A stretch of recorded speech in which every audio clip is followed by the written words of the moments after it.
Say it clear. Say it right. Say our name. Built this nation with our bodies and brains.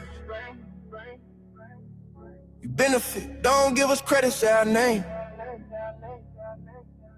We FBAs, foundational Black Americans.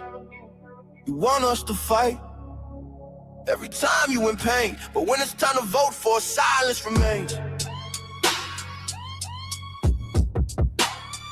Yeah. They wanna be us, from the style to the hair, from the lips to the hips, body shaped in our glare. They cross borders, profit off the fight, civil rights paid in blood just to stand in this light. Asia to Africa, you walk through the door, but this land got a history you can't ignore. FBI fought, it's still fighting today, made room in the system that kept us away. You praise the same power that never chose you, turn your back on the ones that broke chains just to move you. Say we don't know where we come from, that's wild. North to the south, this land raised my child. Built this nation with our bodies and brains. You benefit, don't give us credit, say our name. Say our name, say our name, say our name. We at the age, foundation law, Black American. You want us to fight every time you in pain, but when it's time to vote for, silence remains. We were renowned, check the globe for proof. Streetwear in Japan still mirror our roots. K-pop changed the cadence, study how we move. Rapper world language, everybody fluent. From Atlanta blocks to Mumbai lanes, Heinemann kind spitting bars, connected to the flame. That ain't hate, that's impact, that's reach. Culture travel worldwide when the source run deep. They copy the look, they borrow the sound, but skip the respect when we still hold the ground. Love the rhythm, ignore the pain, celebrate the wave, don't say the name. This was home, before permission, before approval. Say our name. Built this nation with our bodies and brains. Benefit, don't give us credit, say our name. Say our name, say our name, say our name. We FBAs, foundational Black Americans. You want us to fight every time you in pain, but when it's time to vote for, silence remains. Say our name, say our name, say our name. Say our name. Say our name. Say our name. Say our name. Don't need your respect. Never needed permission. We built everything when we weren't even seen as human. Biting the hand that fed you. Surviving on scraps. FBA stopped begging. We learned to build from scratch. Say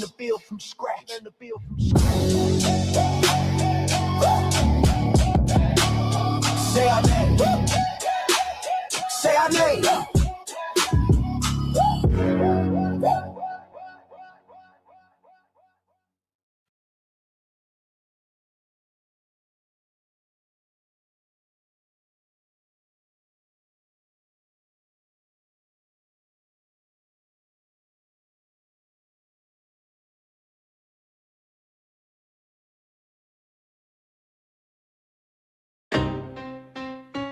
Y'all don't hear us.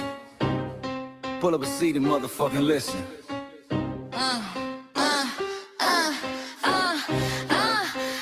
Pull up a seat and motherfucking listen. Pack your bag, time to go home. Talking crazy on our soil where our blood and bones grown. This our grind, we outside on it. While y'all fools on the outside looking, y'all show no respect to Black America, so leave. Hey. Y'all don't get it, so it's time to go home. Get the hell up out of America, take your digits, make it just fly on. Y'all don't get it, so it's time to go home. Get the hell up out of America, take your digits, make it just fly on. You landed on the tarmac, fresh off the boat. Talking about y'all building nothing, man, you choking on the note. My ancestors the reason that this country even breathes. Picked the cotton, built the White House, planted the seed. Jim Crow laws, redlined the map, we was the target. You think that struggle's a costume, man, you can't mark it. We fought the wars, we bled the blood, we died for our future's chance. And you come here and give our legacy a side eye while throwing shade on the guard. While you benefit from doors we kicked down with our last breath. Now you spit on the architects who stared down death. Disrespectful, that's disrespectful, ungrateful, a slap in the face to only people who gave a fuck. So let me show your ungrateful ass to the right place. Pack your bags, time to go home. Talking crazy on our soil where our blood and bones grown. This our ground and we outside on it. Why y'all fools on the outside looking? Y'all show no respect to Black America, so leave. Y'all don't get it, so it's time to go home. Get the hell up out of America, take your duties back, just fly home. Y'all don't get it, so it's time to go home. Get the hell up out of America, take your duties back, just fly home. Passport, the visa, the privilege to be here. Cause my grandma did march for y'all, so disappear from our land. You cosplaying our pain. Think it's a trend you can borrow, but you ain't inherit the ghosts of our sorrow. We the foundation, the bedrock, the soil, and the root. You not no branch on our tree, and unproductive people always cosplaying me. Talking about we ain't do nothing, you lost your mind. We built this from nothing, time after time. From the beginning to now, we been the backbone and muscle. Why you look down on the struggle and cause a whole tussle? The energy's foul with disgusting, it's whack.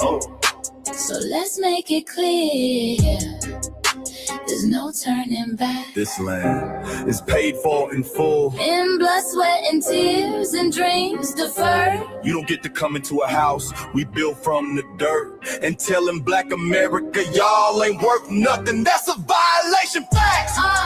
Pack your bags, time to go home. It's our soil on our soil where our blood and bones grown. Show respect, this our ground. Y'all just tenants on a leash. Or get the step. Show no respect to Black America, so leave. Don't get it, so it's time to go home. Get the hell up out of America, taking your business, I can just fly home. Don't get it, so it's time to go home. Get the hell up out of America, taking your business, I can just fly home. Yeah, fly little birdies. Fly on back to where you came from. This ain't for you. This soil is sacred. We said what we said. It's time For y'all to go home. So fly a little birdies fly. So fly a little birdies fly. So fly a little birdies fly. Fly far, far away from here. So fly a little birdies fly. So fly a little birdies fly. So fly a little birdies fly. Fly far, far away from here. So fly a little birdies fly. So fly a little birdies fly. So fly a little birdies fly. Fly far, far away from here. So fly a little birdies fly. So fly a little birdies fly. So fly a little birdies fly. Fly far, far away from here. Bye-bye, little birds.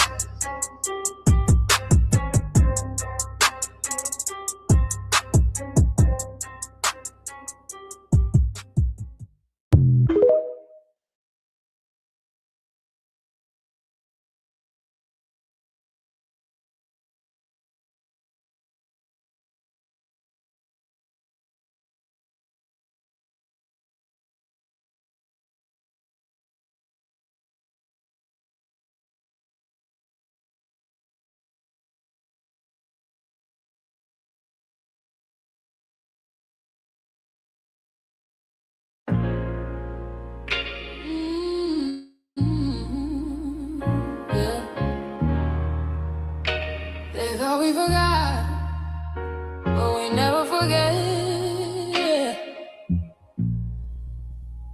This one's for the rules.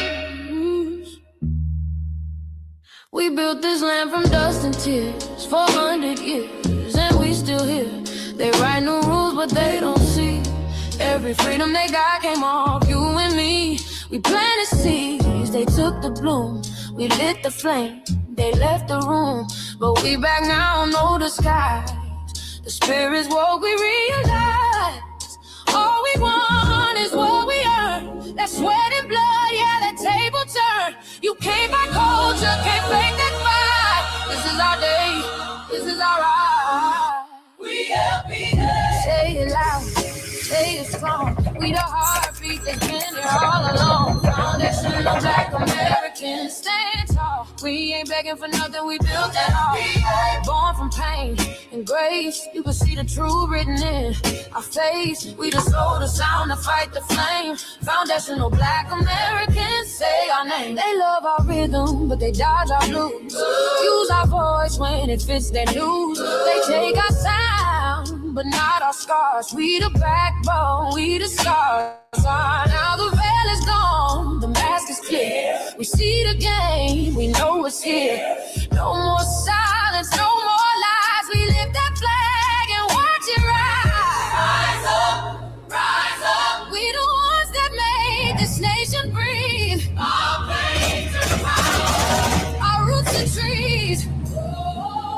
We know worlds. It's rhythm and grace now, and now we're reclaiming our rightful place.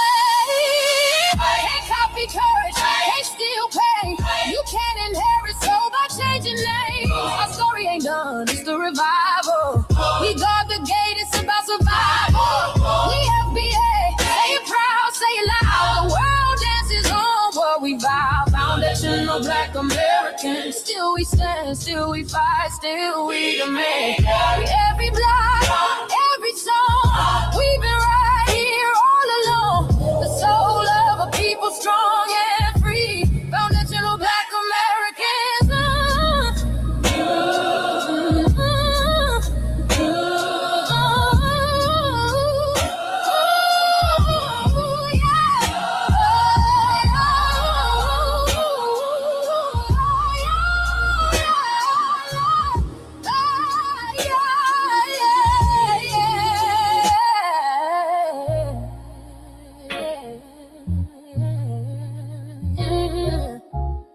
We the first, we the root, we the fire. Still rising, still here. Foundational Black American. We set the tone and they copy the cadence. Dance to our drums and deny the foundation. Wear the style but don't honor the source. Smile in the crowd and you distance and force. Say you not us but you rap like we breathe. Take the rhythm, then fuse the receipts. I ain't mad, I'm just holding the glass. Show in the mirror, now answer it back. I ain't here to cancel nobody. Just keep it honest, keep it solid. If you eat from the table we built, don't act surprised when we guard it. Do you like that? Do you like that? When I flip your sound and I ride like that. Do you like that? Do you like that? Do you like that? Cause that's how it feel when you borrow my culture. Then act like we never mattered. Hip-hop.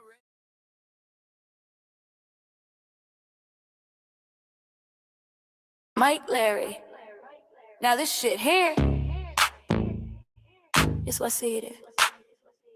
We're not fighting your battles. We're not carrying your fear. We're not lending our history to people who erased us while we were here.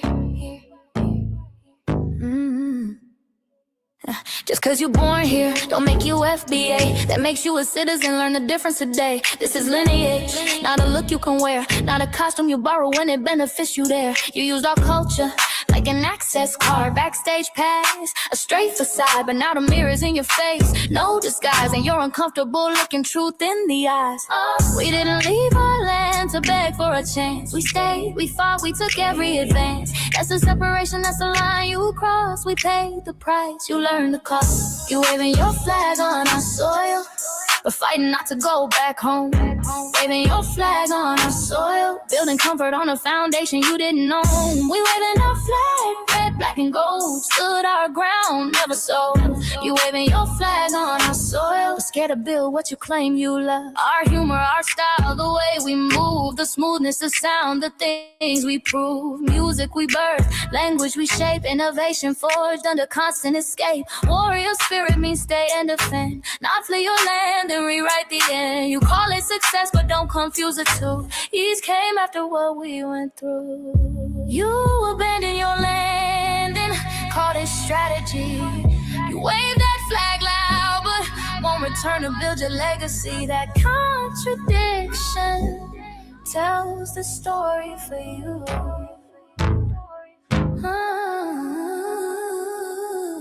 You waving your flag on our soil, we're fighting not to go back home. We waving ours where we were forged, every inch earned, every brick known. We can't be deported, and that truth changes everything. We can't be deported, and that truth changes everything. We know who we are, and now we see who you are too. Just because y'all born here doesn't make you FBA at all. It makes you an American citizen. It's biologically impossible to be us because it's a lineage, not some damn costume you can just put on to look cool. You immigrants and immigrant Americans has used our culture as an access card, a backstage pass to our culture. Now y'all have to look in the mirror. Our sense of humor, the aesthetics, mannerisms, the style of dress, the smoothness, the creativity, our genres of music, innovativeness, our slang, our warrior spirit by staying on our homeland and fighting and not fleeing to somebody else's land to beg for a better life and shit on the very people who fought to have us there. That's who we are. And we know who the hell y'all are waving your flag on our soil and fighting to make sure y'all don't go back.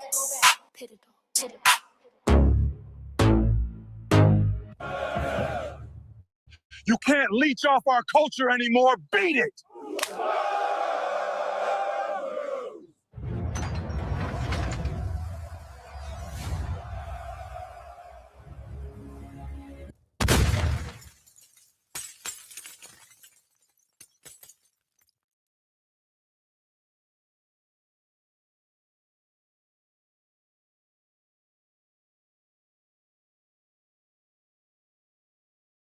Mike Larry, man, you did it again. You're really making history. Let's go. Do you like that? Do you like that? Flip your sound, how you like that? Do you like that? Do you like that? Say it loud, don't walk it back. Do you like that? Do you like that? You grew up mimicking us, now y'all switch it up. Turn the carbon copies, y'all ain't black, what the fuck? It's funny y'all connecting to our culture like it's Wi-Fi. Surfing on our waves of our culture, no more agua. Still in my culture for all these years. Look how time flies, all these colonizers in disguise. Hate y'all still, hate us outside. Study doctor, it's the blood of our guilt. They copy the flavor, sip the juice, love the results, hate the truth. Who? Do you like that? Do you like that? Do you like that? Flip your sound, how you like that? Do you like that? Democratic shields, talking points, the road they fill. Fish and chips, agent on the mic, judging FBAs, but ain't you half white? Talking like you one of us, we need a pool face. The agent type with a prune face, like 50 and Jim, it's a cold game. Throwing stones cause we build our own lane. I'm joking, kinda, but I mean, smile calm, pressure intact. Y'all proud where y'all from, where they flag, beat they drum. But when it's us, tone switch fast. Same pride, but it's too much. FBA pride, lineage solid, you can't put this on, can't try it on. Built here, stayed and fought, that's the difference. That's the card. Do you like that? Do you like that? Say it clear, don't twist the facts. Do you like that? Yeah. Do you like that? Do you like that? Point made. No edit. No care.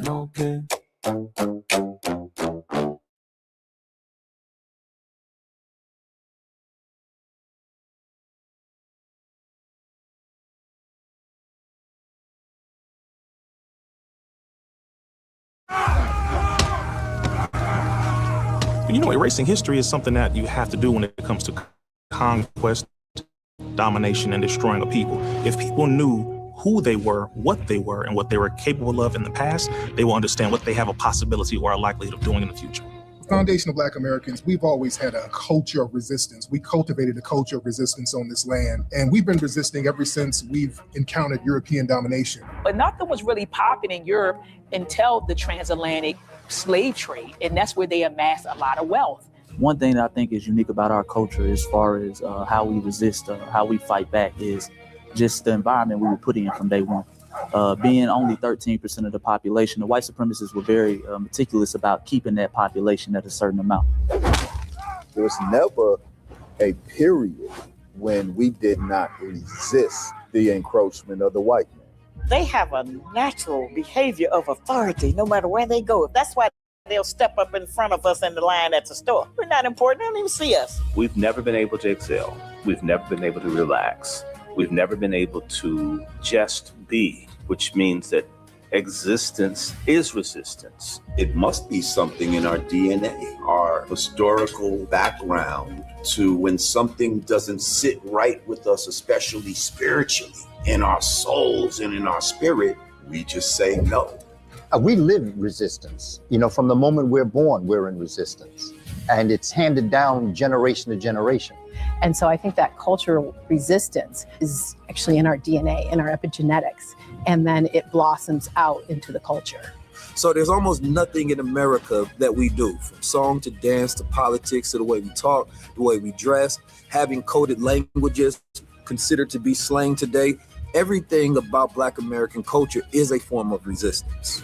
Of course, they want to always downplay our contributions to the global tapestry because they continue to act like our number one export in this country is not Black innovation.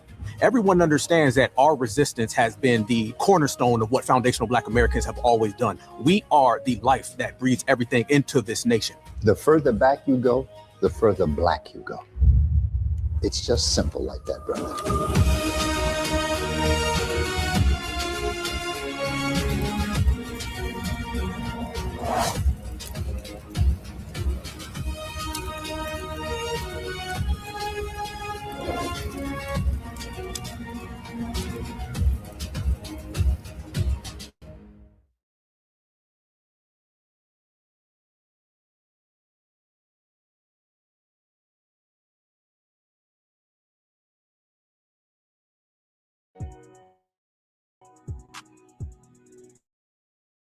Introducing the B1 Rolodex, the easiest way to search for and support FBA and B1 businesses.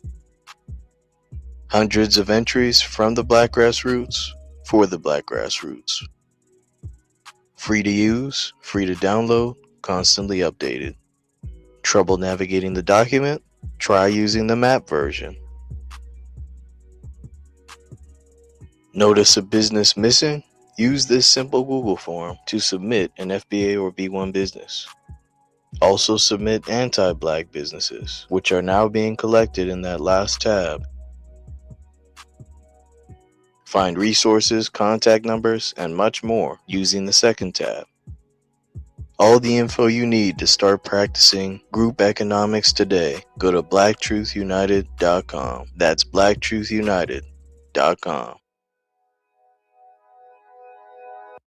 Greetings, Black family. Greetings, and thank y'all for tuning in to another episode of the Frontline Black News. I'm your host, Shane Krumah. We should be joined with our other host, Lady.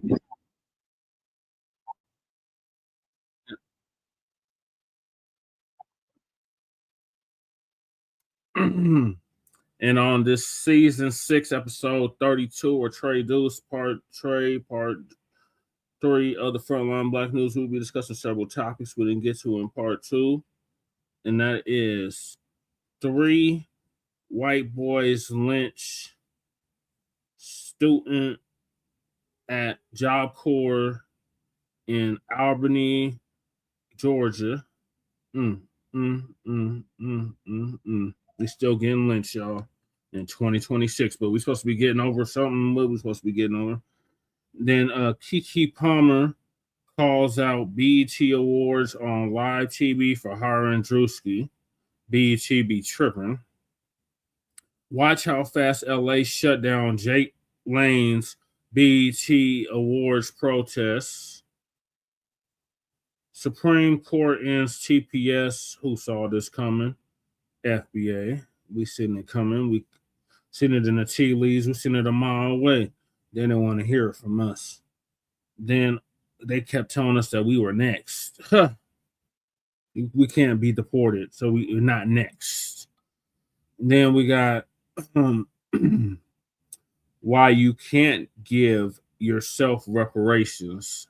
So Professor Blacc Trippin give us an update on that. Then we got Black Americans could buy back the block from the others by becoming minimalists. FBA boycott has Asian stock market crashing and more stores closing. Great news. Great news. Oprah Winfrey gets exposed by MONIQUE and the FBA community for disrespecting Whitney Houston. And rightfully so. She should have got exposed. To hell with Oprah.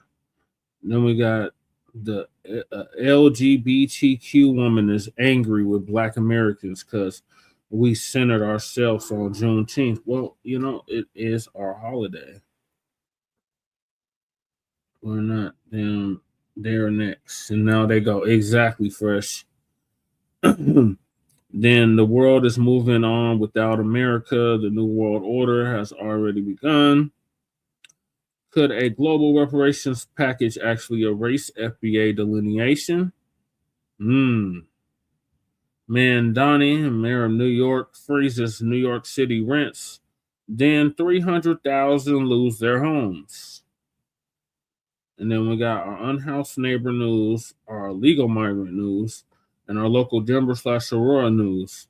And we are based out of East Denver, North Aurora, Colorado. We get the news from a frontline and Black first perspective.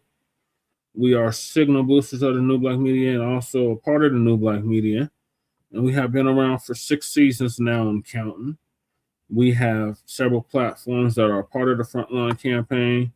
Frontline Black News is the first one, which we started back in 2020, 2021. And Shabaka's Black Experience Enhanced, which we'll have this Tuesday, is based off the 50th anniversary of the founding of the original Black Panther Party for Self-Defense. We started on Blog Talk Radio back in 2016 and have been around for 12 seasons to be on Tuesday now. And Shabaka's Black Experience Enhanced covers the Black experience from the beginning of time until 10 minutes ago. It is also a part of the Frontline campaign and has recently, within the last 2 to 3 years, moved from Blog Talk Radio to StreamYard. Mamdani is the rise of the Democratic Socialists. It's about. And so make sure y'all check us out tomorrow for a brand new episode, a brand new season of Shabaka's Black Experience Enhanced. Please make sure y'all like and share the broadcast, family. Remember, family, hit that like, share, and subscribe button. Please join us on StreamYard, YouTube, Frontline Black News. And thank you to the viewers and the supporters. We have surpassed 700 subscribers. The next goal is 800, then 900, then 1,000. So make sure y'all subscribe to Frontline Black News on YouTube. The link is in the description. Subscribe to our backup channel, Frontline Black News 2. The link to that is also in the description. And make sure y'all sub to that just in case you take Frontline Black News down again. And we got Michael in the building. Greetings, Michael. I'm going over the intro. I'm almost done, but thank you for joining me. Hey, Jesse. How you doing? How was the town hall meeting? Oh, that wasn't a town hall meeting. That was city council meeting. City council. Sorry, city council. Yeah, that was ridiculous. Disaster. Yeah, sorry to interrupt. By the way, can't stay too long because I have a client to see this morning, but I'll make it quick.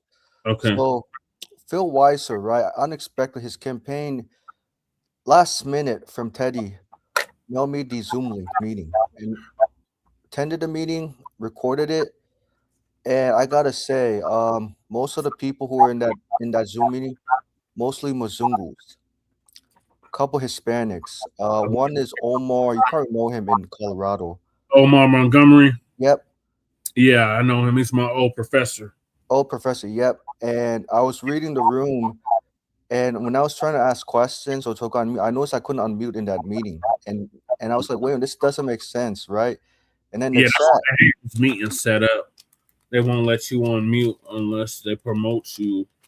Yeah, I was so pissed. I was like, wait a minute. And then what Teddy didn't tell me, but he told the participants, like, when you ask questions in the chat, please reach me privately. And then it was too late when I tried to ask questions about reparations because the lady who's a canvasser was allowed to unmute herself. Very terrible, yeah. And you're not gonna like what Phil Weiser said, talking about Weiser, yeah, whatever, right? Said we got to preserve democracy. Look, we got to stop the Medicaid cuts, blah blah blah. And he talked about gay pride. I know this is something you didn't want to hear. Lord. Yeah, it was really terrible, right? So then I've like, let me ask my reparations questions, make it specific, right? Even when I asked that twice in the chat, and guess what Teddy did? As Phil Weiser was finishing his speech, Teddy decided to remove me from the Zoom meeting. Oh, figures. Yeah, and I figured I knew it was going to come because Teddy didn't like the fact I was calling him about reparations, emailing him. So I think Teddy realized that I was you could say like a troll, a troller. Yeah. Yeah, and some Democrats get down. If you're not a Democrat, if you're not towing the line for them, they'll 86 you from their meetings. Yep. And Phil Weiser told me who he is and what his vote is about. Preserving whiteness by saying we got to preserve democracy and focus on Trump and not offering any tangible to American freedmen, and especially in Denver, Colorado, who need freedmen to vote for him or Michael Bennett. Yeah, it's no win situation. Both of them they're not gonna do nothing specifically for freedmen Coloradans. Yeah, exactly. Yeah, and so that's why I said to you, Jesse, make sure you tell the freedmen voters in Denver, Colorado, including Okiese, that it's time to withhold support. Yeah, and especially telling Wanda James, because I know Wanda James probably has close connections to Phil Weiser. Weiser. Yes. Yes, she does. Yeah. They all run in the same little clique of Democrats. Yep.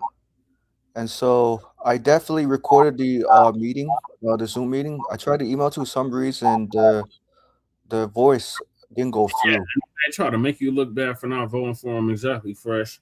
Yeah, exactly, Fresh. Yeah, but yeah. So I just wanted to let you know that last night I decided to take that opportunity to really follow up with Teddy because he kept ignoring my calls, as I mentioned to you before, right? Yeah. And I saw Teddy. Yeah, he's that kind of person who's like, okay, let's. In other words, he was really about let's see what he has to say, meaning like me as an ally, candor, dilute, silence, and then say no, basically. That is the Democratic strategy. Yep, that's how they get down. Yep, and it's about, with them, I know it's a demon rats, it's about preserving capitalism because they don't want to lose that white privilege. Especially the anti-Black racist capitalism. Yep. Well, I don't want to take so much of your time, Jesse. I'm so sorry if I interrupted your introduction in the middle. I apologize. It's all good, Michael. You were sharing pertinent information, so I'll give you a pass. All right. Thank you for coming on. Yeah, you're welcome. And I also emailed gosh, I emailed Tyrell Mohammed about reparations. Oh, you did? Yes, an email. He has a phone contact information as well. Okay. Is he still running in Illinois? Yeah, as an independent, U.S. Senate. When Phyllis Scott interviewed him in the past, yeah, Tyrell Mohammed has not really he updated his platform, but it's for all Illinoisans except for American freedmen, Illinoisans, except for Illinois freedmen. Oh man, what is he doing? Yeah, and I think Tyrell Mohammed doesn't want to be pushed, or he doesn't want to be forced by Philip Scott and American freedmen, because Tyrone's about I'm just paraphrasing that he's an independent Black man. That he doesn't fit into, like, I guess, any categories or to be put in a box. No, he won't be getting our vote. Yep, birthright citizenship rule is more. Oh, great. Yeah, it's good news, Jesse. I know you're very happy. It's paving the way for you guys to go hard for reparations. That's right. Okay. Yeah. Thank you for sharing that. I'm going to continue to enter. Yeah, so I have to like head out. I'll try to come to your live stream like to stay a little longer when I have like off days from work. Okay. Yeah, but say hi, Sister Val. Yeah, Sister Val's in the building. Got Yep. fresh always. Yep. And I also reached out to the mayoral candidate in Los Angeles. She's Indian. I think she's Indian American. Not sure she's born in the States. Reached out about reparations because the Black Vanguard soldier reached out to a campaign team and mostly Mzungus, and they told him, we don't have an answer for we don't know about reparations, but we'll pretty much follow up. Did you reach out to Karen Bass? Karen Bass, I did in the past about when Japanese Americans, Asian Americans got aid, and no response from Karen Bass after sending the request. But Okay. I'll definitely follow up with Karen Bass. Okay, Michael. Well, thank you for the update. You're welcome, Jesse. Anytime. All right. Well, have a good night. Good day tomorrow at work. Yeah, I will. You too, Jesse. And Jesse, you were courageous at the city council meeting. Thank you. Amen to you. Yeah, I might play that later if I have to. We got a lot of topics to get to. All right. But thank you for coming on and sharing that, Michael. Yeah, you're welcome, Jesse. Anytime. All right, Sister Val, thank you so much. Sister, I'll see you tomorrow as well. Okay. All right. Go ahead. Make sure y'all like and subscribe to my personal page, Jesse Paris, aka Chan Kruma, so y'all will be abreast to what's happening here in Denver and Aurora in terms of Denver City Council. As Michael just alluded to, I was at the Denver City Council meeting. I just got home from the Denver City Council meeting right before I went live. And yeah, it was very interesting to say the least. I went smooth the hell off like I always do. I've been doing this for over a decade. Like I told the clowns that call themselves being activists all of a sudden, I'm not new to this, I'm true to this. And these people are a bunch of damn ambulance chasers and clout chasers, and I'm not with none of that. I'm with the liberation of our people by any means necessary. Foundational Black Americans. So I shut that ish all the way down. So if you want to be abreast to what's happening here in Denver and Aurora, make sure you subscribe to my personal page, just Paris, aka Chan Kruma 5280 on YouTube. And also the Denver City Council. In addition to Denver City Council, we have the Denver events, the Black events, such as Juneteenth. I was at Juneteenth a week ago. Live stream the parade. That's also been streamed on that channel.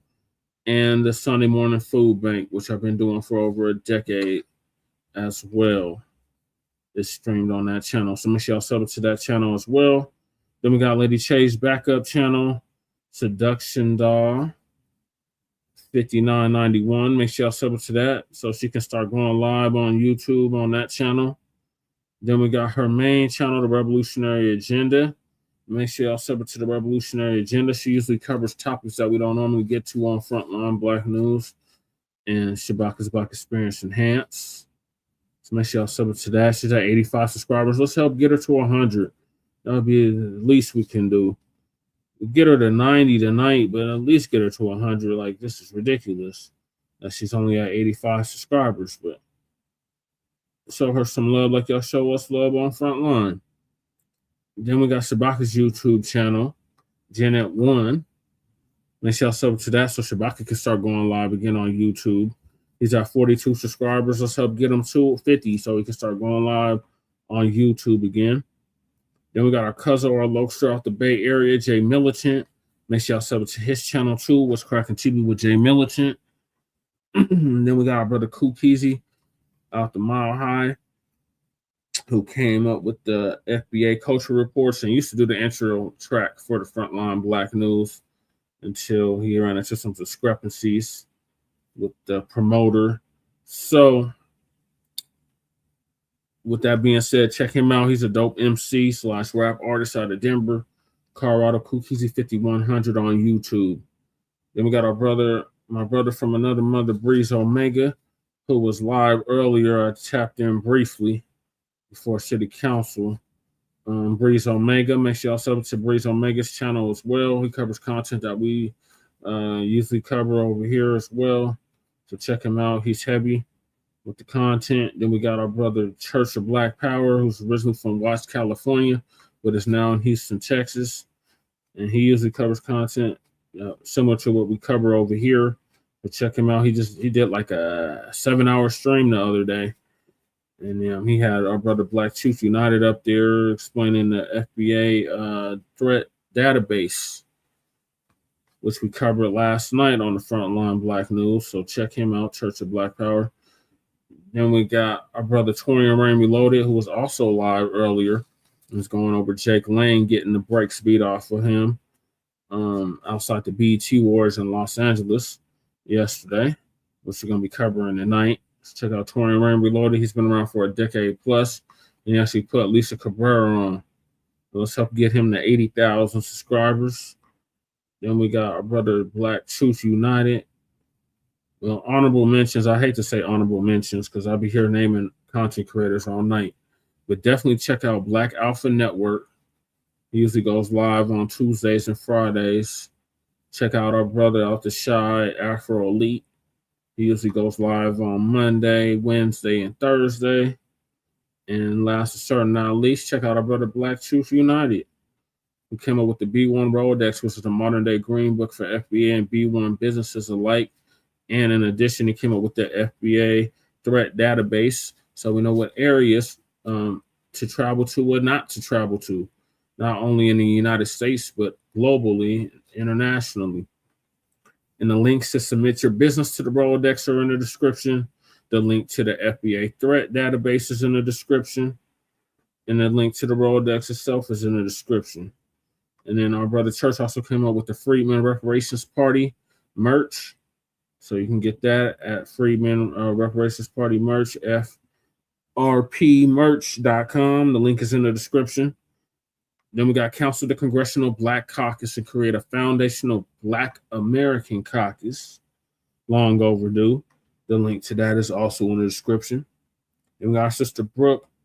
Sister Brooke's call to action. I guess her main channel got struck or something. So she set up another page, and that link is in the description. Brooks. So make sure y'all sub it to her YouTube, backup YouTube channel, Brooks. The link is in the description. Then we got the FDAS Act, the Reparations for the Descendants of American Slaves Act. It's on that change.org petition, if you haven't already. Then we got support our Lady Chase GoFundMe, if you haven't already. The link to that is also in the description. Then we got our brother Joshua Fox, who put hands and feet over that Nabisco, Chad the Bussy, Shut the Builder, Dalton Etherly or Earthly, whatever the hell his damn last name is. To hell with him, but support our brother Joshua Fox. His GoFundMe is in the description. I think he met his goal, but let's help him surpass the goal. I think the goal was $300,000. I think he's already surpassed that. And he's going to need that for his medical bills, definitely. Then we got to stop Netflix from releasing damaging docuseries about Michael Jackson. Shout out to Dr. Randy Short for putting that together. The change.org petition is in the description. Make sure y'all sign it if you haven't already. And then we got myself. As you can see from the background, I am a candidate on the ballot here in the state of Colorado for House District 8, Colorado House of Representatives for the State House. And the link to my website is in the description as well. And then we got copyright description. Copyright disclaimer under Section 107 of the Copyright Act of 1976. Allowances made for fair use for purposes such as criticism, comment, news reporting, teaching, scholarship, education, and research. and I do not own the rights to the music. And if you don't understand racism, white supremacy, which is the only racism that exists on this planet and in this realm, what it is and how it works, everything else that you think you understand will only confuse you in all 9 or 10 areas of human or people activity. And that is economics, that is education, that is entertainment, that is labor, that is law, that is politics, that is religion, that is sex, and that is war. And some say health and nutrition. In all 9 or 10 areas of human or people activity. And that was by Mr. Neely Fuller Jr., who passed away exactly a year ago at the age of 95, ProduceJustice.com. And when you, a Black person, are captured by any race soldier, you must never fuss, fight, or flee. Comply and defend yourself in court, also by Neely Fuller Jr., ProduceJustice.com. And last but certainly not least, we got racism, white supremacy, which is the only racism that exists on this planet, in this realm, and in this current time, is conscious and subconscious behavior to maintain white genetic survival, to prevent white genetic annihilation. And that was by the late, great master teacher, warrior, scholar, Dr. Francis Cress Wilson, who transitioned exactly 10 years ago at the age of 80 and would have been 90 as of 2 months ago. And shout out to our FBA brother, Tariq Nasheed, out of Los Angeles, California, for paying for her funeral, along with several others. And the links to her ISIS papers, the colors to the code, or the keys to the code, are in the description. So those are the topics. Make sure y'all hit that like and subscribe button. All right, I'm going to hop right into it with another lynching. Now, we just covered a lynching yesterday in Miami. Now there's another lynching that has occurred in Albany, Georgia.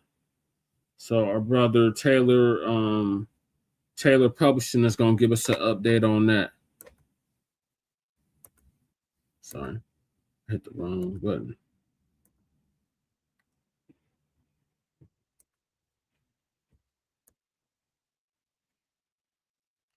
Let me find the video.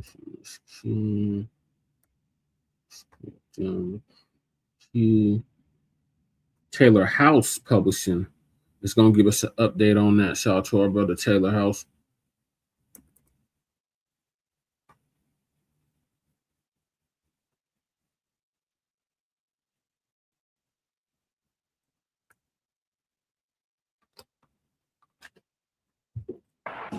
I want to know what really happened.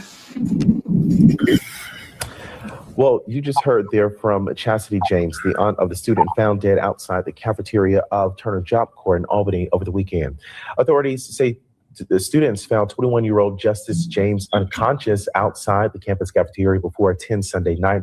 He was taken to the hospital where he later died. Albany Police Chief Michael Pursley describes the death as suspicious, but investigators are not ruling out. Officials further said that James went to the hospital for a dislocated shoulder earlier that same day, but witnesses on campus said that he was, quote, acting strange and described him as a normally quiet person. His death caused an uproar on social media and even led to students protesting and demanding transparency. A memorial was built by some of the students who are remaining anonymous out of fear of discipline action. Why are they trying to take down his memorial? Why haven't they tried to figure out what happened? They're just saying don't post about it. Because they're saying, oh, you're going to get in trouble. You're talking bad about the school and you're spreading false information. But it's like, y'all haven't told us anything. Chastity James called her nephew determined, saying that he told her he was going to finish his studies at Turner and will, quote, see y'all soon. She further said they actually plan to see each other this coming weekend, which left her in further disbelief on this situation. When I saw the news and they tried to say that when I first seen it, I'm like, no way. I don't see that. I don't see that. I don't see that. I feel like it's more to the story, and I just want to know. I just want answers to what happened to him. I want to know what happened to my baby. The family addressed social media rumors that Justice was murdered, but Albany police say no one has been arrested, though there have been many questions. The family says that Turner Job Corps officials told them a student has been removed from campus and is not allowed back.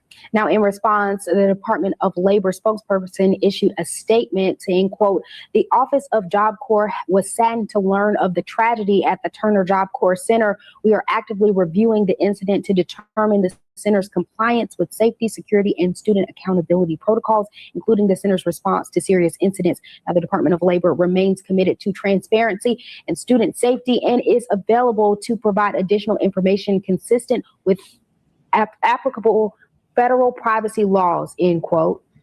Dougherty County Coroner Michael Fowler says an autopsy will be is underway. Turner Job Corps confirmed the Department of Labor is assisting APD with the investigation. We'll continue to stay on top of this developing story and bring you any new details as we learn them. So there's another murder lynching cover-up right now in the state of Georgia. Albany, Georgia, to be exact. Ironically, I just passed through there, coming back from Mississippi. Peace and blessings, all praises to the Most High. And this is something that they are definitely trying to sweep under the rug at the Job Corps, where 21-year-old Justice Kai James was found, apparently, allegedly hung on a fence outside of the school. Now, they're being very discreet about it. They're telling students, as you saw, not to say anything, but they're still coming out anonymously. They're telling them don't post about it, don't say anything about it, or you would be disciplined. Now, you're going to hear from a student who was evidently not afraid to come out with what they're saying happened. And it is alleged that a white boy admitted to lacing him with some illegalities and also hanging him with the rope. That is why the people at the school saying he was acting strange, because apparently he was laced. Now, if you listen to the end of that article, they said a student was removed and not allowed to come back, but yet there are no charges. So you ask me or tell me, why did they remove that particular student if he did nothing wrong? Just listen to this student who is not afraid to come out with the details on how they are trying to suppress this incident and also punish students who are willing to speak out about it. Just watch. Student at Turner Job Corps in Albany, Georgia, where a young man named Justice Kai James, they said he passed away, but y'all believe he was hung? What made y'all believe that? The reason why I believe that because 3 white boys confessed to his murder. They said that they did it to him. They laced a vape with some controlled substance drugs. The people at Turner Job Corps trying to hide his death because, they don't care about none of our living, our well-being there. The boy who admitted to the fact that he drugged him and hung him on the fence, they let him go home. Off the chain. They said they let him go because he was very mental, which is, I know that's cap because now he's online saying that he did it and nobody can do nothing to him. So you got any? The proof that he's saying he did it online. I just went live actually. Hold on, let me screenshot that. He just came through live and said I did it and I used the rope. Hold on. Oh God, I was just live. Just live. And you talked to his family? I talked to his family. His baby mama said she's supposed to be on the way. But they're still trying to get answers. We had all big creators in on this. They're basically hiding his death, and they're not trying to do anything about it. His Job Corps said, what did they, y'all told me that they were trying to put it on lockdown when they heard I was coming? Yeah, they said they was going to put it on lockdown. Nobody can come to the gate. Can nobody contact you? If you show up, they're going to call the police. They say anybody that protests or petition are going to get terminated and sent to jail. It's very bad. They don't care. They want us to do normal. They sweeping it under the rug.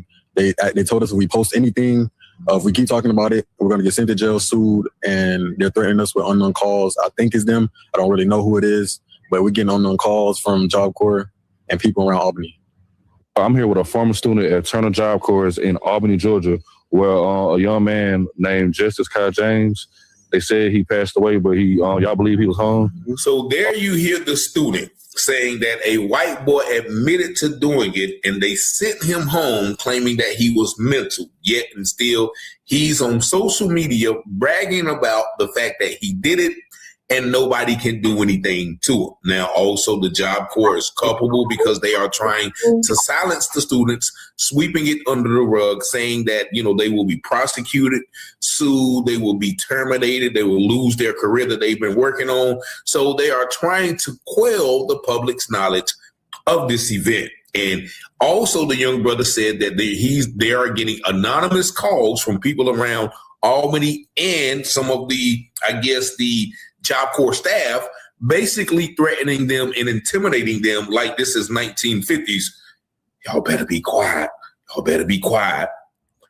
This happened earlier this week.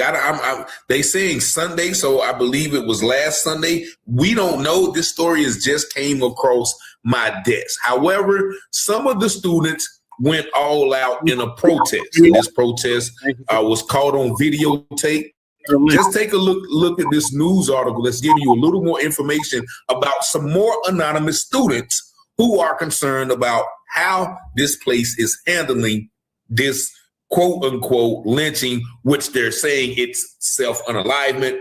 But as I mentioned in the last video where Tonea Miller got hung down in Miami, soon as they say it is a self-unalivement, most jurisdictions say, well, we don't investigate self-unalivements. And that is why they are so quick to do these things and label it that so they can go ahead and get away with murder, whoever's doing this. Just listen. That Turner Job Corps in Albany are protesting, saying they're upset that school leaders are not being transparent after a recent death on campus. Thank you so much for joining us at 5. I'm Mackenzie Petrie. And I'm Carla Heath Sands. On Sunday, Albany police reported a 21-year-old man was found unconscious outside the campus cafeteria. Now, the student was transported to a local hospital and later died. Investigators are calling the death suspicious, but not ruling out. As WALB News 10's Mariah Norman reports, students are pushing for answers, but they say school leaders are pushing back. Exactly, Sister Val. Students here say that they are scared and they want more answers about what happened the night that a 21-year-old's body was found on this campus. It was shortly after curfew. I was watching a movie and a girl runs into my room. She's asking for my roommate to borrow her phone. And I say, my roommate's not in here, but you can borrow my phone. What do you need it for? And the girl said, I need to call my grandma. I want to resign. Somebody just died outside. Police say the 21-year-old's body was outside the cafeteria. And on Tuesday, students set up a memorial there. It was a combination of carpentry and landscaping students who put it up. And people have been going there to leave things. And the staff are referring to it as vandalism, and they're calling it unsightly. And we currently have a petition going around to keep the memorial up. Today, students set out to protest. They are calling for transparency from leaders and being able to honor their friend without disciplinary actions. They're just saying don't post about it because they're saying, oh, you're gonna get in trouble, you're talking bad about the school and you're spreading false information. But it's like, y'all haven't told us anything. They are threatening to terminate us. I'm honestly feeling horrified at what happened because no matter what the circumstances were, it shouldn't have happened and it should not have been allowed to happen. Dougherty County Coroner Michael Fowler says an autopsy will begin Thursday, June 25th. And we've reached out to Turner Job Corps numerous times about the latest on this investigation. We have yet to hear back. Reporting in Albany, Mariah Norman, WALB, your hometown news source. And just to be correct, it happened on June the 24th. And so there you see, once again, students claiming that they are saying that the memorial that they set up for this child that was allegedly murdered is unsightly. And they're refusing to answer questions. Once again, they've already went with the narrative of self-unalivement, but those students know because you don't get that type of reaction from students who haven't heard the word around the campus. And so they are threatening the students from telling what they know because they know that if they tell what they know, just like that young man did, somebody has to pay for it. But I've covered about 2 or 3 cases with these deaths at the Job Corps. I actually did a live with the mother, and she laid out all of the information on how they will protect whoever did these things. And it's the same instances with substances. They're trying to say that her son OD'd off substances, but it was another person in their room and he had like scars on his body, and the whole thing was so suspicious, but yet it never left the campus. And so this is one thing that, once again, we have to recognize that Black men don't hang themselves, and they're being very discreet, very vague about it, saying he was found outside of the cafeteria. But yet we have a white boy bragging online saying that he laced them and he used the rope to hang him. And only thing that happens to him is he gets sent away and never allowed to come back. But he's bragging online about what he did, allegedly, to this young Black man. And so we're going to keep you updated with this story if any new information comes about. Like I said, we just had the situation in Miami with Tanea Miller. We also had the situation a couple of months ago in Charlotte with the young African lady, and so many others that, you know, we kind of just keep moving on because they always say the same thing. It was self-unaliving. In most jurisdictions, once again, just like they said in the Tanea Miller case, I talked with her family and they said Miami-Dade doesn't investigate self-unalivings. So it's easy to do that and make it look like a self-unalivement and get away with it, because once they rule it that, the investigation is over. Y'all let me know what y'all think about this video in the comments. Y'all see the number 919-587-7782. Thank y'all for liking, watching, sharing, and subscribing to the channel. And as always, I pray you have peace and blessings. And as the scripture says, all things that are hidden shall be revealed, and those things done in secret shall be exposed on the mountaintop. Let's go, Rich. Be watching Telehouse Publishing, breaking news coverage. Give you the truth before fake news go mud in it. Before the jury decide and the judge discover it, you should tune into Telehouse Publishing. Telehouse Publishing, breaking news coverage. The propaganda grammar, don't believe none of it. Before the jury decide and the judge discover it, you should tune into Telehouse Publishing. Who keep the people informed? The stories are raw from literary work, where the narrative's wrong. The research is always on point. The commentary is hard. It's Rich Teller raising the bar. Follow along. Shout out to FBA, still FTP. Big up NFAC and all my Black families. It's 3 sides to all stories. Which one you gon' believe? We run down on the false prophets when it comes to see 100% urban world news, current events. We don't like them lies. Media is biased. We got God inside. Slaves and just as power. If you don't know what now, look around me, the darkest hours. Cops squeeze and hammers, they don't understand. We stop and freeze with our hands and kill us off like cancer. Don't speculate before the facts on the case. Telehouse, set them straight by smoking Richard Vasquez. We watching Telehouse Publishing, breaking news coverage. Give you the truth before fake news go mud in it. Before the jury decide and the judge discover it, you should tune into Telehouse Publishing. Telehouse Publishing, breaking news coverage. The propaganda grammar, don't believe none of it. Before the jury decide and the judge discover it, you should tune into Telehouse Publishing. Negroes have listened to the trickery and the lies and the false promises of the white man now for too long. And they're fed up. They become disenchanted. They become disillusioned. They become dissatisfied.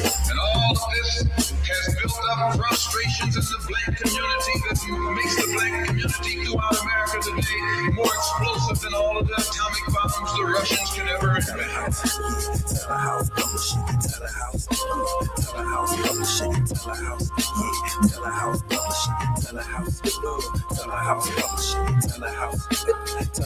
Publishing, Telehouse Publishing.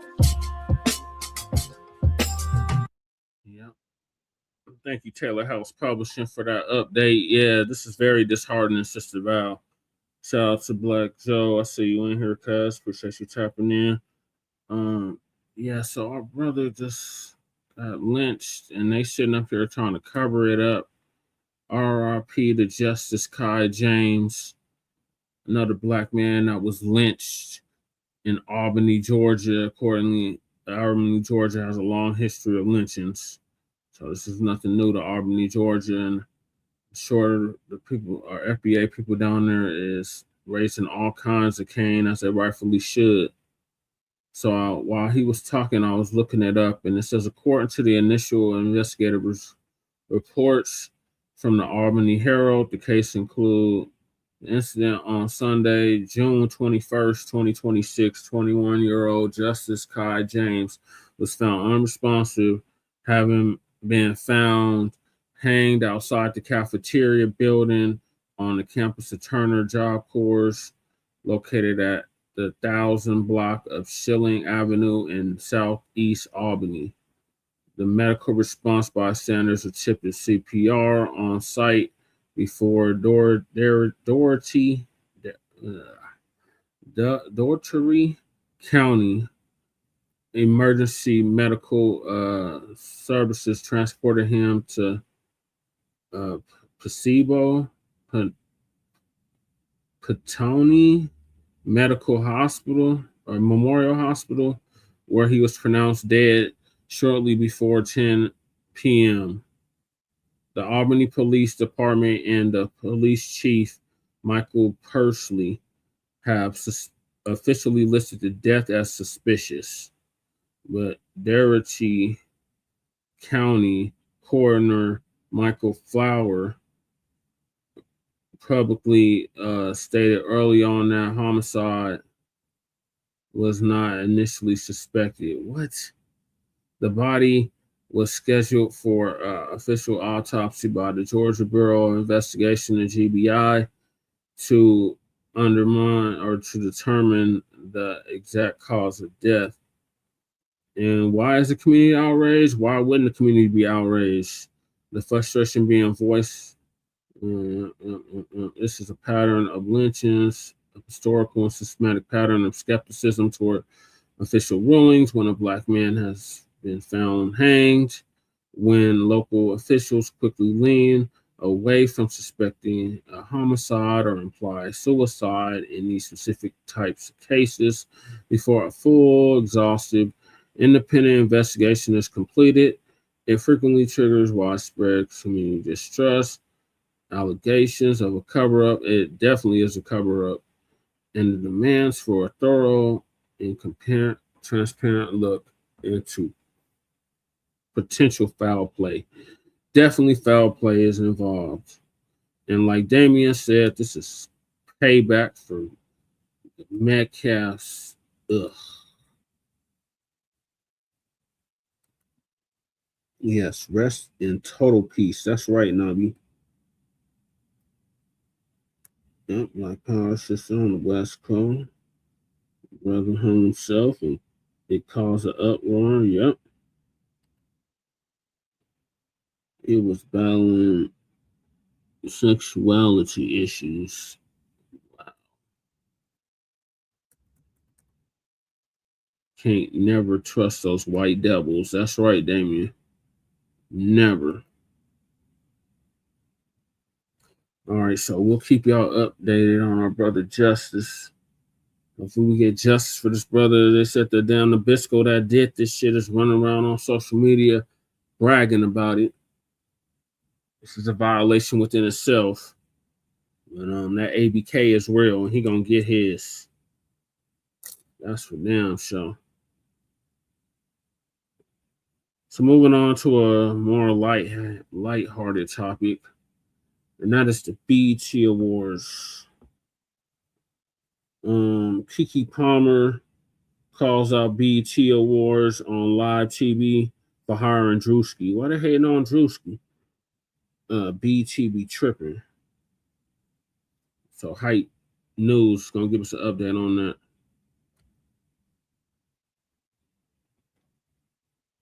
Reporting live from Ivers Club, Bright Plus News, I'm John. BET would host its 2026 award show and will bring out stars from all forms of entertainment. As you should know, typically the award show selects who they feel is the hottest comedic voice at the time to serve as the night's host. Now, in the past, we've seen Jamie Foxx, Leslie Jones, Chris Rock, Chris Tucker, Kevin Hart, Monique, and others all hold down the prize gig. This year, BET will go with online comedic talent Druski to MC the night's festivities. Going into the award show, it did appear that many people looked forward to what Druski would bring as host. During the filming of the award show, Druski, like many other award show hosts, would decide to roast some of the audience members while walking the theater's aisles. In a moment captured, he would take aim at Ray J and then set his eyes on actress Keke Palmer. And that's when things moment. Many people across social media would react and even agree with Palmer. One user would go on to say, "She ain't live, but she didn't have to say all that, laughing my ass off." And another would say, "No one else has this much power, confidence, humor, and sticks to the way Keke does. Seriously, Keke is a queen. Pay her." Would go on to express that Keke was disrespectful for calling them out. A user would go on to say, "Imagine if the roles were reversed. Everyone would be upset. It was rude, disrespectful, and unprofessional." Following the moment and even during the night, TikTok users would share their thoughts about Palmer, Druski, and this year's award show. I don't like how Keke Palmer did the whole Druski shit. Hopefully it was a skit, but if not, I don't think she would have did a better hosting than Druski. Nobody wants you to come yell on the mic. Nobody wants you to come yell on the mic, Keke, right? Druski was the reason why people was tuning in. Nobody give a fuck about no fucking BET Awards, bitch. We over that shit. BET Awards, bitch, first of all. That's why y'all do these bullshit ass icon, bitch. Oh, Janet Rap, bitch, we don't care about that shit. That shit, okay. That shit ain't here like it used to. If you bring that bitch to Atlanta, maybe it'll be piping. We don't give a fuck about no shit in LA, nigga. Nigga, black people in LA are weird. Nigga. Weird, homie. On dad, you know, like, you're weird. But Keke, that shit was like, yeah, okay, bitch. Like, you want a moment? I ain't like that shit. Yeah, I'm definitely not the main demographic for this show. I'm about 30 minutes into the BET Awards, and I've already asked, who the fuck is that? About 6 times and counting. Whatever, I'm still rocking with everybody Blacc. Druski hosting the BET Awards is BET finally accepting modern society. I've been saying for years now that Druski or Kai Cenat need to host the BET Awards, and it's not because they're super funny and they're the best hosts, which, you know, maybe they are, but it's because they'll make the event relevant again. And this is because everything nowadays on the internet is consumed via clips. We live in a clip culture world, and Druski and Kai Cenat are great at producing clips. The event isn't even over yet, and I've already seen like 10 or 12 clips from the BET Awards tonight. Over the last 3 years or so, I have not seen any clips from the BET Awards that I didn't go seek out myself personally, because the BET Awards have been dead. But most people don't actually sit there and watch these big streamers like Kai Cenat, iShowSpeed, all these people. I don't. Lady Che is having some health issues. She might have to go to the hospital. And Shabaka, I don't know where Shabaka's at. I think he's asleep. I did call him before I went live, though. So hopefully he'll be joining us later. And hopefully Lady Che will be joining us later.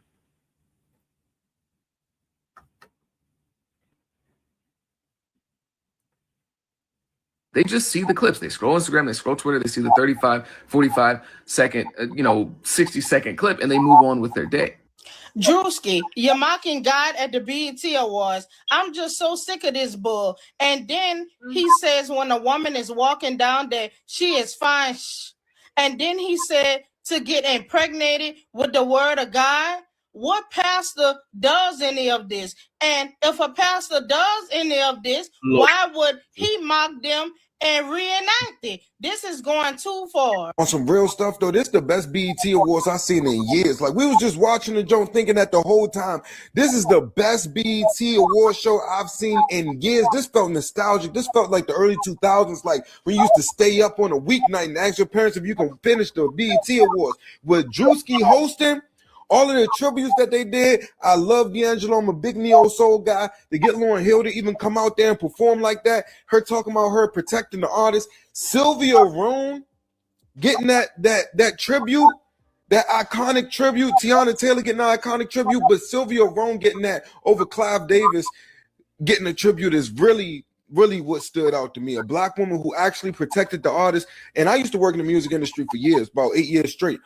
So I understand exactly what they mean when they say she protected the artist's integrity. For them to have Lauryn Hill out there and make her the closer and have Lauryn Hill speak the way that she spoke.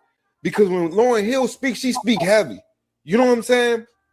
And I think it all came together pretty well. Like, I haven't seen a show like this in a long time. I haven't been excited for BET Awards in a long time, but this one took the cake, y'all. This one took the cake from beginning to end. T.I. all the way to Lauryn Hill, man. All of the tributes, all of the icons, all of the DC natives. You know what I'm saying? Ari Lennox up there. They had another DC artist up there. I'm just, man, that was a good show, man. That was a good show. Y'all, this was probably the best BET Awards that we have had in a long time. Like, this was so good. The performances, like, Druski did a really good job. I wasn't really liking when he kept doing the little fine shit. I did not really like that too much. Like, I don't know, it got tired. But other than that, he did great. Every little skit he did, everything he brought out, he was amazing. He was funny. Everybody else that bantered and volleyed with him, amazing. The presenters did a really good job. Like, I don't think I have any negatives about the show. Like, this was a really, really good award show. I feel like there were no real major mess ups, like, you know, there usually is. The only thing was I was very confused on the censorship because we censored certain cuss words and not others, and the ones we didn't censor are like worse than the ones we did. But, you know, whatever. Overall, this was so good. And then the tributes, like, every artist that they chose for the tributes were perfect for the tributes. Like, the D'Angelo tribute was amazing. The Lauryn Hill tribute was so spectacular. And then to, like, end with her performing, like, oh, this was amazing. I truly have no notes. 10 out of 10. This was great. Now, as far as Druski's thoughts about Keke upstaging him, he has yet to comment on the moment between he and the actress, but he would retweet it on his X account. So from the looks of that, either again it was scripted or he appreciated the attention the moment brought. From the looks across social media, however, it did appear that many people enjoyed seeing the social comedic star take over for the night. Let's talk about it more in the comments below. If the moment between Keke and Druski wasn't scripted, was she wrong for saying that, even since Druski started with the jokes first? And if you did watch the award show, how did you feel about the overall night? And for more news in comedy, culture, and sports, be sure to subscribe here to our YouTube channel and follow Hype Plus across. And like and subscribe to Frontline Black News. I didn't watch the BET Awards. I haven't watched the BET Awards and shit. I don't even know how many years now. I want to say since like 2019. So he stuck out like a sore thumb, sitting in all black in the crowd too. Yep. Shout out to Druski. Hell, Keke Palmer, she just hating. Like, not be said because she ain't funny like him. So also, while this was all going on, punk ass Jake Lane, you know, one of them J6ers that stormed the Capitol on January 6, 2021, and Trump pardoned. Well, he was out there acting a fool. He had a damn sign talking about black parents are failures, and he damn near got the brake speed off of him. So I'm gonna play that next.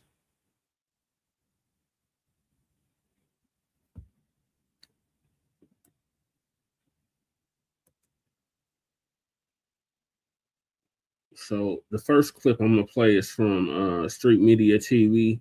I think you got the whole video, so I'm gonna play that, and then I'm gonna follow up with Tariq.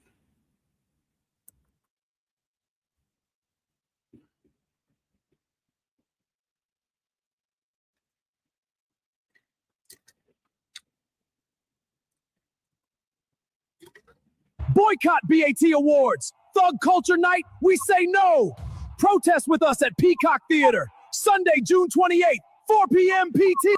Now that Jake Lang is officially out on bond after making terroristic threats outside of a courthouse down in Texas, he has decided to take his extreme rhetoric to Los Angeles, and not just Los Angeles, but to the BET Awards itself. He has indicated on his official X accounts he is going to be fighting black culture. Let me know your thoughts over in the comments, because there's a lot of individuals talking about how this is not a political statement. All that Jake Lang actually wants to accomplish with this is cause extreme chaos and disruption outside of an event that is supposed to be celebrating Black culture. But as he has indicated in his official post, he wants to fight against Black culture. So let me know your thoughts over in the comments, but also remember, you guys, to like this video, share this video, and make sure you drop me a follow. Thanks. So Jake Lang, he promised to go to the BET Awards and he was going to come there to threaten Black culture.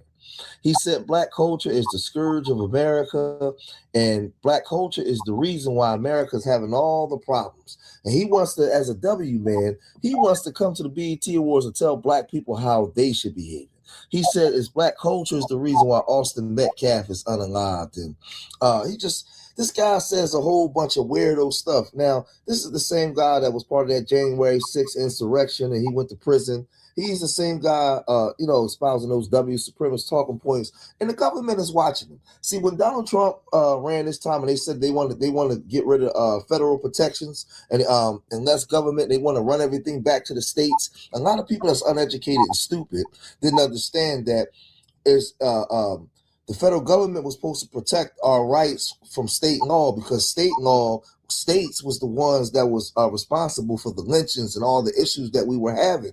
Right, and nothing was happening. Right, we wasn't getting any type of justice. So that's when the federal government was supposed to step in. Right, where they did a horrible job of stepping in as well, but they were supposed to step in.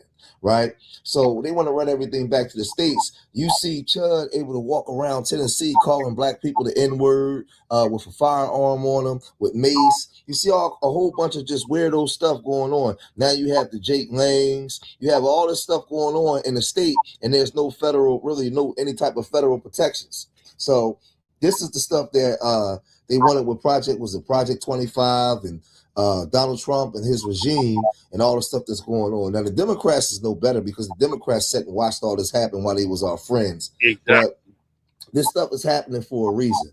Now, when he went to the BET Awards, he was confronted.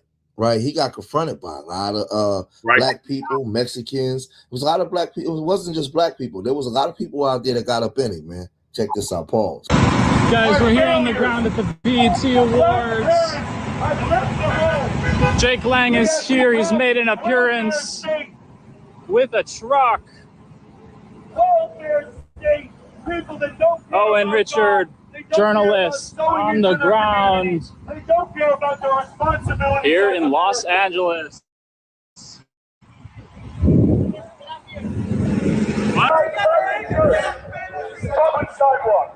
Put the Blaccs back in church. Get them out of the trap house. You guys are disgusting culture.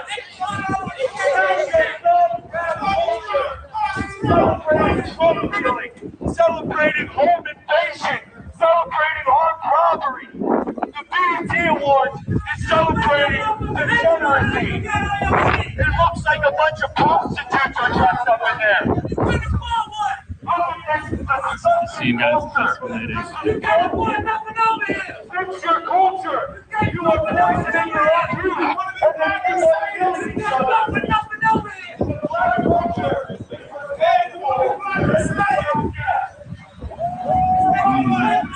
You know why? It's because Black parents are failures. You have failed your sons and daughters. You have been fatherless.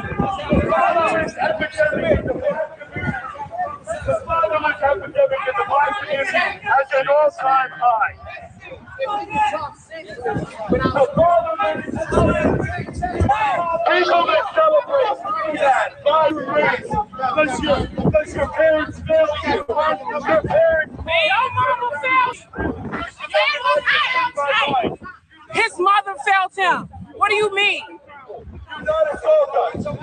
We know that's your second nature. How you been raised? Now, again, while he's out there harassing Black people at the BET Awards, he's made a name for himself going around in different places harassing Black people. Now, I want y'all to understand something.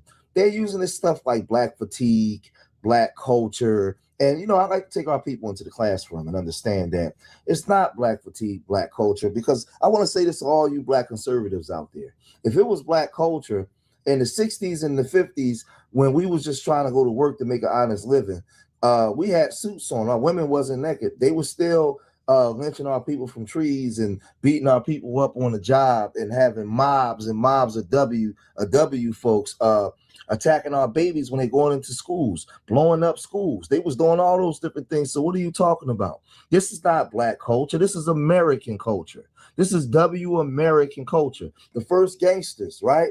Wasn't us. It was the Polacks, Irish, the small hats, right? The Italians. It wasn't us. This is American culture. This is the American way. But for some reason, y'all let them flip all this on us and allow them to say black fatigue. We never blew up a church with 3 little W girls. They did that to us, right? They was the first ones with Tommy guns doing drive-bys in cars, right? Selling heroin and all this kind of stuff. But y'all let them flip it on you, right? We didn't really start getting heavy into this stuff until the mid 70s. Prior to that, all this was them and it still is them, right? So now this Jake Lane, he's going around doing W culture, harassing black people, right? Throughout the whole Carmelo Anthony case, all of these different cases, this guy always popped up. So let's look at what he was doing before he got to the BET Awards.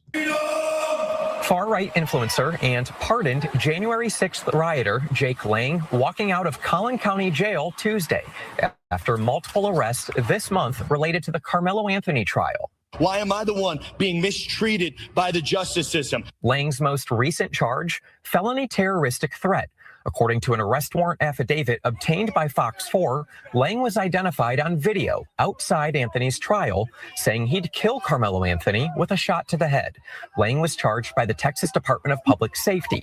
It was working with the Texas Fusion Center, proactively monitoring threats seen on social media related to the trial. The judicial tyrants have gone drunk with power. This wasn't a, hey, if I see you outside, we can tangle. It was I'm going to take a headshot and end it right there. And then he, according to the PC affidavit, doubled down. Criminal defense attorney and former Collin County prosecutor Rebecca Pearlstein is not connected to this case. A judge reduced Lang's $1 million bond to $250,000.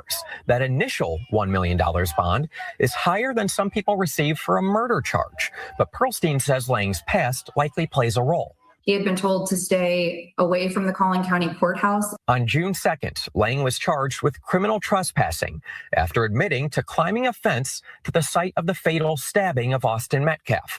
Conditions of Lang's bond prohibited him from going within 200 feet of the Collin County courthouse for 30 days. But 2 days later, he was back. He hadn't been deterred by being told to stay away or to back off. Fox 4 witnessed people on both sides of protests at Anthony's trial making confrontational and sometimes violent statements. You had people gathering outside the courthouse every day. You had a lot of people who were, very emotionally charged. For now, Lang is banned from the state of Texas unless appearing in court or meeting with his attorney. But I'm not able to stay in Texas right now. I have 24 hours to vacate the most free and most conservative and most patriotic state in the country. So I have to get out of here. So this idiot was already known for harassing black people.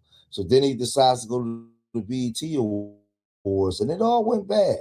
Now, I'm gonna show. I can't really show everything because, and I'm sure you guys down in the description box, I'll put the regular video.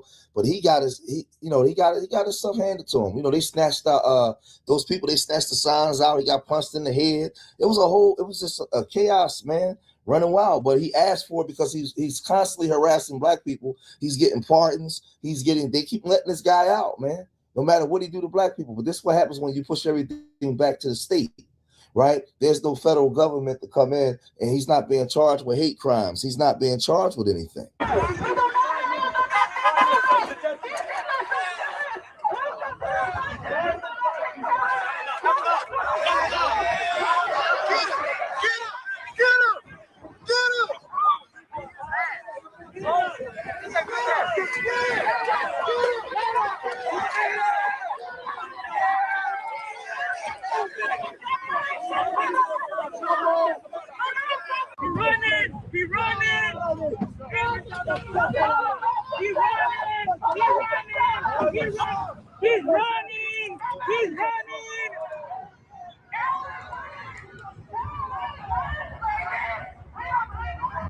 So as you can see, it didn't go well for Jake, man. Jake pulled up to the BET Awards, man. They was out there waiting for him. But All that stuff is performative. That's what he wanted. Jake wanted that performance. He wanted black folks to perform that way. But the thing is, Tennessee, Texas, state of California, all y'all are witnessing this. Y'all seeing all these hate crimes happen, right? And y'all doing nothing about it. Y'all allowing it. Y'all out there going around talking this black fatigue stuff. And I keep telling y'all, when those black conservatives pull that, this is not black culture. This is American culture. Because if that was the case, like I said, why did they do this thing to our grandmothers and grandfathers, right? Black men got lynched in their uniform, in their military uniforms, right? This is black culture. Everything that we're doing to ourselves today, unfortunately, they did to us first, and they're still doing it to us. We got the pictures of mobs. This was after slavery, well after slavery, right? With whole families outside after church lynching black men. This is American culture. They was the first ones. The first person indicted for major heroin bust was a W man, right?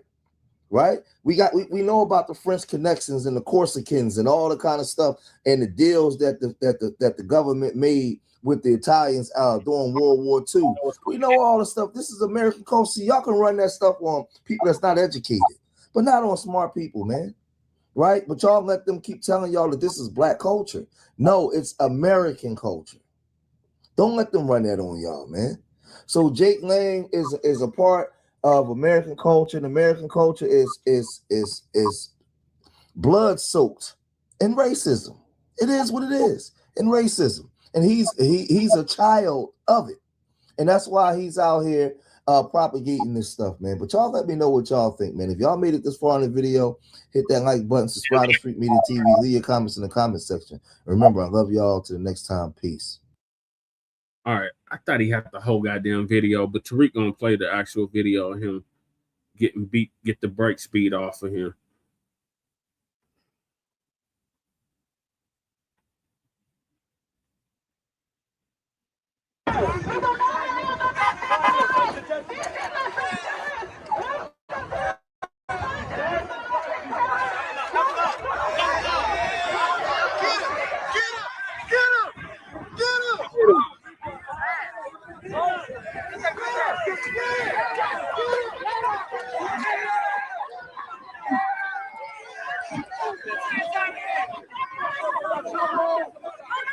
Yeah, people are talking about the BET Awards. All right, I've seen like little clips. Druski looked like he did a good job. He was the host of it, and Druski looks like he's doing a good job.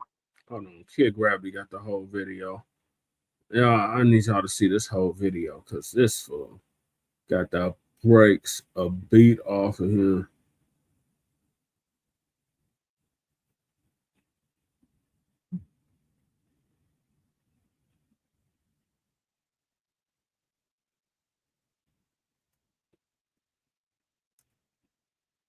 Shout out to Kid Gravity. He got the whole video. Here it is right here.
So you got banned from Texas, and your first inclination is to go to LA at the BET Awards to get yelled at by a Mexican on a megaphone and get your signs took. And you didn't even stand on it. You started running away and got your hat took.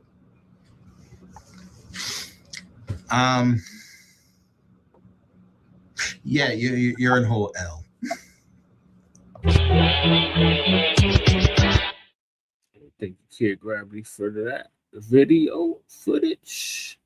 I'm gonna go back to Tariq. He did a good job hosting. And that's a good play. You get people who got like a real big internet following. You know, Druski's, he's killing the game right now on the internet. So, you know, that was a good choice as a host. And some of the clips that I've seen look pretty good so far. But boy, the thing that we got to talk about as far as the BET Awards, the real entertainment about the BET Awards that we got to talk about is suspected white tea supremacist Jake Lang. Should I even call him suspected at this point? I'll just say suspected. So for those who don't know, suspected white tea supremacist Jake Lang, who, you know, I had a debate with him on TikTok, not on Twitter before. So I washed him with his nonsense. I had a debate with him. But he was one of these J6ers. He was one of these people running up in the Capitol building. He's an alt-right suspected white supremacist who happens to be Jewish, by the way. So he does all of this anti-Black antagonism. He's been showing up down there. He was showing up at the Carmelo Anthony hearing. They threw him in jail a couple of times. He's known for antagonizing Black folks. When he was down there in Texas, the police basically protect him. He's one of these, you know, these white tea supremacists. They go around antagonizing Black people, but they have police protecting them. Yep. Just like in Texas, when he was down there at the Carmelo Anthony case at the trial, he's out there just spewing gibberish, but he's standing right behind the police, who's basically down there in Texas acting as his police, as his security guards, basically. So that he gets off on doing that, goes around, and he has his fellow travelers within law enforcement protecting him. But here's the thing. So I guess he thought he was going to come out to LA and do that. He decided, ladies and gentlemen, to come out to LA, to bring a couple of his white tea supremacist buddies with him, and go to the BET Awards to do an anti-Black protest. Man, y'all already know how left that went real fast. That went left real fast. What's up, Blacktivist? Are you fantasizing about my lips, bro? I hope you're a woman. This dude I hope you're a woman. This dude is fantasizing about my lips. I hope you are a woman, Blacktivist. I got a picture of me just standing there, just chilling, and this dude is fantasizing about my lips. So, bro, I hope you are a woman, Blacktivist. Now, if you're a punk, I can't do nothing about your fantasies, bro. This dude is up here fantasizing about my lips. Yeah, we don't do that, brother. This ain't that kind of place. I don't knock anybody's lifestyle, brother. I don't knock nobody's lifestyle, but I don't respect dudes. That's not what I do. All right. Yeah, you got to chill out on that, brother. You got to chill out on that. All right. No, I'm just sitting. I ain't doing nothing. I'm just sitting here, literally not even making an expression. So he's fantasizing about my damn lips. Okay. So yeah, we don't do punk shit. All right. But if my picture got you unzipping your pants, brother, you need to go ahead and get up out of here with that. But anyway, I'm talking about Jake Lang. I'm talking about the white supremacist Jake Lang, who went up to the BET Awards in Los Angeles, had a sign about Black parents, just talking crazy about Black people, and some civilians put the beats on him. He got ran up off the block. Him and his folks got ran up off the block immediately. They got hands and feet put on them. They were getting punched on, slapped on, kicked on. Their signs got taken away from them. They got whooped on for about 2 blocks. So, yeah, I don't know what he was thinking. There's no way that dude thought he was going to get that off in LA. Right. And these were the civilians who got on him. The reputables didn't even get to see. If the reputables got to him, you know. So this is their next distraction. Yep. So yeah, the civilians whooped on him. Exactly, immortal. He's online whining now. Oh God, I almost got murdered in Los Angeles. The blacks can't control themselves. Oh God. See, this is my point. The blacks can't control themselves. I almost got murdered. They hit me with glass. He's crying on the internet now. What you think this man, LA ain't playing with cats like that, dude. LA don't play like that. Oh yeah, he's the fly. LA ain't about to sit here and argue with these folks. That's Chud the Bussy's homie, Nabi. He doing the same little antics that Chud the Bussy was doing before he got locked up. So he running the same circle as that fool. But he was the one that was showing up at the Carmelo Anthony court proceedings, acting the goddamn fool. He had some damn white lies murder rally outside of Carmelo Anthony's court and all this shit. Like, he's just a straight up clown, and Trump pardoned him. He was one of them J6ers that took over the Capitol in 2021.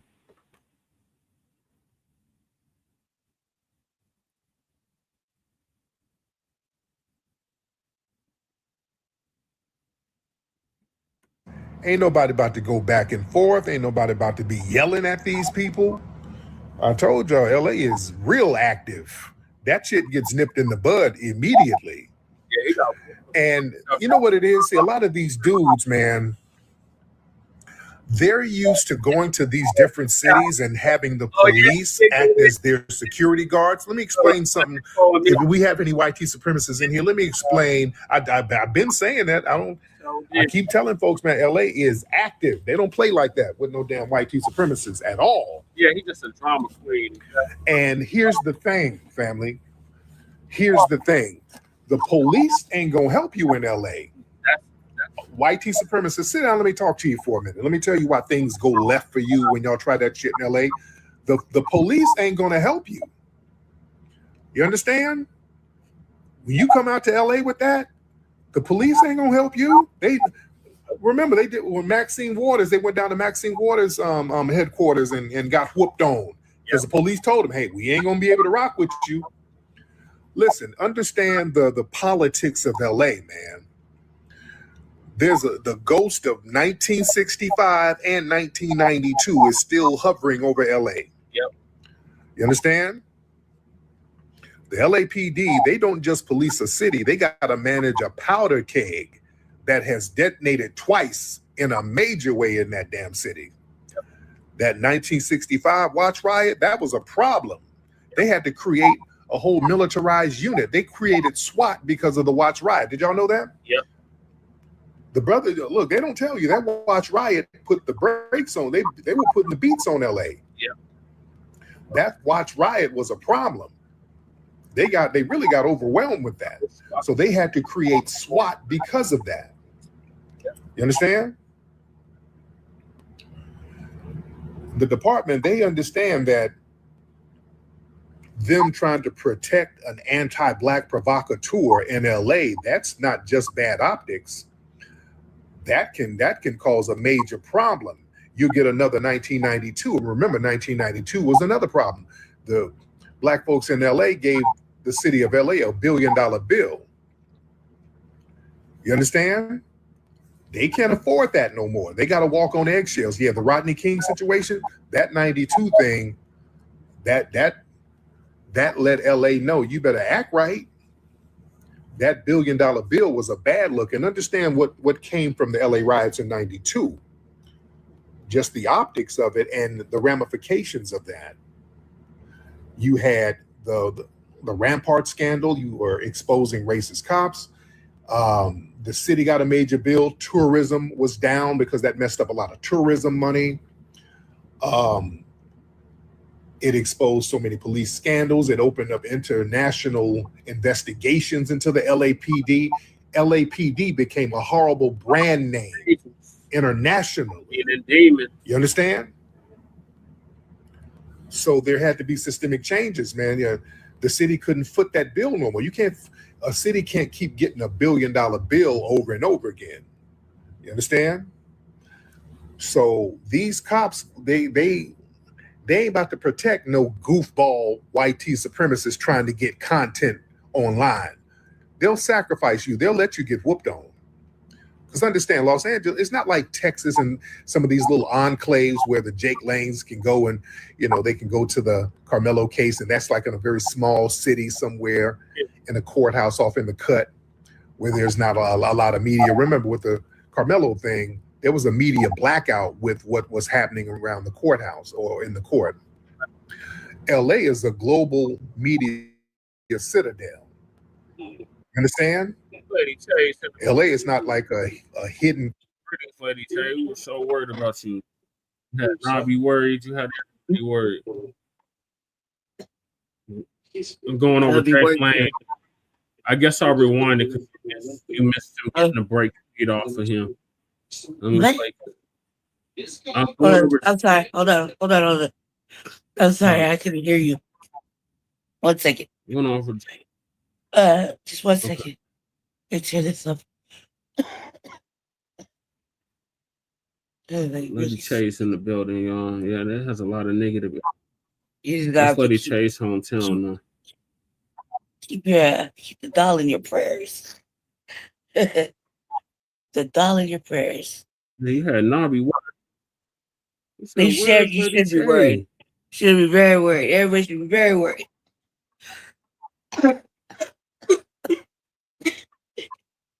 I'm trying to make it, man. I'm trying to make it. You gonna I just want to say one thing real quick to Jesse before you go on. You got to turn this shit in tomorrow, right? Yep, it's due tomorrow. I was supposed to meet today. Do it. I know. So I need I'm gonna need help to get it tomorrow. So we can talk about it at least. You know what I mean? It's about who I would vote for. I wish I could do just real quick. I'm sorry to interrupt your shit, but I just wish I could pick one on each side. Right. You know, you shouldn't have to. This is the thing, family. Should have to pick one or the other. Should be able to pick whoever. You know what I mean? That'll make it easy for us. Yeah, if you turn in both, it's gonna disqualify you. Let's see. Okay, who's in it? Nabi? I see Nabi. Let's see us. Yeah, I see you. I see who else is in here? We got I see everybody. Sister Val in the building. We got Damien in the building. Damien's in the building. We got Black Immortal. in here. We got Custom a Different Cloth in the building. DSP's in here. Right? Everybody. I see all you. Nobby's in here. I see Nobby. He should be joining us. All right. And we got Damien. Yeah, like, see you. I'm on my bed. I'm sorry. I have to lay down or else. We have Michael came up briefly, gave us an update about Phil Weiser. They kicked him out the Zoom meeting. What? They kicked who out the Zoom meeting? Michael. Why? Because he was asking about reparations and they wasn't trying to hear him, so they kicked him out the meeting. and then he don't get the vote. Exactly. What, So is it Phil Weiser? Michael Bennett ain't getting our vote. Nope.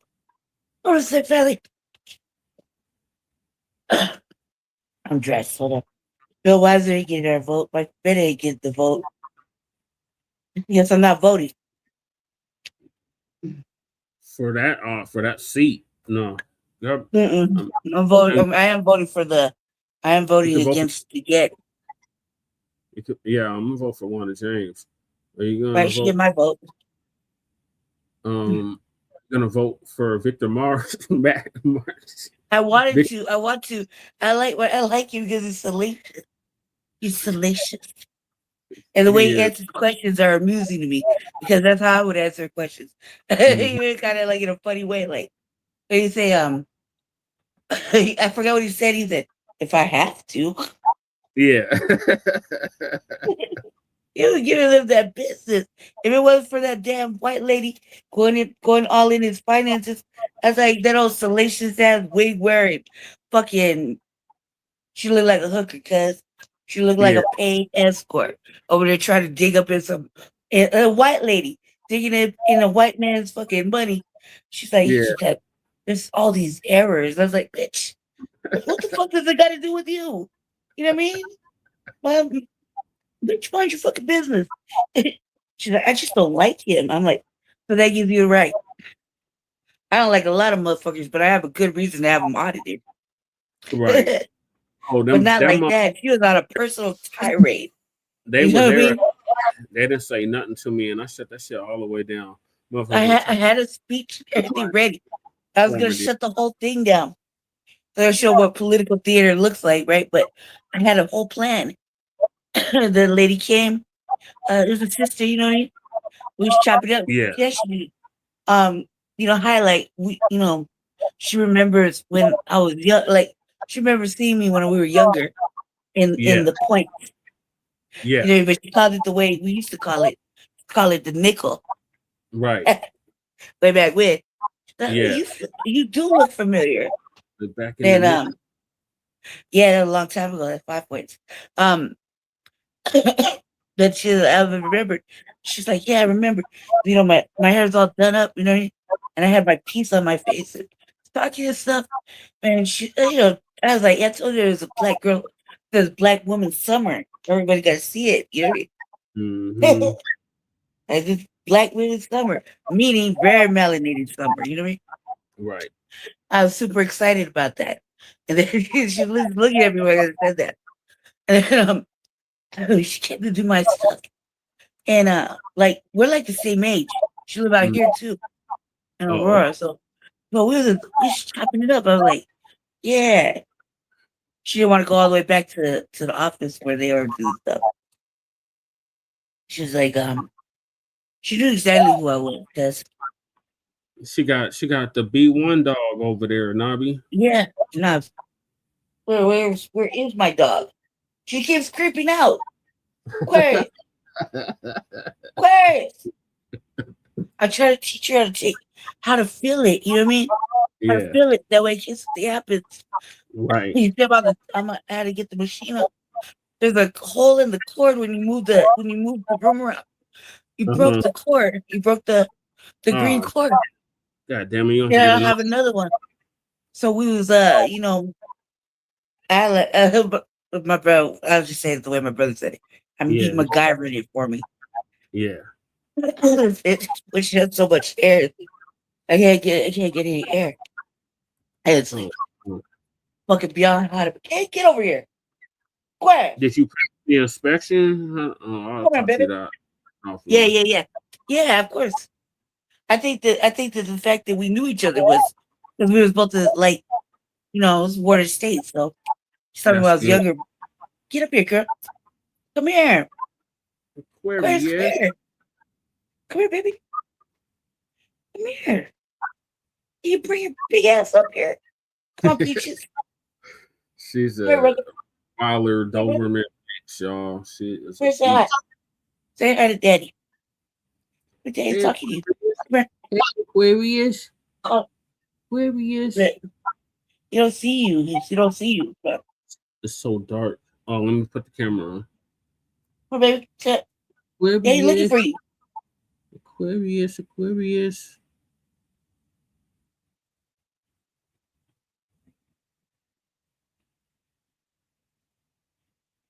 Where's she at? Oh, there she is, Aquarius. I see you, Aquarius.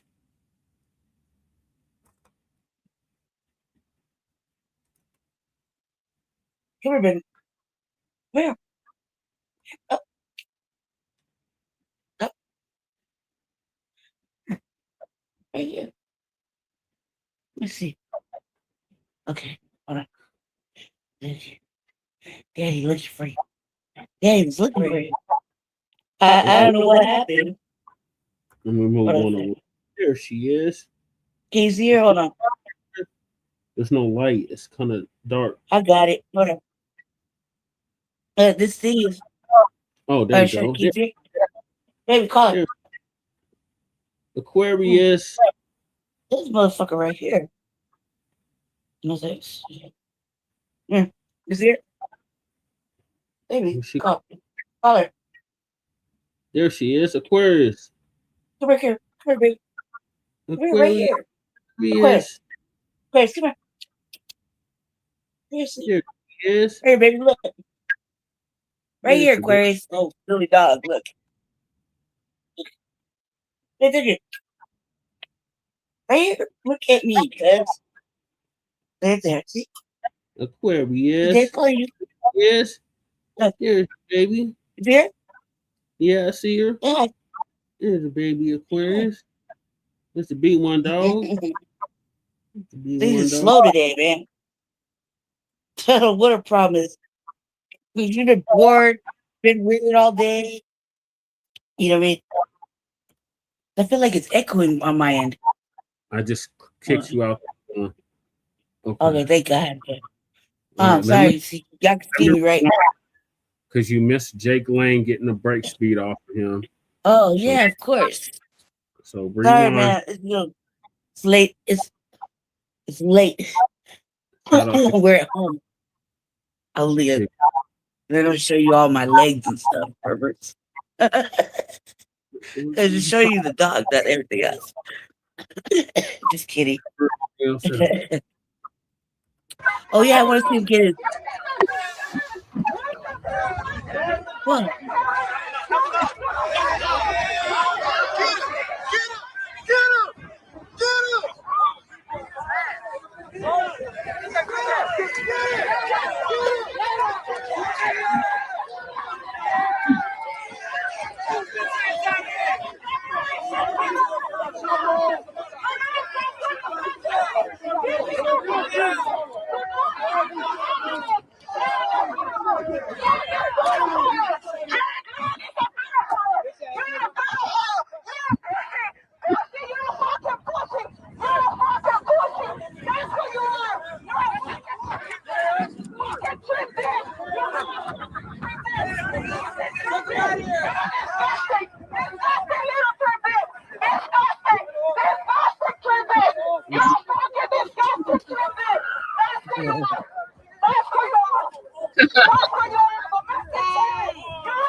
He's not a Mexican.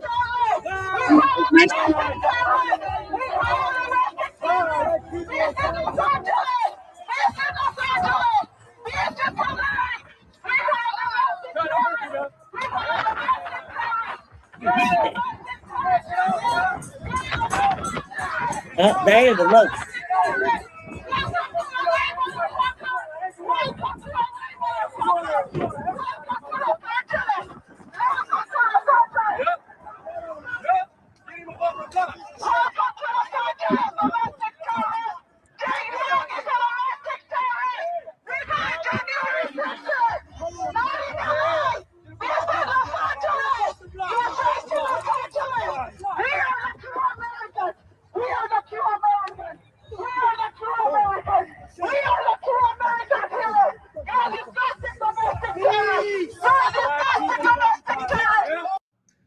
So you got banned from Texas, and your first inclination is to go to LA at the BET Awards to get yelled at by a Mexican on a megaphone and get your signs took. And you didn't even stand on it. You started running away and got your hat took. What the fuck is Mexicans doing at our shit though? Let's talk about that. Yeah, you're in whole L. BET Awards, Black Entertainment. I don't what know why the fuck? I don't know why I don't understand. I don't understand. Why was the Mexicans getting involved on our BET Black Entertainment Television? Starts with Blacc. They were. I mean, I understand why you run fucking Jake. Yeah, it is a fucking thing. Yeah, you know I'm blind. They were outside. I got glasses on too. Stop clowning. I hear y'all over laughing at me and shit because I'm like, whoa. I had to get the magnifying glass on, make sure I caught every moment of that. And I'm like, is this Mexican running him out? It was Mexicans and away Black. From the BET Awards. Yeah. I mean, I guess, but it's not gonna solve anything. That's just a one-time thing. You know what I mean? Like, embarrassing. It's because I'm using a magnifying glass while wearing glasses. No. She's talking about Jake Lane getting the brake speed off of him. Like they just kind of kicked him around a little bit. I was hoping that motherfucking our people would be out there just beating that ass, like. But no, it's a Mexican. He pulled Mexican. He didn't go. Where's all his people though? It was just him and this cameraman. They ran off the block. Literally, like that's old-fashioned run off the block. Yeah. They said LA shut down. It lays at the BET Awards. Why were they at our protest though? I mean, they were outside. They were outside of the BET Awards. Why were they there though?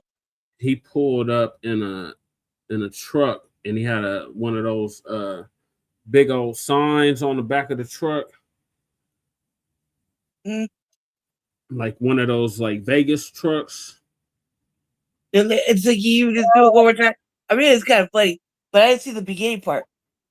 I had to find the magnifying glass. All right, rewind for Lady Chain. One more again. I'm sorry, family. Every time I see a motherfucking caucus boy get ran off somewhere, I gotta see it at least 2-3 times. I don't like what I'm seeing though. Damn.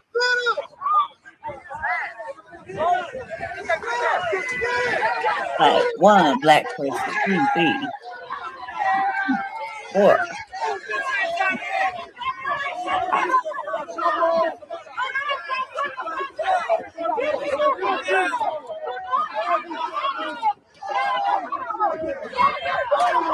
Start with your own side.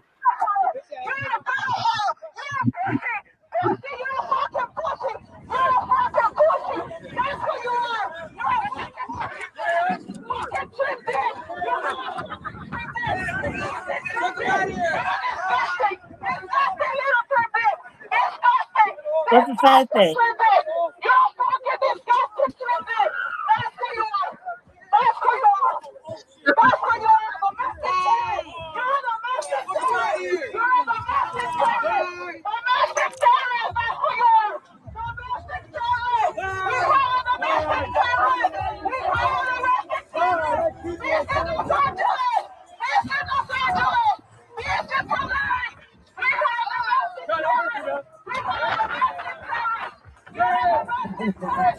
I love the fact that she's tripping.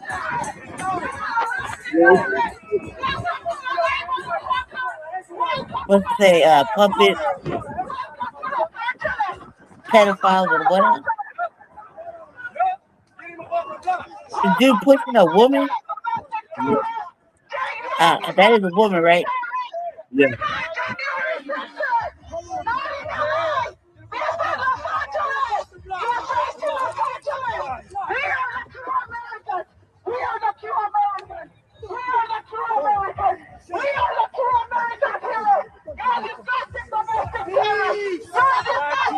I said the fuck you are. So What the fuck you you talking got about? banned from Why is that Mexican person at our store? I don't know, Lady Che. They were outside. At the BET Awards? That's Yes. kind of like something you might want to think about. Like, what They you were- doing at the Black Entertainment Television? It's LA, Lady Che. There's Mexicans Don't give all a fuck. They all over the damn place. You know that. You from there. No, but They at the were out- BET Awards, I'm like, at the BET Awards, this Yeah, is they- not, fucking, I don't know what their awards called. They have their own shit. They got their own little shit awards for their music. Yeah, it wasn't the Latino Music Awards. It was the BET Awards. But BET Right. Black Black. owned It starts with Black. years. Over 20 years. 26 years to be exact.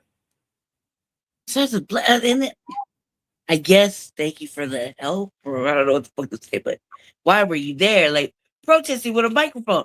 You had a megaphone. And you know what I mean? Like, I don't know what to say. I don't like that. I was more expecting somebody to be like, especially when you're saying you're the original people. What, Yeah. what the fuck? No, you're not. Right. Did you forget where you? No, you're not. We don't have to keep going over this history test. Oh my God. Nabi What wants is to know if happening? you live again on your channel. Huh? Yeah, they just like roaches. Exactly, Nabi. Nabi said, are you going to go live again on the RBA? When? That's what When? she's asking. When? She's asking, when are you going to go live?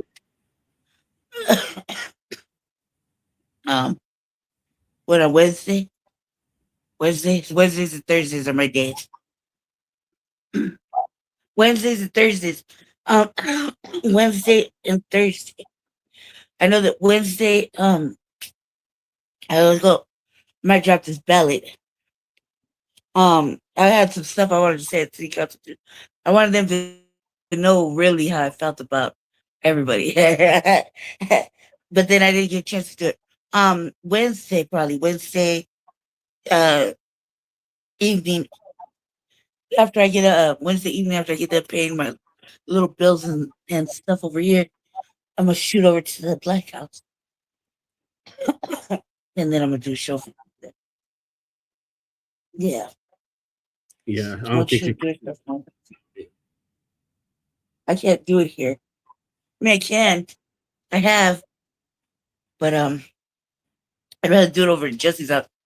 It's cooler over there. Yeah. It's so fucking hot up here. It's gonna stop my heart. Drink. God don't appreciate cold. Where is he? Ice God water. damn it. She left again? She be creeping off. She come in, she be creeping off. Like as soon as I'm not paying attention, she just creeps off. Right? Real shit. And I'll be like, where are you? Because I got all kinds of stuff behind me. Because I've been drinking. My kidneys about to shut down. I have pain in my they're right here in your back. So I forgot that I had to make a doctor's appointment. I had a hard day, basically. Like a hard couple of days. 2 days since you left, basically. I got ice water. I got all kind of water. Okay. I've been drinking nothing but water because I drank all my little crystal lights. And then I forgot you stole the sugar from my house. But yeah, you. Yeah, you. Your house. Yes, you did. No, you didn't. That little granulated shit that I think is like dirt at the bottom of the tea. That sugar? That sugar came from here. Yeah. So I'm looking for that sugar, and it's at your house. I don't have cane sugar here. That shit that we make Kool-Aid out of, it's like it sits at the bottom. Yeah, I don't have cane sugar here. I just have granulated sugar. Whatever that sugar is, it came from my house. No, that came from safe. Don't believe me? Ask him. That came from safe. What Ask him. I brought over there was the cane Where is sugar. it then? It should still be in there. I didn't take It's it. not there. It's not there. Look, man, I was trying to make me a sweet tea. Couldn't make no sweet tea. But you got the sugar at your crib. I got the granulated sugar. Whatever, you still got the sugar. Sugar. Yeah.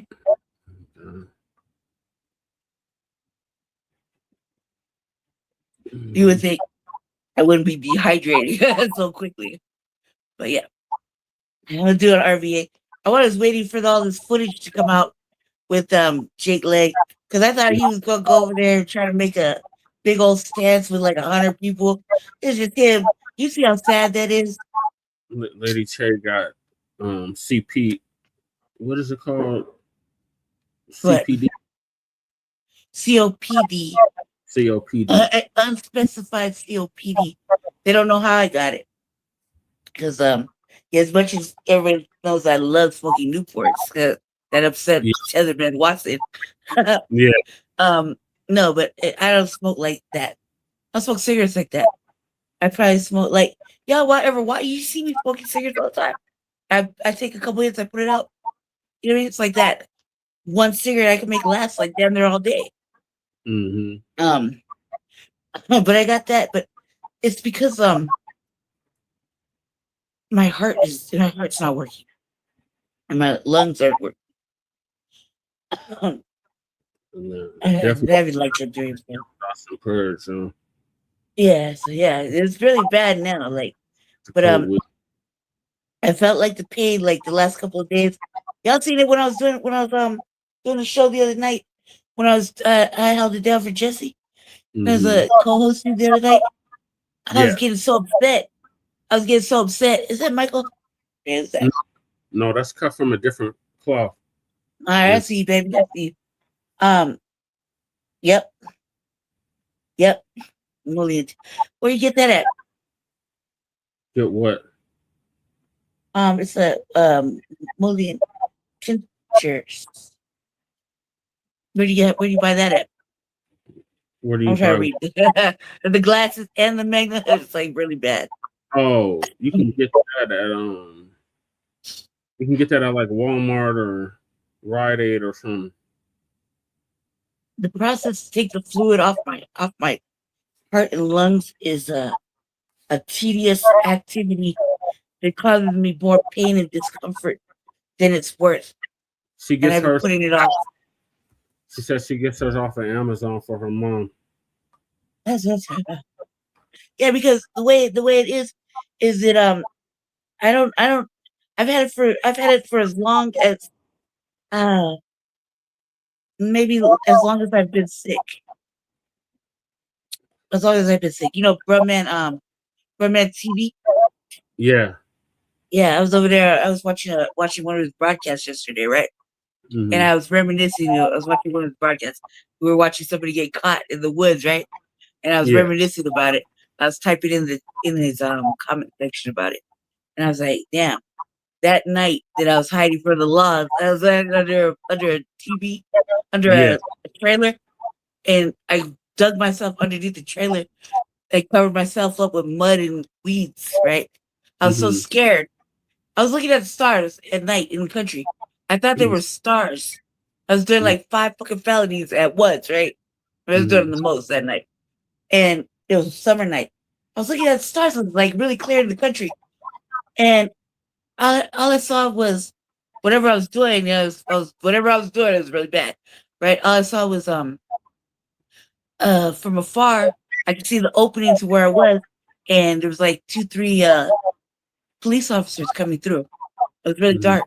And you can see the lights flashing. I was like, oh, fuck all this. I crawled underneath the trailer and covered myself up, right? Because I didn't know that there were drones. They weren't stars, cuz. Those were drones. And that's how they found me. So I was like thinking, it was like 2015 or something like that. Yeah. And I didn't really know. I remember seeing Predator, right? Yeah. And I thought about motherfucking Arnold Schwarzenegger. He's up against the log. He's in the mud, right? And the motherfucking Predator's looking for him. And you can't find him because he's in the mud. I was worried. I was like, man, I was like, a stick, man. You know, fly. I had barely any clothes on. It was summer night, you know what I mean? Like just shirt and shorts and stuff like that. But I was wearing white. I had all these bracelets and stuff, you know what I mean? I was doing the most, right? I'm serious, I was doing the most. When I saw the motherfuckers' cars coming in, I've been doing mushrooms all day. Right? So I was like, oh my God, let me get out of the trailer. Got in the trailer, dug myself up, and the weeds were I covered myself up with them. And I swear, I was so scared, I fell asleep. I don't know how it happened. I just fucking fell asleep. I was like, they were there for like 10 minutes. I was that scared. When I fell asleep, it was like 6 hours later. And I was still scared to come out. Because if they would have caught me, they would have got me, you know what I mean? It was like a whole thing. I was like, oh my God. Mushrooms, cuz I swear to God. I was like, they were only there for 10 minutes. They couldn't find me. They just drove in, drove out. But I didn't know they drove in and drove out. That 10 minutes it took me to be like, get all comfortable underneath the trailer, with all the weeds and shit. I mean, I was mad comfortable. I was sitting there with my hands like this and fell out. I was so scared, just passed out. Yeah. I was like, man, I woke up, I was like, well rested and shit, scared as fuck, well rested. It was still dark. And I started making my way. I finished my work that I was doing and made my way back. I had to get back to my spot. You know what I mean? I was doing a lot of bad things. Like 5 felonies. If we broke out everything I was doing, it would have broke down to 5 separate felonies. You know? Damn. 5 separate activities. Motherfucker gotta eat. I gotta live. Right? So yeah, I was reminiscing because they had to find these brothers in the weeds. They got the brothers the police were trying to find them. They couldn't find them. They were in the weeds. But a motherfucking drone spotted them. And I was like, oh my God. And the police grabbed one of the brothers by his locks and pulled him up by his hair. Like, this motherfucker right here, I couldn't do it. You know? Yeah, it's called it's by Herbify. She said it's extra strength lung cleanse. Oh yeah. Yeah, I feel like as much like water and stuff I've been drinking, I still feel like my kidneys are I feel like everything's about to shut down. But let's not think about that. Let's move forward. Right. Positive thoughts. Positive thoughts. It's They're gonna let me go like this. I've been working too hard, god damn it. Tincture. Peak hours. Yeah. I'm gonna get on Wednesday. It's supposed to take 3 times a day. It's like the stuff that Malabo had gave you. And the stuff that you had got from MONIQUE. Mm-hmm. Yeah, that stuff is good. It really helped. Because it's you know, like people use like a regular rescue inhaler. And it's usually blue or something. I have one that's red. It's different, but it's supposed to be like used twice a day. But because whatever this is, the COPD, unspecified COPD. Yeah. It I have to take super high powered different type of inhaler. I really don't like to use them. I don't like none of this Western medicine shit. I just be like, man, come on. It's not helping. And the removal of the water, it's so tedious. It's like once it starts pulling off, I feel more pain than when I started.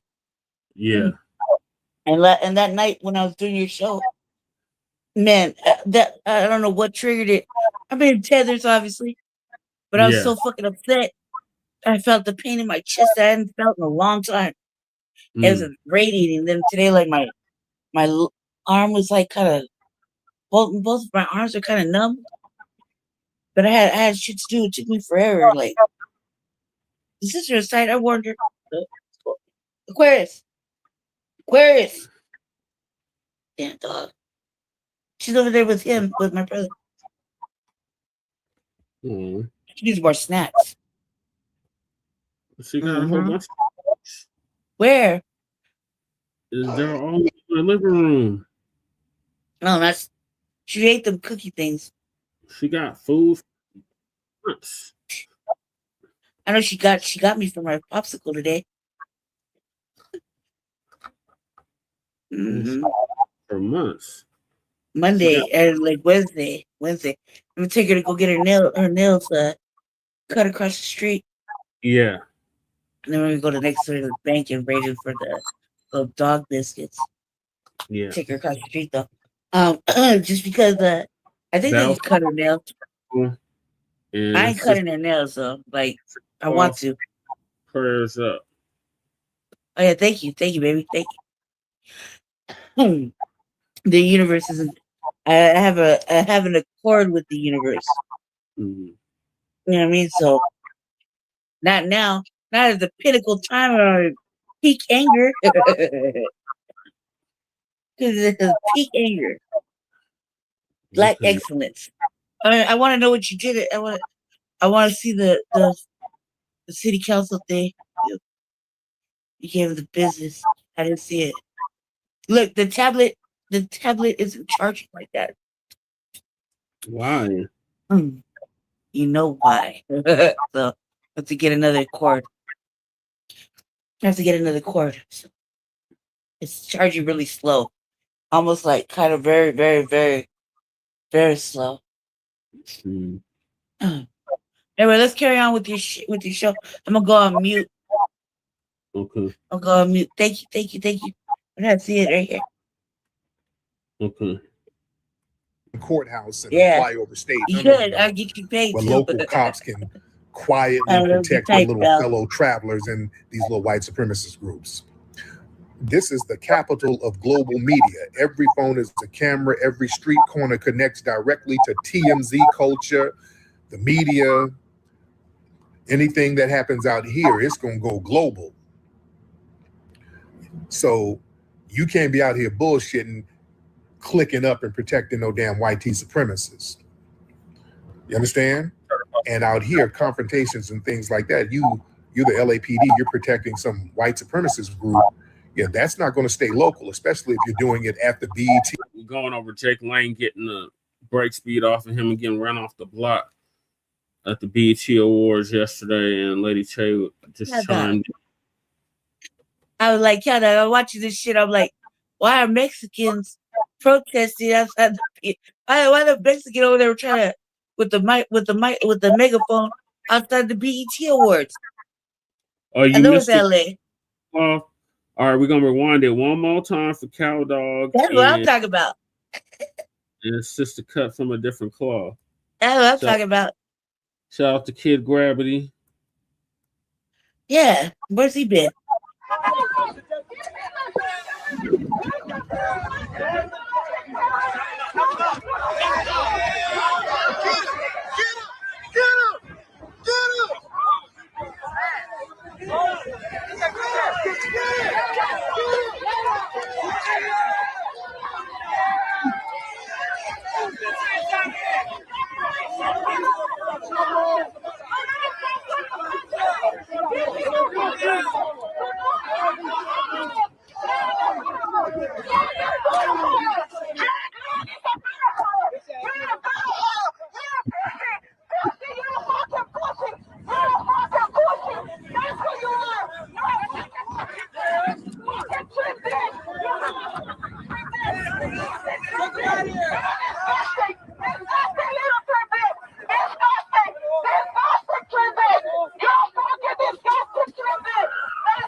got banned from Texas and your first inclination is to go to LA at the BET Awards to get yelled at by a Mexican on a megaphone and get your signs took. And you didn't even stand on it. You started running away and got your hat took.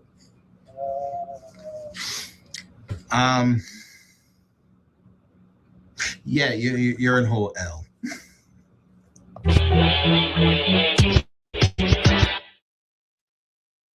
All right. So now we'll go back to Tariq. The awards. You understand? So the headline becomes, why is the LAPD using public resources protecting white supremacist groups? So that'll be a PR catastrophe. You understand? And listen, out here, the cats don't give a shit. Just got on camera for like. I want y'all to understand something. When the LA riots popped off, remember, they ran the police up out of the neighborhoods. When the LA riot happened in '92, the police were there. Let's be very clear. On Florence and Normandy, it was a lot of police there. They got ran up out of there. I want y'all to understand how the LA riots went down. They ran the cops out of there, dude. The cops had to haul ass and get up out of there. You think these niggas, they run the police up out of here, they won't hem your ass up? You got a city full of cats who are trained in guerrilla warfare, urban guerrilla warfare, who's with the shits. Yeah, y'all didn't know that. Yeah, we all looked that up. Yeah, the police was there. They had to retreat because the block got real hot for them. So it's a whole different vibe out here, man. And the political machinery out here is very different because there's already been scandals with racism within the police department. LA is still trying to recover from the Mark Furmans. Remember the OJ trial?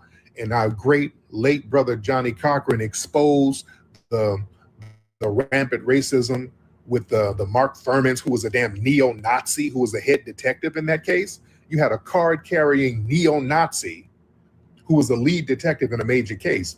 All of that stuff was getting exposed. So the LAPD, they're still reeling from that. The white supremacist groups within the Los Angeles sheriff deputies, they got deputy gangs that are white supremacists out here. They're still reeling from that. So they can't afford to sit up here coddling no damn goofball white supremacist troll, because they gonna get the shit's gonna get hot for them. You understand? It's gonna get hot for law enforcement. You see? And remember, this is California, man. You had the Black guerrilla family was formed out here to get at COs. That's who they were getting at in the prisons, because the COs were being abusive. So, hey, they formed the Black guerrilla family, George Jackson, and they were getting at COs. They got a thing where they don't give a damn about you being a cop. If you do some injustice, you can get it. Everybody can get it. Yeah. And remember, listen, and they try to, you don't see a lot of violence against Black people out here by law enforcement out here. You don't, that's why you don't see that much. You don't see that too much in California. So Black Panther Party stuff is here. You know, not on film. You don't see it. Real family, yes, sir. Now, the last time there was a major situation that happened that got caught on film, it was a brother, what was his brother? Right off Imperial. I can't think of the brother's name, but it was a brother who got unalived. He was riding a bike and some sheriff deputies unalived this brother. And, you know, they hid the footage and all that, but somebody's Ring camera caught it. Not Oscar Grant. No, this happened in LA. Kismet. What's that brother's name? God, I can't think of this brother's name. But yeah, they unalived this brother. He was riding the bike. No, I'm talking about LA. This is LA, Taylor King. This is LA. I'm talking about in LA. It happened off Imperial. And somebody's Ring camera caught it. And we saw that it was unjust, and there was a protest down there on an Imperial. And I remember going to the protest. I said, oh shit, this, I'm looking at how some of the cats in the neighborhood were acting. I'm like, okay, this, I felt the vibe, and I kind of saw Dijon. Yeah, Dijon. That's right. That's this name. Right. cut the check. That's right. Dijon. That's right. Him. Brother Dijon. Right. Yeah, somebody's Ring camera actually caught it because they were trying to hide what they did, but somebody's Ring camera caught it, and that turned the hood up. And there was a protest about it, but there were some dudes kind of circling the block who wasn't on some protest shit. I said, oh, this about to go left. And about a day or so later, somebody down in Compton ran up and ambushed 2 cops in a car. Y'all remember that? In retaliation, somebody ran up in Compton. They ran up and ambushed 2 cops in a car. And then dudes showed up to the hospital where the cops were, saying they were going to finish the job. I'm like, damn. Yeah, man. Yeah, so again, things go left real quickly. But yeah, the LAPD, they're not going to sit up here and coddle no goofball like no Jake Lang. You understand? They're like, we'll just sacrifice him. Whatever you want to do to him, then knock yourself out. Because again, they tried the same thing coming down to Maxine Waters' office, and the police said, hey, you come down here, we can't do nothing. We can't help you out here because you're going to make it hot for us. And right now, we got the Olympics coming to LA in a couple of years. That's the last thing they can afford. They can't afford a turn up at all. They're just now getting the tourism popping in LA back again. You know, Hollywood is a big tourist attraction now. It's almost, they're trying to make it like a little de facto Times Square to a certain degree. They don't need a turn up out there. They do not need a turn up, and it can get active. You know? But you know what the thing is with the Jake Lang types? You know what I noticed, man? I'm going to look at this from a different angle. With these Jake Lang types, these dudes, man, some of these dudes, man, these white tea supremacists, it's almost like they like getting whooped on by brothers. Mm-hmm. For him to come out to LA to try that, you wanted to get whooped on. Yep. You know what I'm saying? Dude, it's almost like you wanted to get whooped on. You knew good and well you were going to get whooped on out here. Yeah, that's what I'm thinking. I'm like, wait a minute. You come to LA with that bullshit, and you're going to go to the BET Awards in LA. You wanted to get, you know good and well they were going to whoop on you out here. You know that. You understand? You know they were going to whoop on you. You already know. And low key, I think some of these white tea supremacists get off on. Yeah, he didn't check the temperature at all. Look at some of them. Y'all remember Baked Alaska? That was one of these alt-right white supremacists. He kind of fell off, and he was one of them J6ers too. But yeah, Baked Alaska, and I done debated him and all that stuff. Yeah, I know all of these white tea supremacists, punks. So they talk all that macho alpha male stuff, and then they go to protest and get whooped on and beat on. And y'all remember Baked Alaska? Somebody beat on him and sprayed him with mace, and he's running around crying, oh God, I need some milk. Help. I need some milk. Remember that? He's yelling about he needs some damn milk. They do this whole alpha male thing and then go to some black protest or whatever, get whooped on and start crying like bitches. Mm-hmm. Jake Lang does this, Baked Alaska. Chud the Builder. Yep. Chud the damn Builder. You know, he antagonizes black people, and he tried to pew a brother and then still got whooped on. Yep. And remember, Chud the Builder's a punk. Mm-hmm. There's a transgender person who came out with pictures of them allegedly with Chud. Did y'all see that? This is a transgender person who's like, yeah, I had a relationship with Chud, and they got pictures and all types of stuff. Yeah. You know? But yeah, Tariq is a fool. Notice with these white tea supremacists who go out and do all this provocation and antagonizing black people, it's like some type of humiliation pathology. It's like a public fetishization of humiliation. You know, the physical beating is not a byproduct accidentally of their protest. Yeah, he did. Subconsciously, that's the goal. it's like subconsciously they're intentionally seeking out environments where they're going to be physically overpowered by black men. So the extreme racism they start spewing, that's just bait that will guarantee the physical reaction. So it's almost like they have a desire to be abused, to use the black community to fulfill like a deep-seated desire to be degraded and dominated and humiliated. See, because right after they get into a physical confrontation, they do all of this alpha male talk and all this tough talk. And the moment they get overpowered, that whole alpha male facade immediately vanishes.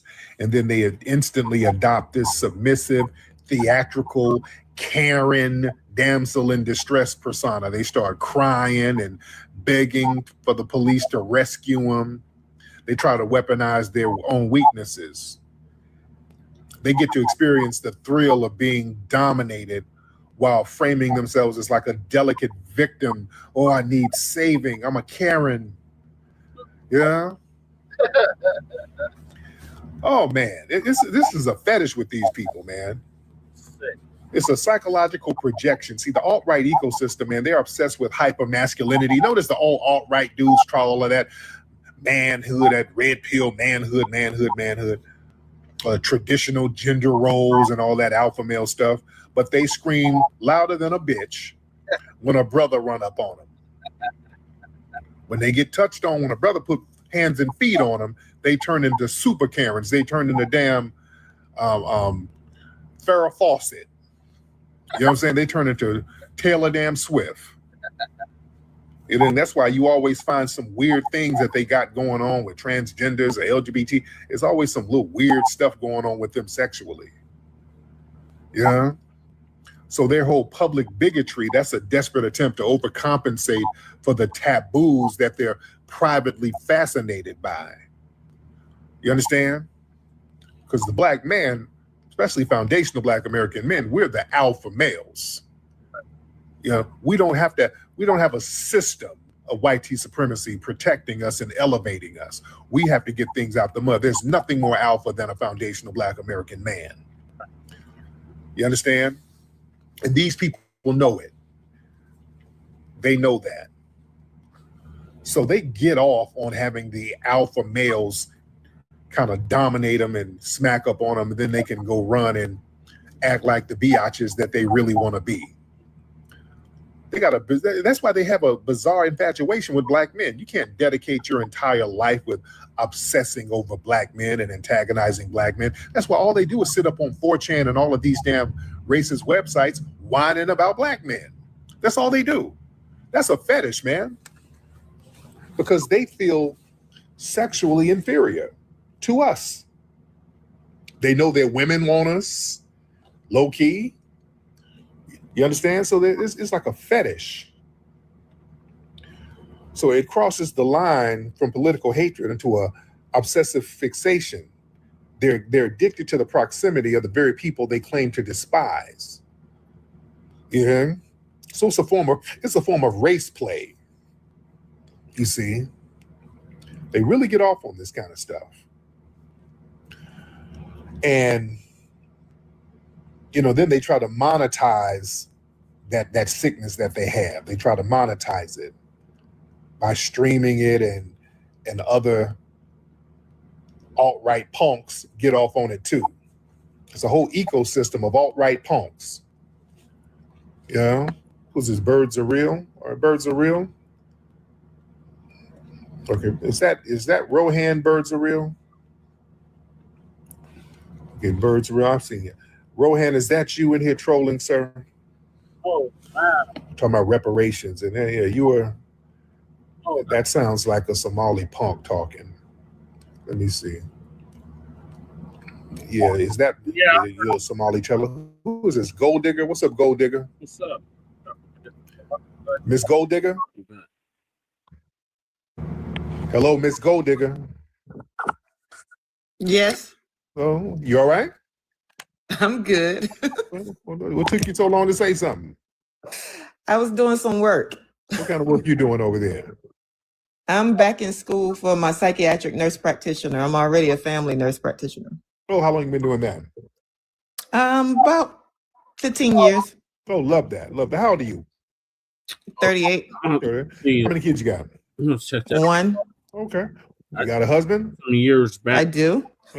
Is he a white man? No, he's black. I'm just asking. Shit. No, I don't date other races, and I don't date. I didn't date men who dated other races. There you go. All right, there it is. All right. Well, thank you so much, beloved. All right, I want to hop on Miss Gold Digger. She had a very interesting name.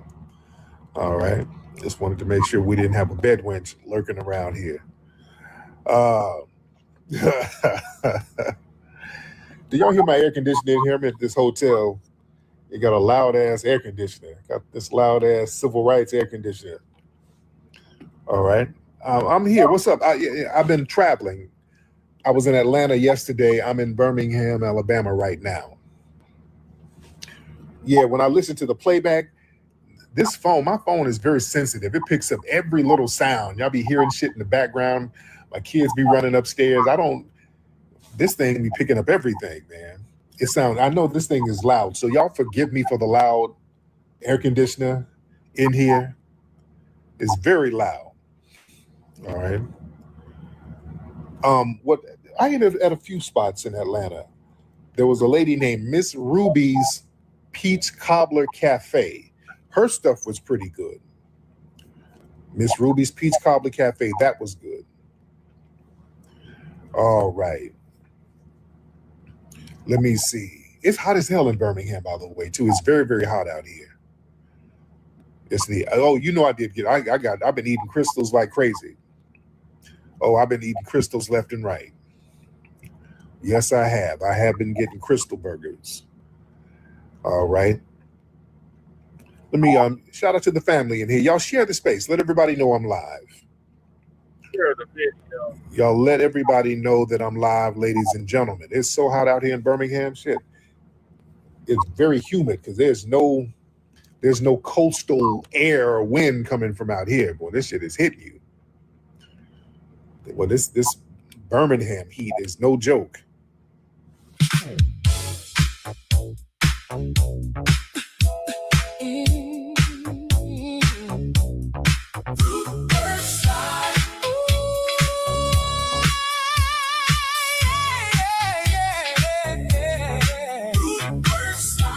To the left, to the right, my baby.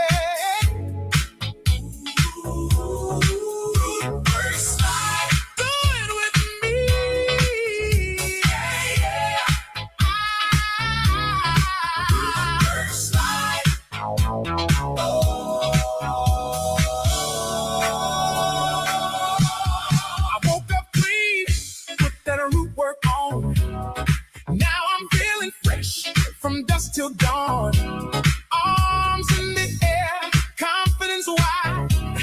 I hit the floor and do the root work slide. No funk on me, I'm smooth with pride.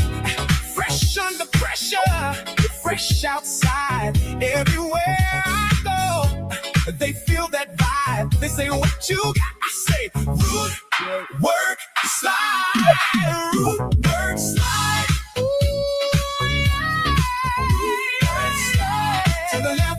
To the right. Nice. Lady Terry, you back?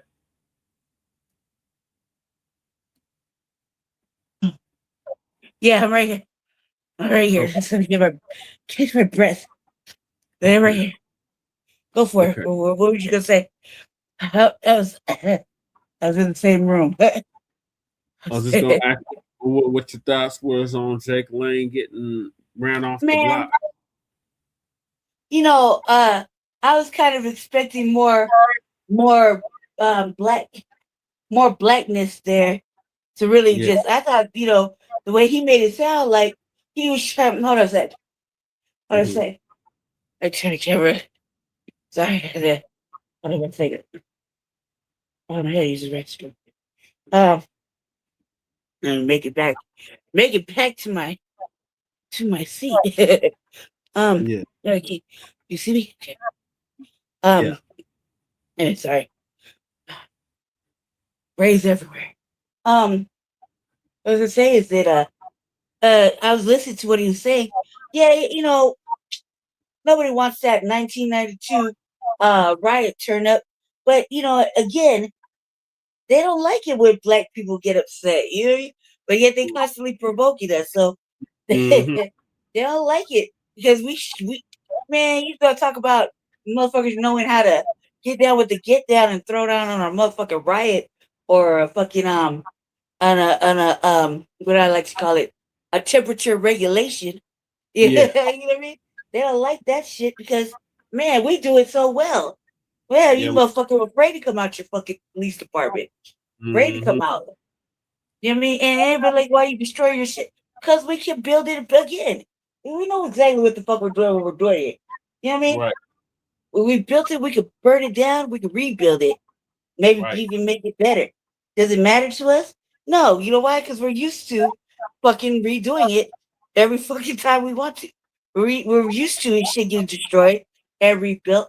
So when we do our own shit, you're like, well, you destroy your own community. It's ours to destroy. It's ours to rebuild. You'll see us flee, we always rebuild. Right. You know what I mean?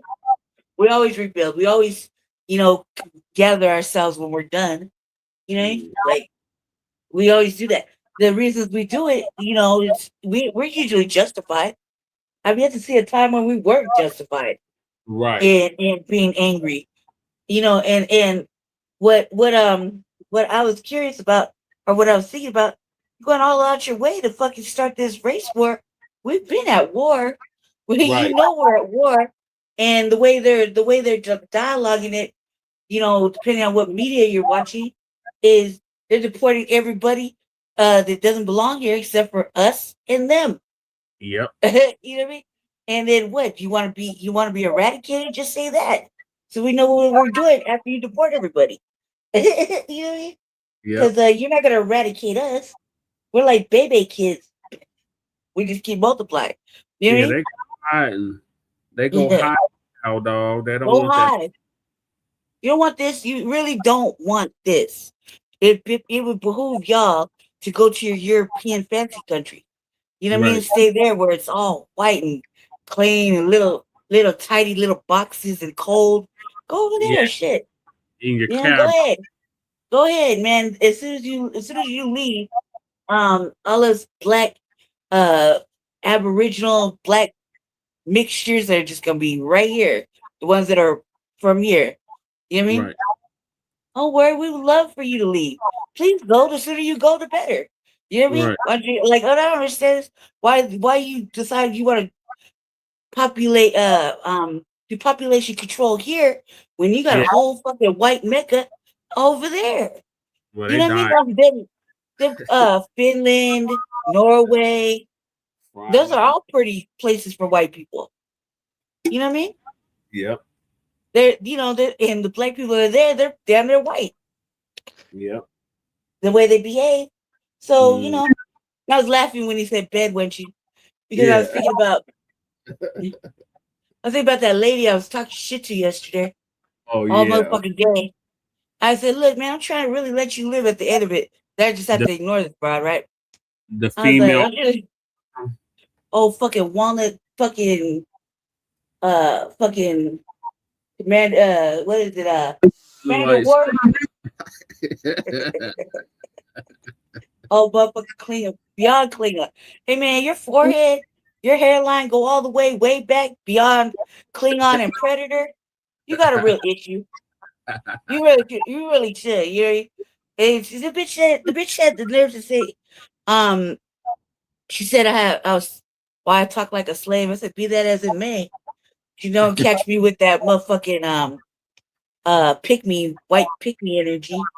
Right. You won't catch me kissing white ass for pats on the head and fucking I don't know what else. White acceptance that'll never happen. Be that I guess I am what I am. Shit. I guess I am what I am, but I don't give a fuck. You ain't hurting my motherfucking feelings. I told her at the end of the day, that's it. Have you ever argued with a grown Aries woman? We got stamina for days.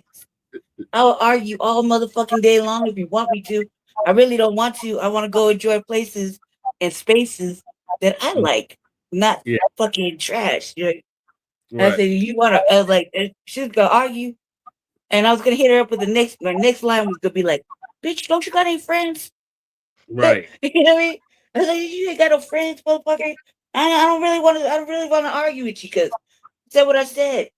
I'll take it back. I don't give a fuck what you say. I said what I said. Next thing is going to be dropping a link and you come up on my shit and I could really destroy you. That's the next step. But you don't want this. No reasonable individual want to argue with a grown ass Aries woman who ain't got shit else going on. That time, if you really need it, you really need it. But I'm not interested. I said, I'm not really interested in doing it, but I'm trying to let you live. Meaning, I'm trying to go on about my motherfucking day. That's all I say. She said, I'm not the one calling myself seduction doll. I said, man, woo, bitch. I was like, shows how much you know. I said, shows how much you read. Right. I was like, not everything. I said, not everything is sexual. Right. There's a whole motherfucking book with laws of seduction, and only 3 of them are sexual. Right. Only 3 in the very beginning. That's it. Only 3. And what I'm talking about has nothing to do with that at all. I was like, damn, bitch. I was like, because how much you read? I was like, shit. I said, not everything's sexual, weirdo. Right. I was like, God. I said, get off the motherfucking internet. It's making you slow. Go outside, touch grass. Shit, it's beautiful.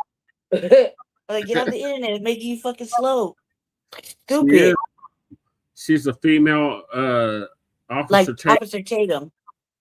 Yeah, like that. It's so ugly, man. I was like, I called her a bed wench. I said, she had any children, it was probably with a bitch or a cracker. I called her a coon. Oh, God. I mean, I probably said a whole bunch of ugly shit. Well, because the behavior, I definitely called her a tether.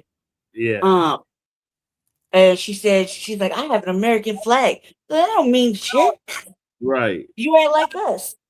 Right. That's all. You're not like us. Mm-hmm. Meaning you're not black like us. I said, I don't like to argue with white women in blackface.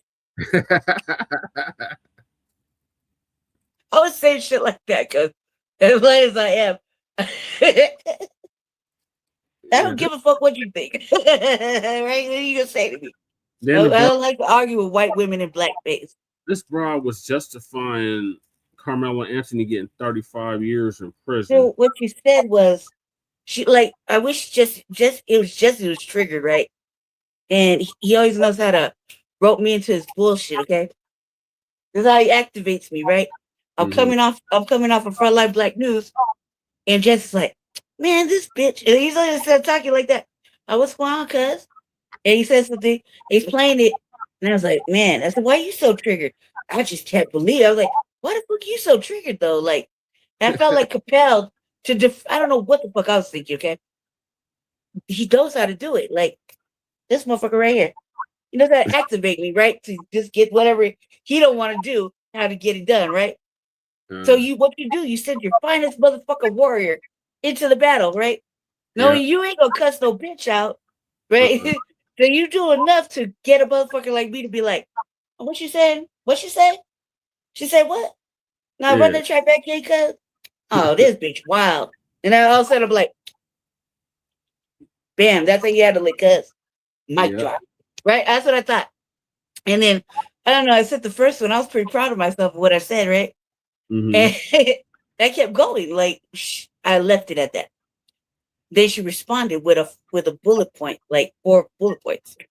And so I, like, if y'all know, I don't have a formal education, so spelling, grammar, how to form paragraphs and shit like that, no concept, right? I don't have an education like that. So, but I read, and now I'll just use ChatGPT to fucking do it.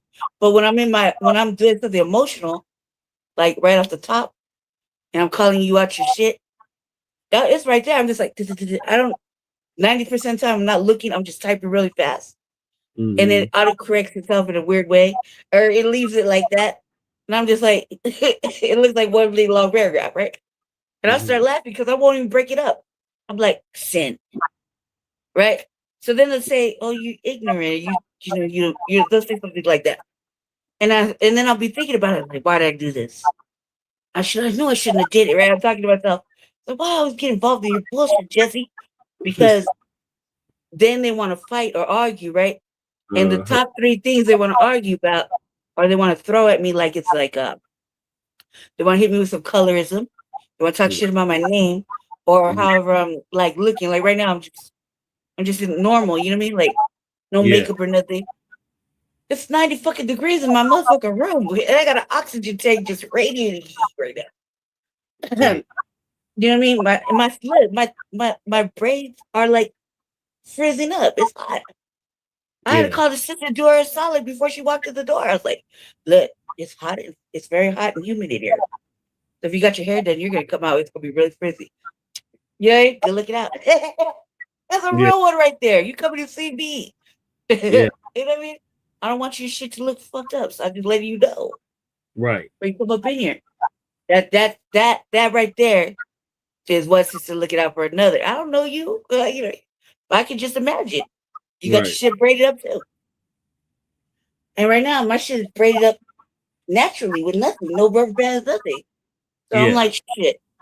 I was thinking to myself, colorism, the way I look, and the fact that I'm so fucking militant or pro-Black, or I'm on my Dr. Khalid Muhammad shit, that they don't like that. Nobody likes that, right? And I don't give a fuck, right? I just keep going. I will keep going and going and going, right? Like the energy. I don't argue with her. She went on for like at least 2 days. Some dude got involved too. And he asked me, he said, I don't understand what the fuck you said. I said, it wasn't meant for you. Mind your own fucking business. I was talking to her. That was one of them. Man, and I left at that. I said, look, and I pointed at her, I'm like, now you stop with the fingers, right? Go to bed, bitch. I'm trying to I didn't subscribe. You know what I mean? I don't want to talk to you. We ain't trying to be friends. I'm not friends with no fucking off-brand basic fucking bed wench, cause I don't like them types. They're not my type of broad. You know what I mean? I have 2 types. But ratchet and kind. You know what I mean? Ratchet or kind. I like what I like, but not no bed wench. Check this not no bed wench. She been talking about Carmelo Anthony and his family. Oh my God. So she was just saying nothing based in fact. What she was talking was like all wild ass hot boy statements, like, oh, why, you know, why if you loved your son, you would have been there. I was like, didn't you hear what the mama said? She said there was thunderstorming, and her son said not to come. Right. So you didn't hear that part, right? And she's talking about the husband, like, oh, this over consoling. What really triggered it was she compared the husband and wife, right? First she clowned him on the fact that they don't have a joint name, right? And that's like a whatever thing, right? You want to keep your name, keep your motherfucking name. We know you're married. Like, it's like whatever, right? At least they're a unified front when their kid is going through some shit. Unlike the white one. You know what I mean? Go light her ass up. Right. So I lit that bitch up, right? I did. When she compared the Anthony family to Ghost and Tasha on Power, I was like, oh no, bitch, you went too far now. I said, how you gonna compare a power couple of Ghost and Tasha from a motherfucking 50 Cent joint to a real life Black couple? These are the 2 fucking even similar. They're not even the same realm. One is fictional, and one is a real life couple that you can see right there going through some shit. And she's like, never trust a man in the big ass glasses. I was like, first of all, bitch, let's be lucky that he's sitting right next to his bitch. I mean, his wife. I mean, and she's like, oh, that over consoling is fake. Look, man, I would like that. I like to see somebody. His woman is crying, cuz. And he's trying to be consoling, trying to be masculine and not like whatever. There's so many fucking ways a man is trying to portray himself. and hold it together while try to calm his wife down. You know what I mean? Because that's her son. Mm-hmm. That's his seed. You dig? And so it's like I'm thinking to myself, you want fucking. I said, bitch, do you even have any children? If you do, I bet it's by a bitch or a cracker. You definitely don't have no black children that are all the way black. You know what I mean? Right. I was like, I'm already knowing, right? So you be disrespectful, but that's fake.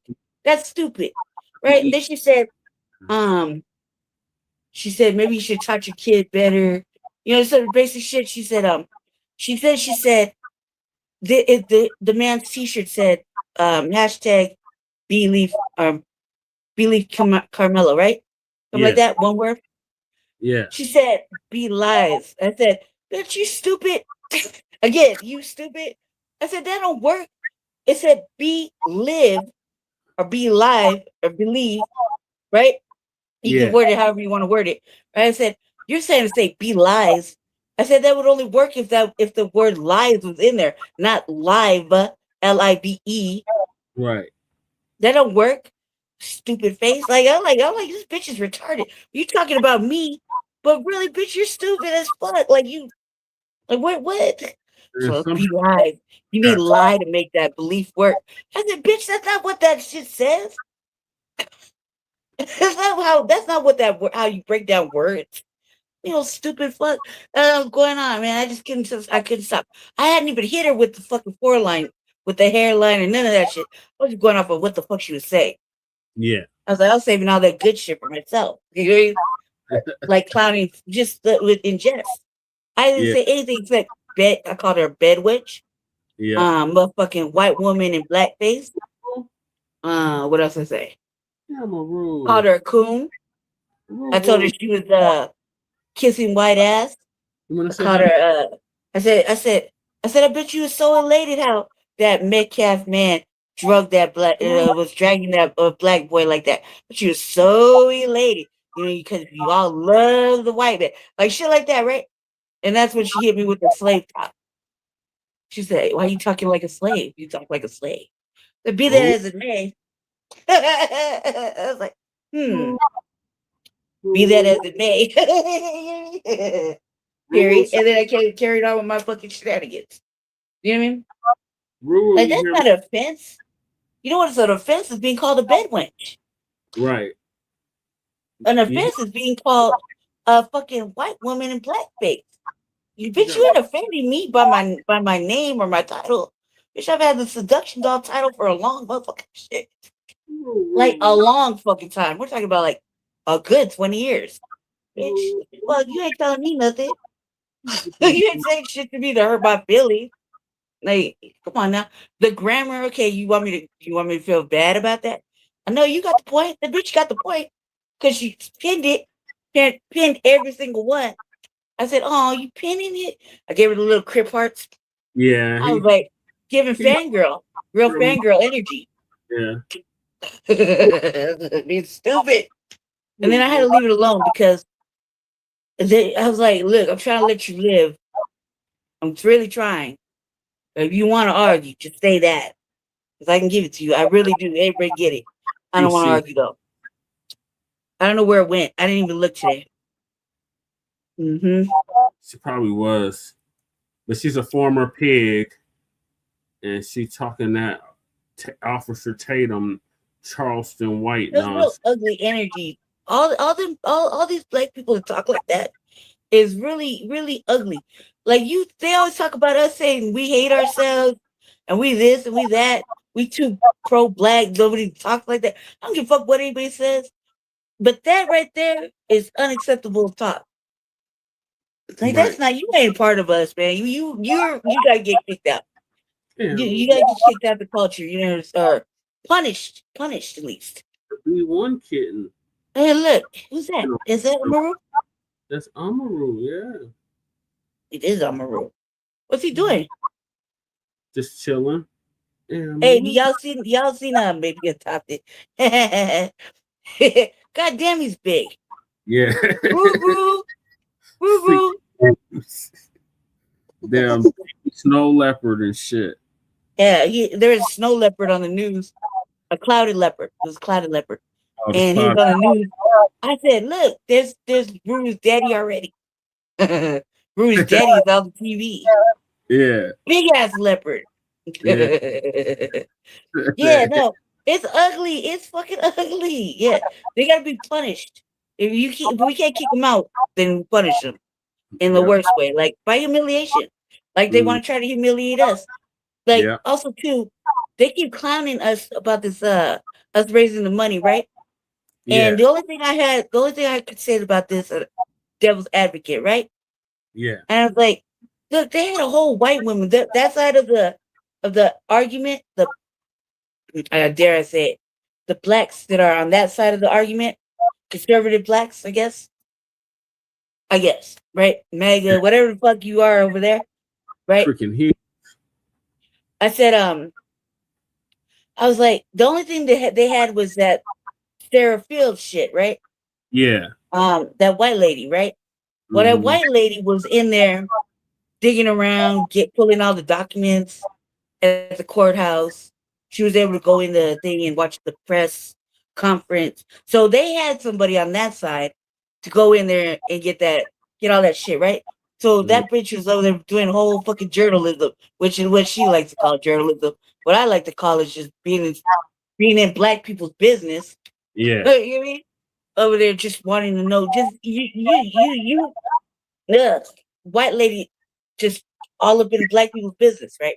But we did not have nobody to do that for us.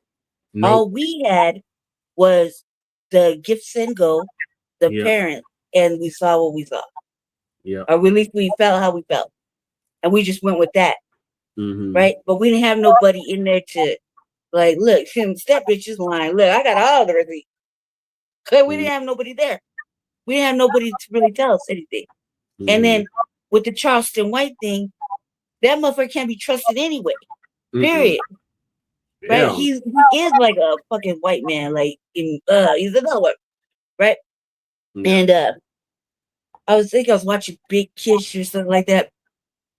He was acting all surprised, about Charleston White just basically saying, forming on or whatever, right? I was like, this ain't no new news, cuz. This ain't news we can use. The fuck we know this. Right. We know this bitch is this motherfucker is salacious asshole. And we knew he didn't have no money and we knew he was doing the most. He was a detriment to that boy's family. Right? Yeah, so he fucked it all up. And nobody wanna tell him to his face that he's responsible for that. Yeah, right? he's huge now. He'll be one. There'll be one in him and Khalifa will be one in August. Man, all I know is I was looking at baby pictures and showing them. I have baby kitten pictures. They was born in July, so yeah, there'll be one next month. Aww, what babies. And then Magic is I don't know how old Magic is now. Black Magic, like 2 months, 2-3 months now. Yeah. Oh, feisty ass. She's so feisty. Yeah, she is. She won't let me hold her. Nothing. They all act like that. First they're all cool, and next thing you know, they're like they purr. I get over, they don't purr, but they're happy to see me. It looks like. So I walk in, they fucking jump me, and my shit. So I pull in. All I see is Khalifa all over me, all over my chair anyway.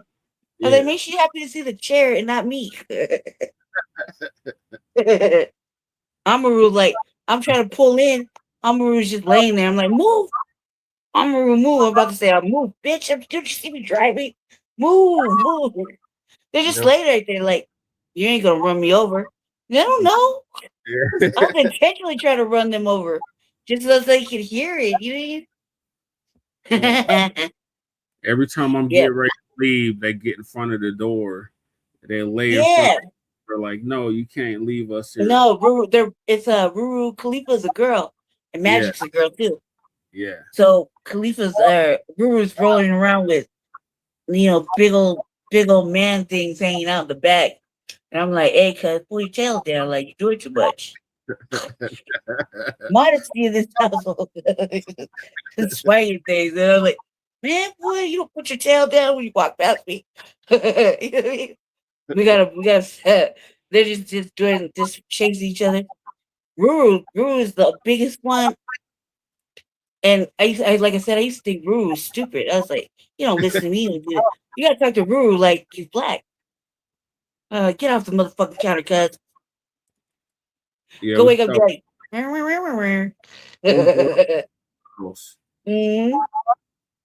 He's a big boy. Yeah. Probably like 12 pounds. Shit. Yeah. Ruru is like 50 pounds. I say like 50 pounds. He's a big, and like, Jesse gained weight, so did Ruru. Yep. You mean? Ruru don't take no notes in the morning. He tried over there wake Jesse up at all weird ass hours for no reason. He's like that one day he was like, "Oh, you're crazy." He's like, I was like, "What do you want?" And like, you just want to get in there. What kind of dog? You don't want to live with him? Claw? Yeah. No, I got a dog. I got a dog. A nice dog. Motherfuckers know what it is around there here with this dog, with my dog, Probably Doberman mix. Yeah, she's real pretty. You can't tell. She's mixed. Yeah. She looked like me. She looked like, like mixed, like black, brown, and white, Yep. Because same thing with Khalifa. Yeah, Khalifa is a 40. Yeah, Khalifa's 40. She's smart. And then you got Magic, which is a common domesticated, dusty ass black cat. She's definitely. That cat's fur is dusty as hell. Every time I pick her up, she's like got some litter, some shit on her fucking fur. Oh, you got a staff, you got a pit bull. Okay. Yeah. I like pit bulls. I like pit bulls a lot. They're not as like everybody says. Like even my breed, they would outlaw my breed, and I'd have to. Man, I'll protect her all day. That's my dog. She gets in here. Yeah. She gets in here. I'm like, what are you getting all? What are you barking for? I protect you. You're not protecting me. I'm protecting you. I just want you to lay next to me. Shit, keep me company. Speaking of shadows, Aquarius be barking at shit that ain't even there. It was like, what are you doing, Aquarius? She just wants to bark. She don't get to bark. She's quiet, you know what I mean? So when she lets out her little voice, you want to go ham on it, yeah. When she goes, it's really anybody walking past, or she smells food or something. God damn, she begs all day. She don't let me live for shit. I have a popsicle or something. She's right here looking at me. I mean, fruit, she's looking at me. Doritos, she's looking at me. Drinking water, she's looking at me. Oh, she sounds adorable. The pit bull. She says she's beautiful and highly intelligent. She has blue eyes and a hazel eye. See? That's tight. You see the one twins, the pretty little black girls, the one with got blue eyes. Yeah. One's got blue eyes and the other one has one blue eye. Yeah. They're completely different personality wise. Khalifa blue eyes when we her. Yeah, she did. Her eyes changed. They're like hazel green and fucking creepy ass Magic. She's got green eyes. Yeah, Black Magic got green eyes. The cat's fur is dusty as hell all the time. She get mad because her eye leaks like mine. I try to wipe her face down. She's all like paws up and man. They definitely don't want me to be babying them anymore. She says she's all white with a big black spot on her back. Oh. Ooh. That's nice. I figured all my animals got a match for some odd weird ass reason. Look, I have a stuffed dog, a big stuffed dog that I call Black and Mild. Yeah, Black and Mild. And I can't wait till I get him out the store. I'm gonna place him right there in the living room and drive fucking drive her crazy. Like she's gonna be barking at him. She's not gonna know who he is. Ruru is smart. I thought he was dumb as hell. I was like, that's the gorgeous fur. Dumb as hell. No. No, you just gotta talk to him like an actual person. Everybody else is like, Aquarius, come on, it's time for bed. Aquarius. Then told my damn Sleep? moving blanket up. She likes my brother. She likes being out there with my brother because for part of the week I'm over there with Jesse and you can't bring her there. No. For some odd reason, the apartments won't let me bring her there. I got too many pets. I can't understand why I can't just bring her in there for the day. Any more pets is I'm gonna look like I got a pet shop going on. Yeah, dude, he said the Loki's trying to knock up my magic. Yeah. Like, I got a cat. Real cat. What does the cat look like? It's like a little brown cat. You seen his cat? Yeah, it's a little brown cat. He had it with him. Let me see. Let me evaluate the situation. Come on, baby. Come on, it's not bed. That ain't your master. You only go hang out with him when I'm not here.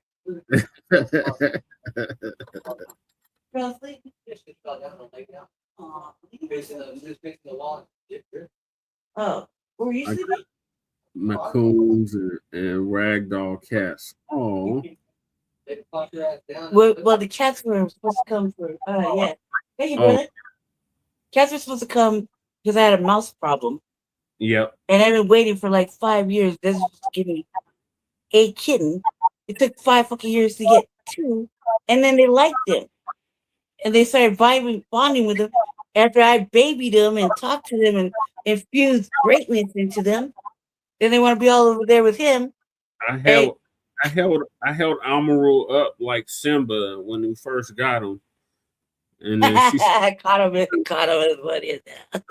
And she said, "You're gonna be big and strong. You're gonna grow into a big baby leopard." And sure enough, that's exactly what. That's how I did his hair too. I said his hair was gonna be stand tall and be great, and his hair is. Because when we got them for what, like 2-3 months when we first got him. Mm-hmm. He was so little, and then motherfucking Armor just acts like he owns everything. Yeah. He sleeps in the sink. He takes over every chair. He spreads out. Yeah. Right. Like Jesse spreading out everywhere. Yep. I'm like, God damn. And he gets in my shit. He didn't want to get out of my shit the other day. So I'm gonna get out. I was like, I'm gonna sit down now. He looked at me like, like he didn't hear me talking to him. You know what I mean? I was like, boy, you don't get the fuck about my shit. That's how he does. My chair. When he walked into the refrigerator, Jesse was looking in the refrigerator, and he walked into the refrigerator. Jesse was like this. He closed the door, and I was watching him do it. Whoever was in the refrigerator stuff. I was like, ain't nothing in there for you, Amaru.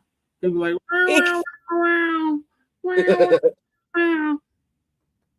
Dude, he watched me almost die getting 4 pieces of ice out the freezer. He was in the sink, and thankfully I had fucking reflexes of a motherfucking G out. Yeah. I turned around, look, and he's like, I was like, cuz I almost died right there, and you would have witnessed it. He was looking at it. He was like, I said, here's your ice piece, right? And throw a piece of ice. They love ice.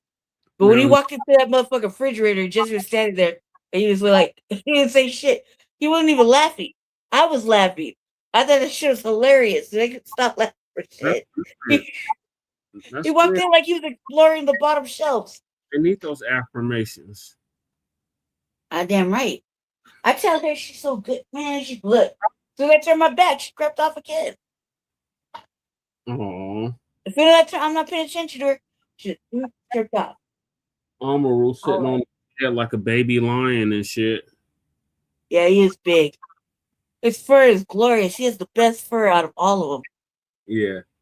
All of them. They all got dusty fur. But Magic is the worst. I don't know where Magic be sleeping. She's so black, and everything that we got is either black or blue. Everywhere we go, then she creeps in the shadows, right? to be this in the shadow. She come out all dusty out of like weird ass corners or under blankets and shit. Like lint all in her fur. Yeah. Like, where you been at, Dusty? Let me help you out. Yeah, really, shut up, cuz. So just take it. You gotta socialize. You're supposed to touch him. You know what I mean? Talk to him and shit. She be making little chirping sounds. Yeah, she does the Ruru talking. Like Khalifa used to do. Or Ruru. No, Ruru does that like that little he sounds like a raccoon.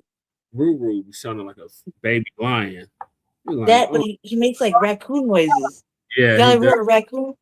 Yeah. Like an actual animal, not the person. Yeah. But actual animal. Yeah. Yeah. At one time, remember me and you were over there on the east side, just like, that's a big ass cat. I was like, cuz that's a raccoon. Right. I was like, we were waiting for the bus. It was kind of dark.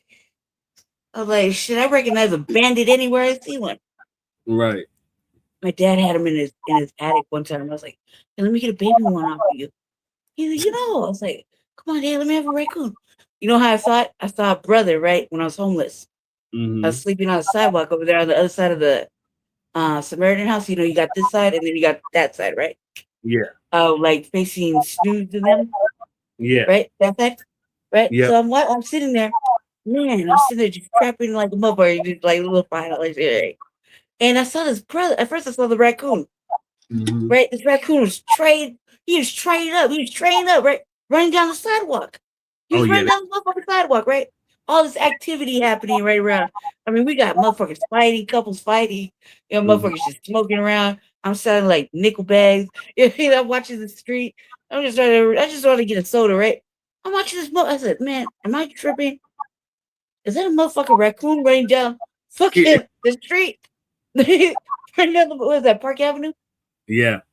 I thought, is that motherfucking raccoon running down Park Avenue? Yep. Like, that must be, man, I'm stop smoking weed, right? I automatically think I would stop smoking weed. Then I see this brother. This brother's wearing like nicely dressed brother, like he's been in an office. Dockers, dress shirt, right? And he's calling this motherfucker by name. He's like, Willie, stop, Willie. I was like, this is some real clutch shit right here. Where is he running to? Right? The raccoon was like, he was trained up, he left it, right? He's like, Willie. He's like, I'm looking at it like, is that your raccoon, cuz? Yeah. I was like, oh my God, yeah. It's like, he got his ass. He tried to go get him. He bring his raccoon back. He's always talking shit to him and holding him and going, are you run off, Willie? What? Maybe changing my shoes. I'm dressed. He's like running in dress shoes. Yeah. I was like, oh my God, dude. That fucking raccoon was like, I'm out, cuz. And trade up. And he was like, Willie. You must love that motherfucker so much that you in your good clothes running down the motherfucking street and you got all the motherfucking homeless people like, cuz it's black with a raccoon. A raccoon named Willie. It's actually like Willie James or something like that. Yeah. He's like, he grabbed that motherfucker, he all holding him tight. That motherfucking raccoon's like trying to get out his arms. It was great. Are you betting on the World Cup? Or are you just watching it? Or both? Cowdog said about to go. We about to get on the World Cup. Oh yeah, we got on. It's going hard, dude. It's going really hard in paint. Mm-hmm. I would never come back here for any kind of sports events. Ever. They say. He said both. He said he's betting and watching it. Shit, I'm waiting for something worthwhile to get on now. To bet on. Who's tomorrow's playing? election day.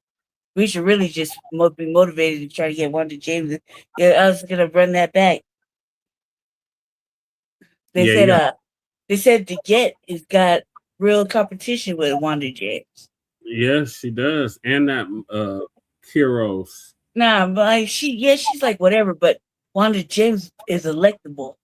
Yeah. Has been elected before. Yep. And they said that old girl that gets like 80 years old. Yeah. She don't look like no goddamn 80 years old. Broad is like 70 something. Yeah, Yeah. she gotta go. 30 years of the fucking seat. Yeah, bitch, you gotta go. And they're talking, I'm writing under the ad, under those ads, everybody hates her, right? Yep. And I was like, man, bitch, we just test you. You gotta go. Right. You to test you. Mm-hmm. See, I'm not the only one thinking about that voter machine shit. I'm like, you old hypocrite, you need to be in jail too. Right. Yeah, oh, fucking Jenna Griswold, yeah. Jenna Griswold, yeah, fuck her. Yeah, Jenna Griswold. Did you see Tina Peters' speech? Oh, when she was just casually talking? Yeah. In the white? When she was in the white? Yep. I heard it in my face. Yeah, it's like 6 minutes. Yeah. It's like 6 minutes. I think that's where Victor Marx was like, would you let her out of jail? Something like that. He said, if I had to. If I had to. I think too, it's not a good look. You don't do no debates. Right. Or That's interviews. That's not right? a good look. Right. It's not What a good does look. that say? That means that you don't get it. You don't think that the people are even worth hearing from you. That's a bad look, man. Like you just got it in the bag. You don't have to show up. That's what they said. That, you know, Channel 9. You know, I was telling you about the was it Channel 9? With the two white dudes. They give their perspective. That was Fox. Fox. Yeah, they're having a whole discussion about it. And I was like, man, Wanda James gotta take it. I just gotta see her lose. Actually, not her lose, but I gotta see some motherfuckers come out their feet. Yeah. And it's not really the Democrats shouldn't win shit here. Neither should the Republicans. I mean, there wasn't really a lot of good options. Right. You got punk ass Scott Bottoms, and he's stupid. Kyle Clark was clowning him and shit. And Barbara. Like, that's not how you do that. I like an entertaining candidate. Yeah. I would be an entertaining candidate. Yep. You know, I was like, man, like, don't none of you motherfuckers smile or crack a joke or that. That's why I like salacious ass Victor Marx. Yeah. Because he said some salacious ass shit that day. He's like, I'm sorry your feelings are hurt.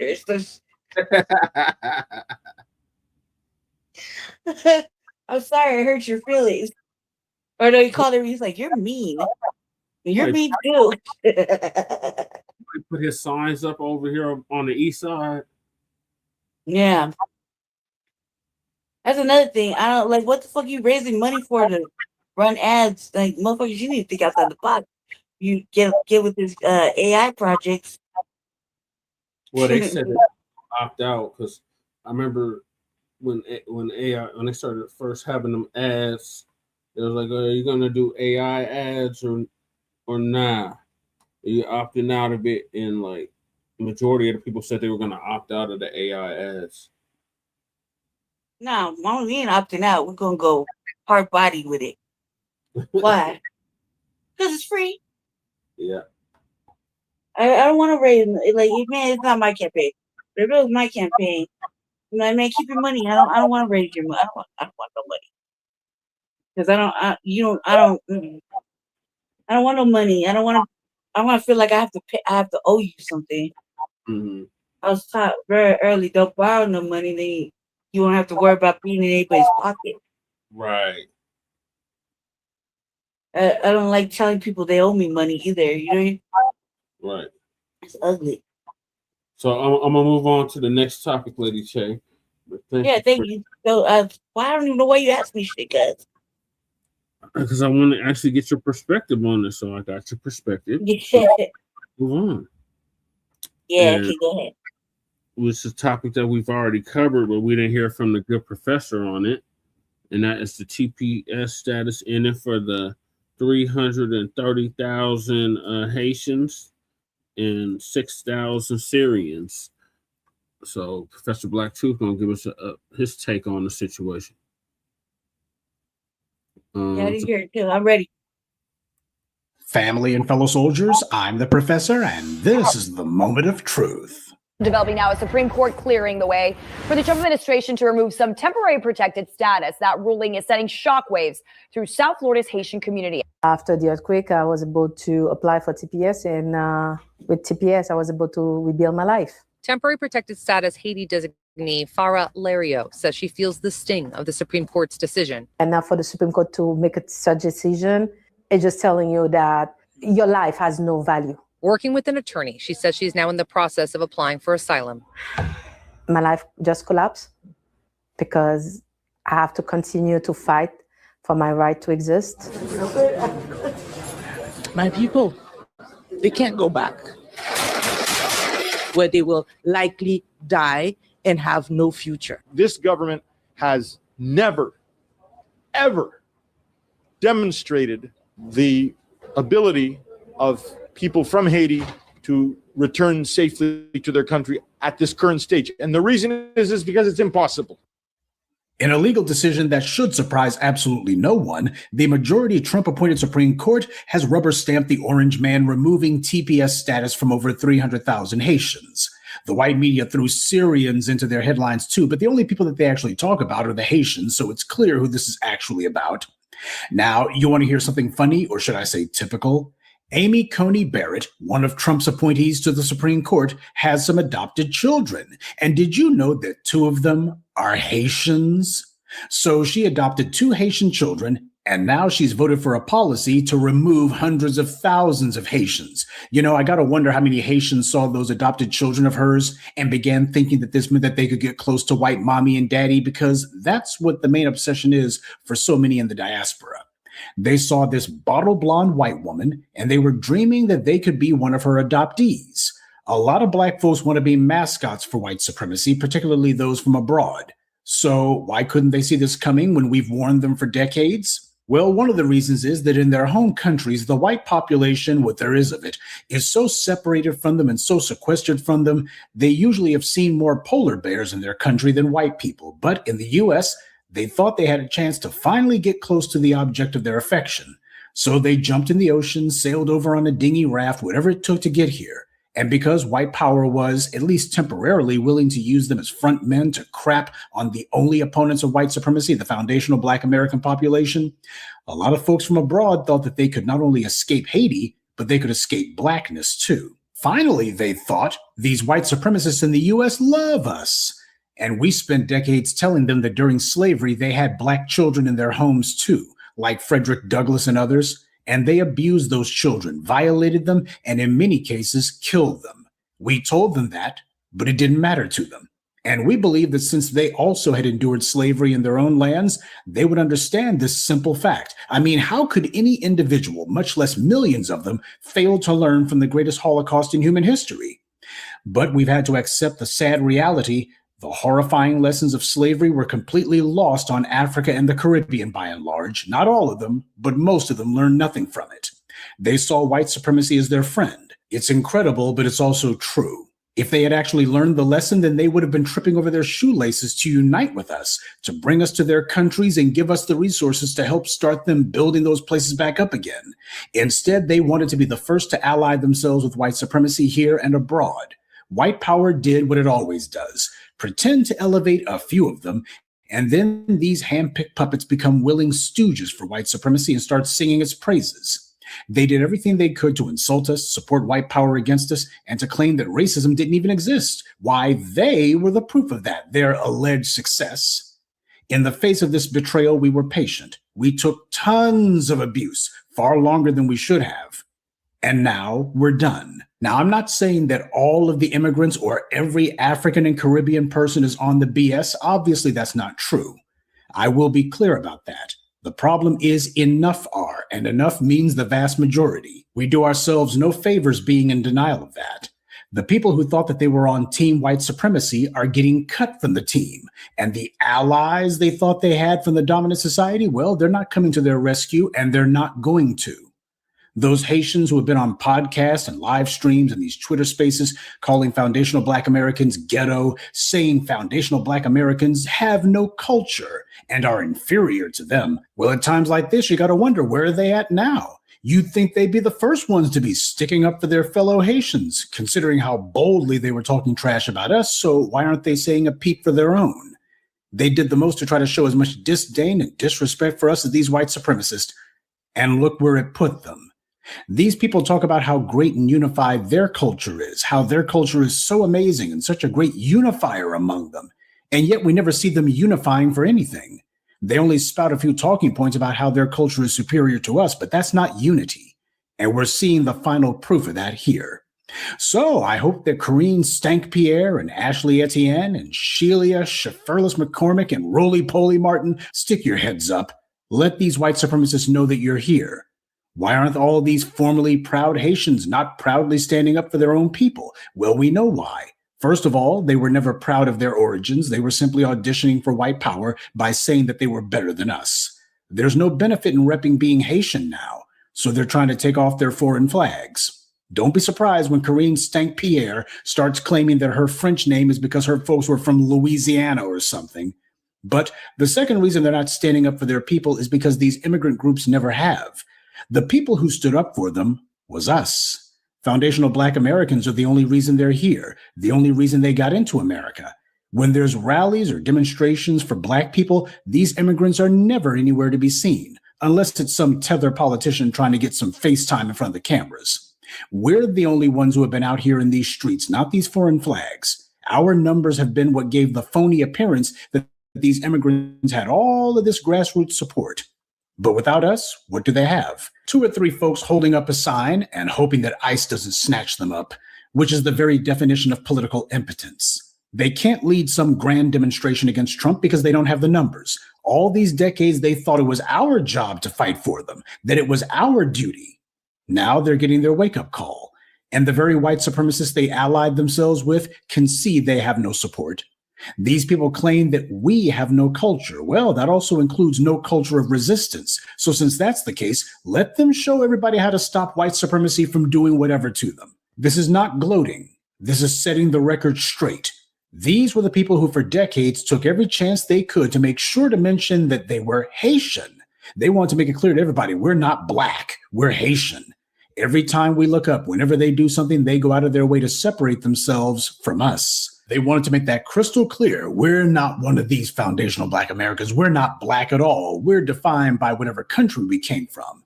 But of course, as soon as the white Democrats or white Republicans gave these people a political leg up, they demanded that we vote for them, that we be their political base. They demand that they be our representatives because white power was backing them, at least in the political sphere.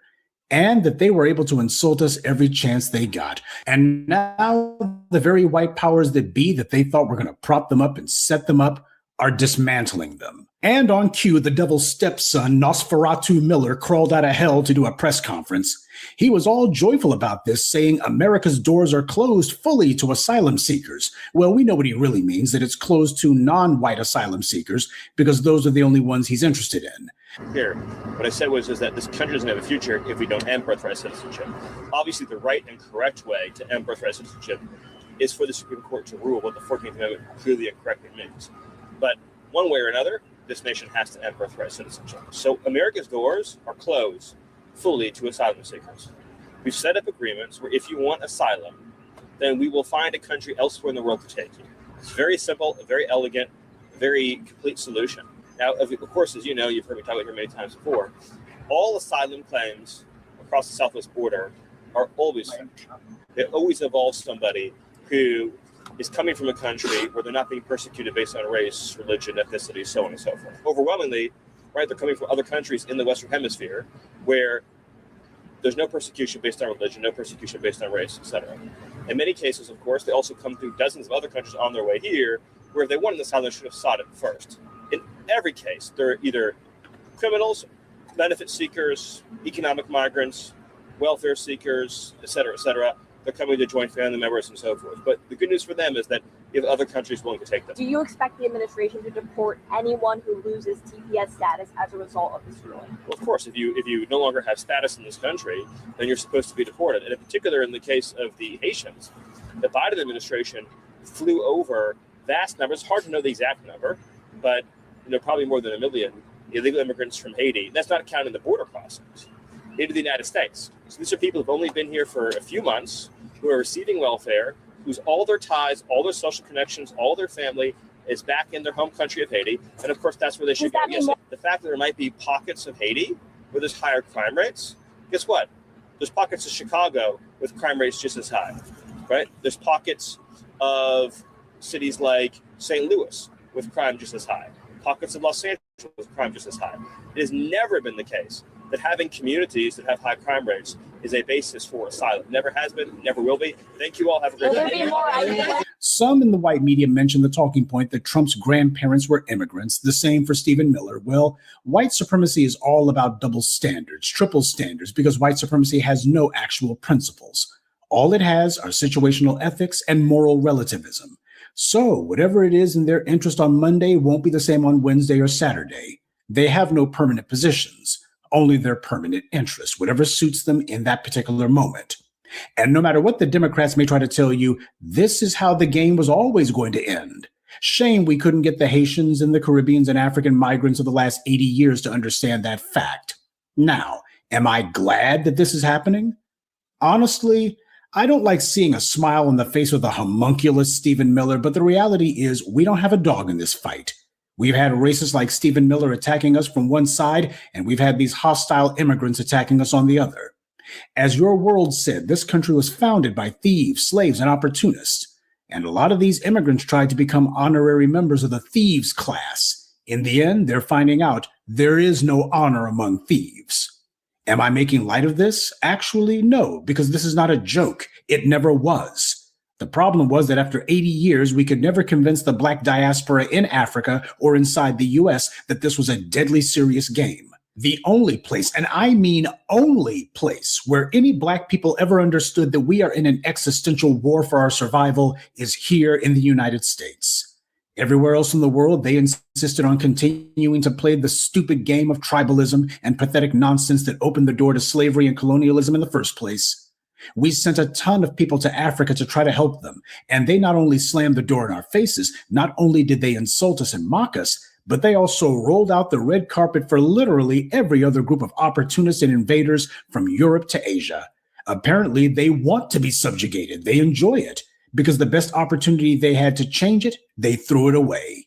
And then when they fled here, they began to attack us, undermine us, and to gleefully be the Black faces selling white lies. This is why we need a hard reset, because this situation is intolerable. Is it pleasant? I'm sure for them it's not. But the question is, if they're not willing to build up Haiti and Africa now, then when will they ever do it? Because it's been more than clear for a while now, the answer is never. Well, that's not an option anymore. And if things back home are tough, I recommend that the people who spent the last 5 generations bragging about their superior work ethic and superior culture put it to work at home. We have people claiming that Nigeria is on the rise and how everything's coming up roses there. Great. Then it sounds like this is an excellent opportunity to show the world that superior culture that you keep talking about at home. The Haitians who actually managed to get actual legal status here, they're not going to do jack for their kinfolk and countrymen. The same clowns who were out here caping for immigrants, they're not going to go all out for them. The same tribalism and backstabbing and class crap that they carried on back home, they're going to do it in this case too, because they always have. The lesson here is that we were serious. We were serious when we made it possible for them to come here. We didn't fight for them to be able to come here so that they could try to finesse themselves a comfortable place under white supremacy. We were serious when we told them the agenda is to topple white supremacy. We were serious when we told them white supremacy is not your friend. We were serious when we told them that we have all got to get on code worldwide and that the window for this opportunity was closing. We were serious when we warned them that all their tribalism had no place here and that they were playing into the enemy's hands. We were serious when we told them that their continued hostility and antagonism toward us would result in severe consequences. And we were serious when we told them They're on their own now. You want to know why there's so much political schizophrenia among these foreign flags? It's cultural. In their culture, in their history, it's common to claim that you're descended from this or that tribal chief or whomever. They have a societal competition to attach themselves to whomever is in power in their society. This is why in places like Latin America, even the darkest Negro down there happily claims that their great-great-great-great-grandpappy on their mother's side was some Spaniard or European. They don't know anything else about their family tree, but they know that whomever it is, they want to try to attach themselves to them. And they will not only submit to white supremacy, but they'll fight us on those same grounds. That's a way to try to distinguish themselves in their culture. That's how it works there. They're finding out that these anti-Black racists here, though, who they thought they would make common cause with, have turned on them. So long as it served white supremacy's purposes, these racists were content to let these immigrants think that they were on the team and that they were anything but Black. Oh, yeah, you guys say that? Yeah, that's right. When we look at you, we don't see Black people. Oh, you say you're better than them? Well, I can understand why that is. White supremacy absolutely loves a cruel prank, especially one that takes a long time to pay off. And this one has been decades in the making. And do you see any massive protests to stop this from happening? Where are the millions and millions of people who are in the streets bringing all political business to a halt because of this? They're nowhere to be seen. Even the immigrants are completely and thoroughly unable to substantively unite amongst themselves. All of that garbage about how we're all immigrants, that's not translating into any kind of unity. And the reason why is the immigrants didn't come to the U.S. to unite with anyone.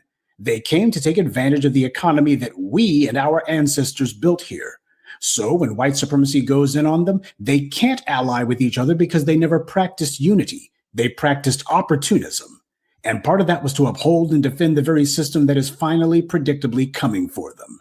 Sure, white power allowed them to have some tethers in the Congress, in this or that corporation, in the university systems too. Hell, they even let one become president.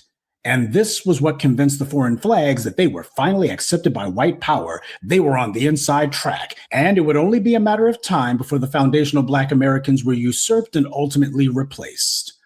But we know this enemy. Clearly, the Africans and Caribbeans don't. And what's going on now is the purest evidence of that. What Caribbean or African nation is pushing back on any of this? Not even one. They went to the World Court for Palestinians, but do nothing for their own people. When that clown from South Africa let Trump insult him to his face, that showed the entire world right there that the Africans care about getting free money from these white supremacists more than they do the dignity of their own people or even their own leaders. Africa's so-called leaders showed weakness, subservience, and cowardice in the face of white supremacy. We saw a real-time open example of this kind of craven cowardice that so many foreign flags showed when they get here.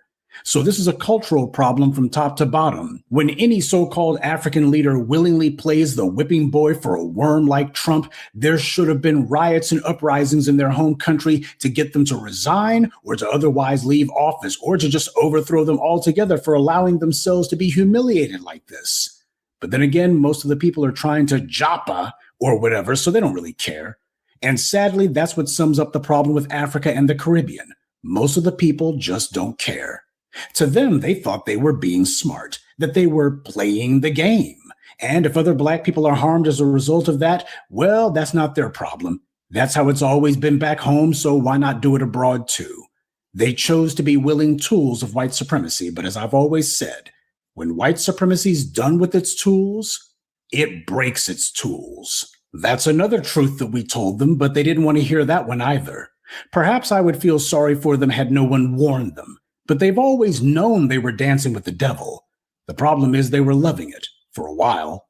But that's not to say that white power isn't insulating some people who they think are going to be useful to them in the future. Georgia, a red state, mind you, the home of Newt Gingrich and Marjorie Greene, passed a resolution outlawing Hindu phobia, whatever that is. Well, it turns out they defined what constitutes Hindu phobia, quote, antagonistic, destructive, and derogatory attitudes and behaviors towards Hinduism.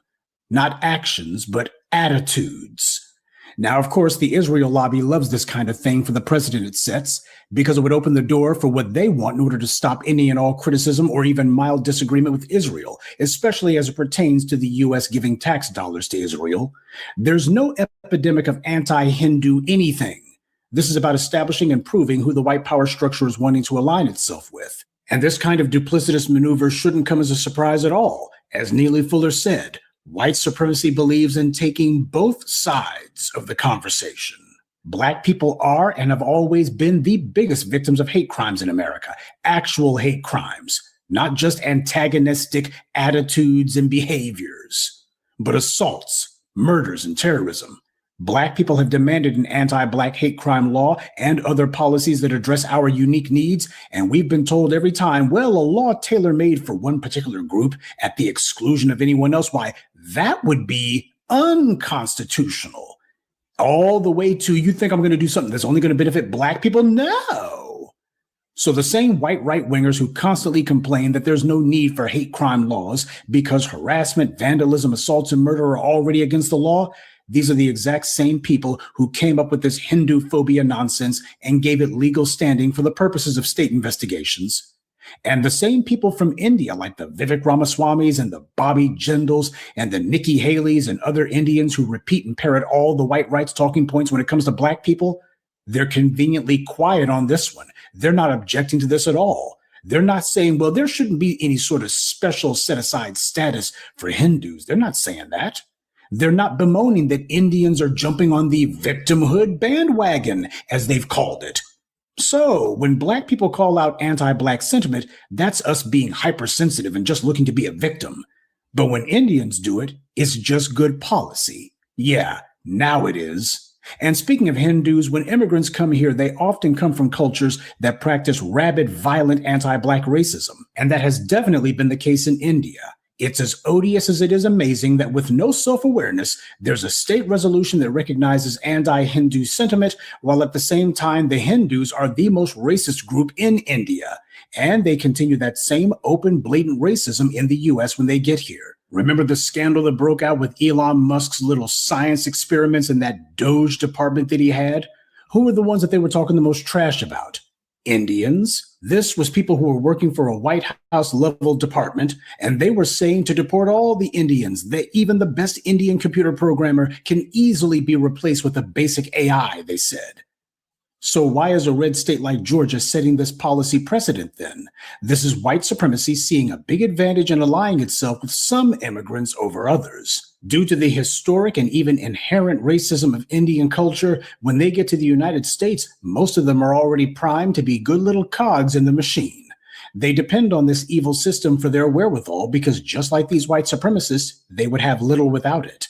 The lie that white supremacy tells about rugged individualism and pulling themselves up by their bootstraps and not depending on government, they are the biggest government dependents, both in terms of societal welfare and governmental contracts. They are utterly slavishly dependent on it, and so are these immigrants who are white supremacist adjacent. These are the reasons that all of this is happening. And the orange man being back in the White House, I wasn't scared of it at all. Why? Because there was nothing that the orange man was going to try to do to us that hadn't already been allowed to happen under Barack Obama, Joe Biden, Bill Clinton, or any Democrat that you can name. Black people need to grow the heck up politically and understand that it doesn't matter if it's left wing or right wing. They're both wings on the exact same anti-Black bird. Unfortunately, we could never, after 5 generations, get the Caribbeans or the Africans at scale to understand that fact, because unfortunately, most of them didn't want to understand it. It's too late for the tethers and foreign flags to be talking about white supremacy now. Some of them are trying it, but it sounds so weird coming from them because they've been sitting here repping it for the longest time, making excuses for it for generations now. They were the main ones saying there was no white supremacy, there was no anti-Black racism, it was just a bunch of lazy niggas, etc., etc. That's what they were saying. And why their success, quote unquote, was the proof of that. Black grassroots were calling out white supremacy before it became cool. You didn't see these immigrants from anywhere else doing it because they thought that they were on the team. White supremacy bought them off so easily, knowing the entire time exactly what it would do when the time comes. And the time always comes. I mean, they couldn't have been more blatant with it. They couldn't have been more upfront with it. What part of temporary did these people not understand? Apparently, what they thought was that they would be temporarily put on hold until they got their green cards. And now what they're seeing is that white supremacy had no permanent plans for them at all. Good day and be one.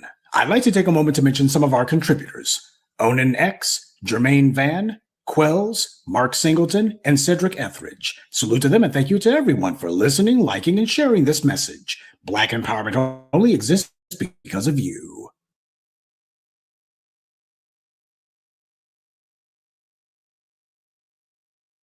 Thank you for that, Professor.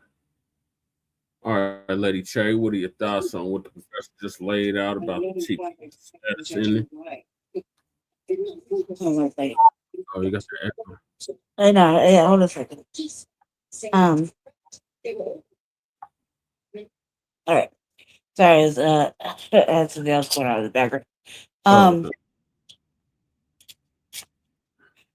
You know, I said it the other day. I don't like how when they knew they had to go back, you know, why, like, first of all, you overstayed your welcome by like 15, 30 years. Why you didn't fix your paperwork? You had plenty of time to do it. You could have did what every other migrant does. Get a lawyer. You know what I mean? You wouldn't have to be like this. But the fact that they were so angry and forceful, like they're trying to force themselves to force it on us to stay. That's crazy. Yeah. And then the thing about what Stephen Miller's saying, Stephen Miller scares the shit out of me, man. Like, yeah, he's like a modern day Goebbels. That motherfucker right there is just like fucking Antichrist. Like that dude right there. Is the way he said he's like, you seeking asylum will find a country for you to go to. It's elegant that way. What's elegant about that? Well, stupid ass. Like, why can't we deport you to a nice, fancy little elegant country? Yeah. You know what I mean? Like you want to go, you want an all white world. Well, there's all white places. Right. You know what I mean? Like Finland, Norway, Holland. You know what I mean? Scandinavia. Anywhere out that way. But good luck. You know what I mean? Scotland. You know, Ireland. Those nice places. Go to those places. Iceland. Yeah, Iceland, Greenland. Greenland's pretty. Antarctica. Yeah. You know what I mean? Space into infinity and beyond. You know what I mean? Like, shit, go ahead. Like you cleaning up the wrong area. I go somewhere where it was white friendly. Sister cut from a different closet, they don't even want them. Right. That's this kind of white representation that doesn't represent them. You know what I mean? Real shit. They're like, we're peaceful over here. You just want people to come, work, build families, live in our little fancy little house.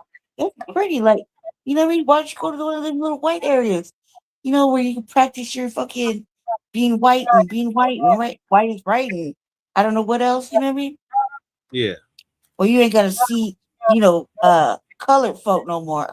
You know what? Or any kind of racial ethnicity that you just don't, favor, that is a menace to your polluted blood. Yeah. Fucking old Neanderthals. Like, let us help you out. That way. You know what I mean? Shit. Yeah. Go that way. Like, why you want to stay in a contentious country with people you fucking hate? Go with people that look like you. You know what I mean? What's your own kind? Right, fuck it. Learn a new language. Shit. Right. Bye. Romania. Honey. Yeah. He said, what do you say? He said, not rock to Miller. Yeah. I was like, damn it, that's my shit. That movie was my shit. That was like, and I was like, man, that motherfucking vampire, man, dude. Don't even get me started. I chased that motherfucker, but make it through the motherfucking castle. That shit was crazy. Okay. That was my movie right there. Yeah. He said, Nosferatu. Okay. Miller. Oh, yeah, we gonna start calling him that. Yeah, Motherfucking, that motherfucker is the Antichrist. Yeah. Like, he is intentional. He's like, not only is he intentional about that, you know, he said about the disabled, want to lock us up. I said, man, that right there struck fear in my heart. I was like, if nobody ever come up in here and try to grab me. Because I swear to God, if I didn't call you to come get me in the ambulance for medical reasons. I didn't invite you over. The door did not open for you freely. Right. Bitch, I'll take you. We all go together. Yeah. Right. And I'm not going easy. So you just look it up. I never go easy. Never. Never go easy when you come get me. So this time we all go together. Fuck it. You'll be burning in hell. I'm going. I know I'm gonna get through my I know my conscience is clear. Yeah, they can go to Argentina too. Yeah. Yeah, fuck it. They can go anywhere they whitewashed. Just leave us alone. Fuck it. They act like we're stalking them. They're upset about whatever. That's where a lot of Nazis went was Argentina, Paraguay, Uruguay. Yeah. Any of them countries. They go anywhere they want where they've whitewashed. I mean, like you doing the most. Like you got money. Why don't you go somewhere where the people look like you? They can afford to be like you. You know what I mean? Yeah. And just let us be. Let us take over this stuff. Bye. Bye. And any of you motherfucking kiss ass bootlegs can go with them too. Right. You won't be missed. Mass. You will not be missed. I will not miss you. I feel nothing. Right. Since you I felt nothing so much, and you don't see color. I was like, you love them so much. And Got to love. You're one of those. What did Cornell West say? One of them special ones. Nothing bad. And you are that. He said you a special one. Yeah, that's even worse. That's bad. That's real bad. You would think that the more we call them names like that, they would kind of get some awareness. Be like, man, that doesn't feel good. Being called buck broken or bedwetch or coon or seb or what? Oh my God! Any of the names of tether, an anchor, anything ugly like that. Yeah. You would think like, man, they call me that one more time. I better act right. Better stop acting like this. Man, this behavior is unbecoming. Right. I said, no matter what you do, at the end of the day, you still black like us. Exactly. That's what I do. Oh man. Now you make me want to play what I said at City Council. Yeah. Give me a second to pull this up. Actually, I'm gonna play Professor Black Truth, then I'll pull it up. So yeah. Professor Black Truth gonna give us an update on why you can't give yourself reparations. So you hear people talking about, well, I'll just give myself reparations. I'll just buy some land out in the country somewhere. That's the same thing. Exactly. So Professor Black Truth is going to give us an update on why that is not the same thing. If you're not already subscribed to this YouTube channel, go ahead and hit the subscribe button now, along with the bell icon, so you can be notified whenever a new video is posted. And if you're already subscribed, check and make sure that YouTube hasn't unsubscribed you. And of course, be sure to give the video a like, as well as share it on your social media. The white supremacists hate that. And now, the Sunday address. Imagine, if you will, a white supremacist thug intentionally rams his trash pickup truck into your brand new Mercedes. You're hurt, your spouse is killed, and then the racist white supremacist takes your wallet off of you and your dead spouse and your cell phones and even your car stereo too. Anything he can snatch and grab, he does. Shocking, I know, because nothing like this has ever happened in the history of the world, right? You spend years in recovery. You've lost your spouse, you've lost your car, you lose your job, you lose your home, you're out on the streets. You have lost everything because of this racist degenerate. Now, because we live under white supremacy, both the police and the prosecutors tell you they're not going to touch this criminal because he's white and you're black. And that's what's supposed to happen. You have no rights that the law is going to actually recognize. So you resort to civil court. You have the law and the facts on your side. Now, the most important thing to you is making sure this racist punk who did all this harm to you is punished and penalized for what they did. That they are made to pay reparations because that's what you're owed. The same white racists who refuse to prosecute are also the same ones who allow the white supremacists who harmed you so heinously to evade being civilly prosecuted. They allow this degenerate to throw your rightful suit into decades of litigation. In fact, they are openly, boldly on his side. Law be damned. Now tell me something. Decades pass. Decades, not days or months. Decades. You do manage to get some sort of financial wherewithal going. In time, you're able to obtain another car, and you also get yourself a little bit of land with a nice house on it. The white racist who did all that harm to you, however, you still see that bastard around town. In fact, you see him on a daily basis, a perpetual reminder that this evil piece of trash was allowed to profit from his crime against you. You're trying to put your life back together again, aware every day that you are owed. Now, if you go through all that work and effort to rebuild your life that should never have needed rebuilding in the first place, if you incur all that cost, would you then be stupid enough to say, well, I gave myself reparations?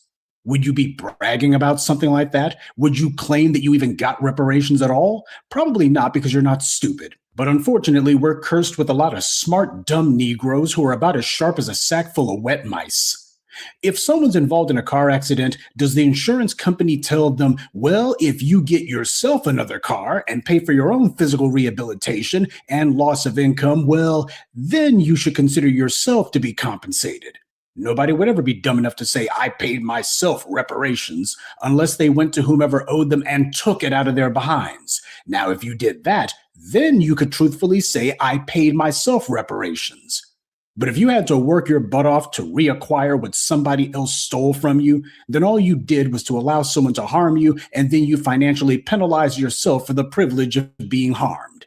Yes, building your financial wherewithal is important. But when someone says that's giving themselves reparations, then you belong in the same pathetic category as the white supremacists who say, you got black people in the NBA, that's reparations. Or black people get welfare, that's reparations. Negroes like this are as stupid as Mark Robinson running around talking about black people should pay reparations to America. Of course, this idiot never actually said what harm black people did by building this country. But my point is, I've seen a number of individuals, particularly fools who have bought land out in the rural areas, you know, where the red state reprobates like to hang out.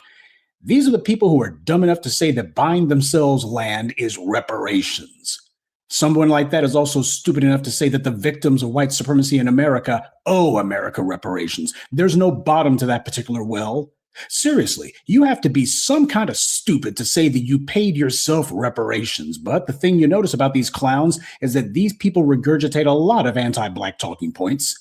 They want to exalt themselves over the black community. That's what they're doing. But predictably, they're not doing anything for the black community. And that matters, because if some clown's going to call themselves trying to talk down to the community for remembering that we've been harmed and who did it, then at the very least, that person should be trying to build the community with other black people, right? Except these guys don't. These are idiots trying to take the honorable and justified historical debt of 40 acres and a mule and turn it into nothing more than a talking point that they can try to weaponize against the black community, all for the sake of aggrandizing themselves.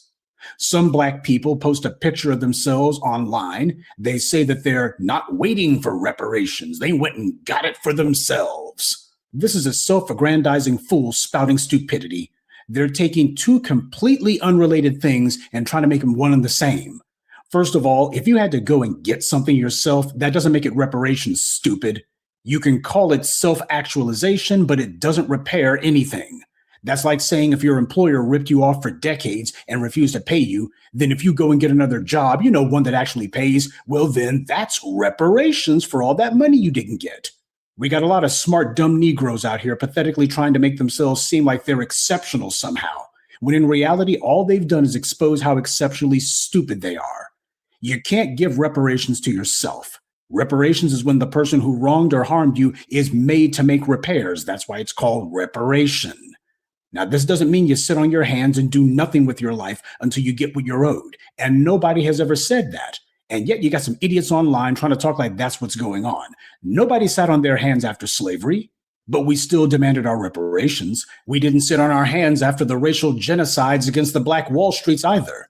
But they weren't about to let go of the debt that they were owed, nor should they. Not surprisingly, the clowns who talk that I paid myself reparations because I bought some land, they also downplay and minimize white supremacy too. They're playing a stupid game with themselves. It doesn't surprise me that these are usually people who think of land ownership as something to brag about and nothing more. And you don't see too many Black folks in the urban centers talking that stupidity. It's usually some clowns who've gone out into the sticks somewhere. These are Black people who are trying to big themselves up by saying, look at me, I went and bought some land. No Black folks have ever done that in the history of the world. See, I'm not waiting around for someone to give me my 40 acres. I went and took it. Took it from who, stupid? First of all, you're not the first Black people to own land. You're not even the first Black people to own multiple acres of land. You're not making any history. You're not blazing any trails. You're no famous first. While these fools are aggrandizing themselves, they conveniently leave out that Black people owned far more land 100 years ago than we do today. You would know this if you followed this channel and the videos that I posted about Black farmers being ripped off for 100+ years. Black people built the Black Wall Street. They didn't, as these fools put it, wait for reparations, but they still demanded it anyway. And what became of that? I know we have an epidemic of smart, dumb Negroes, and as I said in my prior video on this subject, while a lot of these smart dummies talk like Oswald Bates, the sad reality is a greater number of them talk like they should have some sense, but as soon as they open their mouths, they reveal themselves to be a slightly less ignorant version of Oswald Bates. You sound dumb as hell saying that you took reparations, or that you didn't wait for reparations when you had to wait for a white person to sell you some land out in the sticks. When you had to scrape and save up to buy land from a white person, you didn't take anything. You had to wait until a white person was willing to sell it to you. And when all you do is take a photo on land that's not even being developed and not generating revenue, then all you did was spend a lot of money just for a photo op. I'm not saying you can't spend your money how you want. That's your business. But don't try to turn it into something that it's not. Land means very little if you aren't making money off of it. I would have thought that Black folks had learned the real lesson of the fraud of returning Bruce's Beach back to its Black heirs. They had it just long enough to have to sign it right back over to white people. The same white folks who took it from them in the first place. Sure, they got a check for it, but ultimately what you want from land is a revenue stream.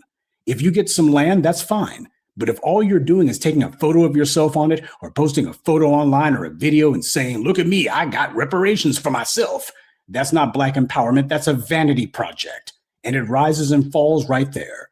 The entire point of having land is to develop it and ultimately to get the land to generate revenue for you, either through farming or through getting others to pay you to lease the use of the land.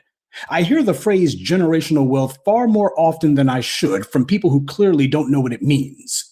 Practically all of these self-aggrandizing individuals merely have a homestead. They don't even have a proper estate. Look, there's nothing wrong with land ownership, but to act like owning a couple of acres makes you the Rockefellers as if that makes you bigger than the program is wrong and foolish. Where's the productivity that's supposed to go along with land ownership? See, that's the real flex, but these people don't have it. Another thing I notice about these individuals who want to take some purchase that they made and turn that into an opportunity to attack reparations, these people almost always were employed by the government, usually military or teachers, or they were in some field that was highly government adjacent, like say a Black attorney or some sort of consultant who depended on government contracts, that sort of thing. These are people who are usually weak on Black empowerment to begin with. And whenever someone attacks or besmirches reparations, the first question you're supposed to ask them is, tell me what demand you're making of white power on behalf of Black people. Are they making any sort of demands for Black people, or do they feel that their little real estate purchase fixed the system of anti-Black racism we live under? Or should I say that it made reparations for the system we live under? A lot of Black people from Bruce's Beach to Negro Coney Island had that illusion, and they were all wrong. When you confront these puffed up phonies about what demands they're making on behalf of Black people, the first thing they're going to do is they're going to feel stupid because they've been exposed. And then they're going to start babbling some gibberish about racism doesn't exist. Black people are our own worst enemies. Even if it does, well, it's not that bad. They'll start to show their true colors, yellow. So if you want to be proud of the land you bought, that's fine. Have at it. But when you try to use that as a springboard to attack reparations or to try to make it seem like you're taking charge of something, spare me. Reparations is not about sitting around. The people who are demanding reparations are the most active elements in the community. The individuals who are sitting here talking about some land they bought, usually that's all they're doing. When you've got small Negroes trying to take basic stuff and make it seem like it makes them extraordinary, they might as well be bragging, I'm the first person in my family to ever graduate from elementary school. Because that's exactly what they sound like. Malcolm said that land is the basis of freedom, justice, and equality, the basis. But he didn't say that it's the end all and be all. It is a basis, a foundation. But that means nothing if you don't build on it. And if you're building a house, that's fine. But understand that in order to have the generational wealth that these self-interested suck-ups keep prattling on about, at some point you have to show where the land you bought is generating that wealth. Otherwise, the only people who are reaping any generational wealth is the white government that you're paying property taxes to. Our community faces a number of challenges and problems, and people who want to aggrandize themselves by pretending as if they're some sort of transcendent Negroes, they're among the worst problems. Not only are these people not producing anything, they're not going to bust a grape either to stand up for us. The audience that they're trying to play to are white folks out in the sticks. They never seem to realize that whenever they go out there in those areas, it's their neighbors who inevitably give them their wake-up call. But then again, how do you wake someone up when their brain's been DOA from birth? Land ownership is good and important and necessary. But every group who's ever gotten reparations had to establish themselves economically first. The Japanese Americans who got a check, they didn't get it back in the 1940s when it was owed to them. They got it decades later. After those Japanese Americans got back on their feet economically first, and most importantly, as Japan began rising in the world. You can't leave that part out. And the same thing went with the Jews, by the way. You see, power concedes nothing without a demand, as Frederick Douglass said. And even then, power will also check to see if the people making the demand have the ability to penalize them for refusing. Do these people have any sort of resources at all, even if the resources only focus? But these Negroes bragging about their little real estate purchases, these clowns aren't even demanding anything. That's one fact. Here's another.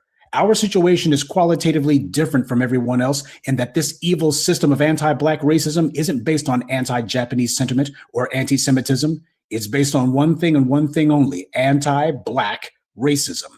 Because every group in this country that's ever claimed to have been mistreated have all happily taken part in our oppression. And that includes all of these groups who have gotten themselves reparations. They're as invested in maintaining the racial pyramid as the white supremacists who they're aligned with. 40 acres and a mule is invoked as a reminder to us and to our enemies that we know what happened to us. We know who did it and that we're owed a tremendous debt, one that we're not going to forget about. And it goes way beyond land. That's just the beginning. You don't topple a system of discrimination by letting the criminals off the hook. Cowards victim blame because they're scared of their oppressors, and in many cases, they're desperately hoping to find a comfortable place under those oppressors. None of these chumps patting themselves on the back are about to get in the face of white supremacy. They're not about that. They're not about to do that. They're not challenging anything. Someone buys a few acres of land and doesn't even attempt to use it for the purposes of gathering other Black people for any reason. That's hustling backwards. You look at these white supremacists, like those morons out in Arkansas claiming that they're setting up an all-white town. What did they do? Well, I'll tell you what they didn't do. They didn't go online and say, stop listening to those people who are saying that we need to keep the Negroes out of our neighborhoods. Why? I went and set up an all-white town of my own. I didn't beg the government to let us keep the Negroes out. I did it for myself. You see, that's not what they're about. That's not what they do. The enemy buys land, and the next thing you know, he's inviting all of his little white supremacist buddies out there. They set up an Elks Club, a gun range, and they're in there steadily plotting against us. Before long, they've got some insane survivalist militia camp where they're practicing live fire drills and how to carry out acts of domestic terrorism against us. But then again, the enemy has nerve, not courage, but nerve, something these smart, dumb Negroes will never have. And the enemy understands the necessity of keeping his group cohesion. He understands that there's strength in numbers. You can't have a community of one. That's the reason why whenever these white supremacists do something, they immediately look around, or they already have set up a bunch of their little fellow travelers who are going to be there with them. The white supremacists understand the difference between actually setting up something that matters and just vainly patting yourself on the back and trying to psychologically masturbate at somebody else's expense. You don't see the enemy being very big on that. When they see some silly Negro online who's sitting here talking about, I ain't waiting for no reparations, I went and got mine, see, I ain't waiting like the rest of y'all, these white supremacists laugh and go, man, we would never do that. Sure, they'll go ahead and pat you on the head like a nice little punk, but that's because you've already told them you're not going to fight them, you're not going to resist them, and you're definitely not going to be doing anything that's bringing black folks together to challenge them. That's the only reason they'll pat you on the head. But you'll never have respect, and that's okay. For a lot of these fools, respect is a foreign concept to them anyway. And that's something else that these self-aggrandizing chumps will never have, a clue. Rather than falsely claiming that they paid themselves reparations, next time, how about paying attention instead? Good evening, and be one. I'd like to take a moment to mention some of our contributors: Winfield Scott, Atu Hammond, Pastor Jihaz Jr., Henry Mitchell, and People's Consumer Protection Services. Salute to them, and thank you to everyone for listening, liking, and sharing this message. Black empowerment only exists because of you. Alrighty. Thank you, Professor, again for that update. And yeah, they sound dumb as hell talking So there's been a lot of conversation ever since Black Americans decided to withdraw. Sorry. Jumped ahead. Go ahead, Lady Che. What are your thoughts? Talking about that real quick. About reparations. No, it's not the same thing. I mean, if you want to buy yourself some land and start, prepping yourself for, the fucking inevitable, I mean that's fine. Go to that, do you? Like that's that, but that's not reparations at all.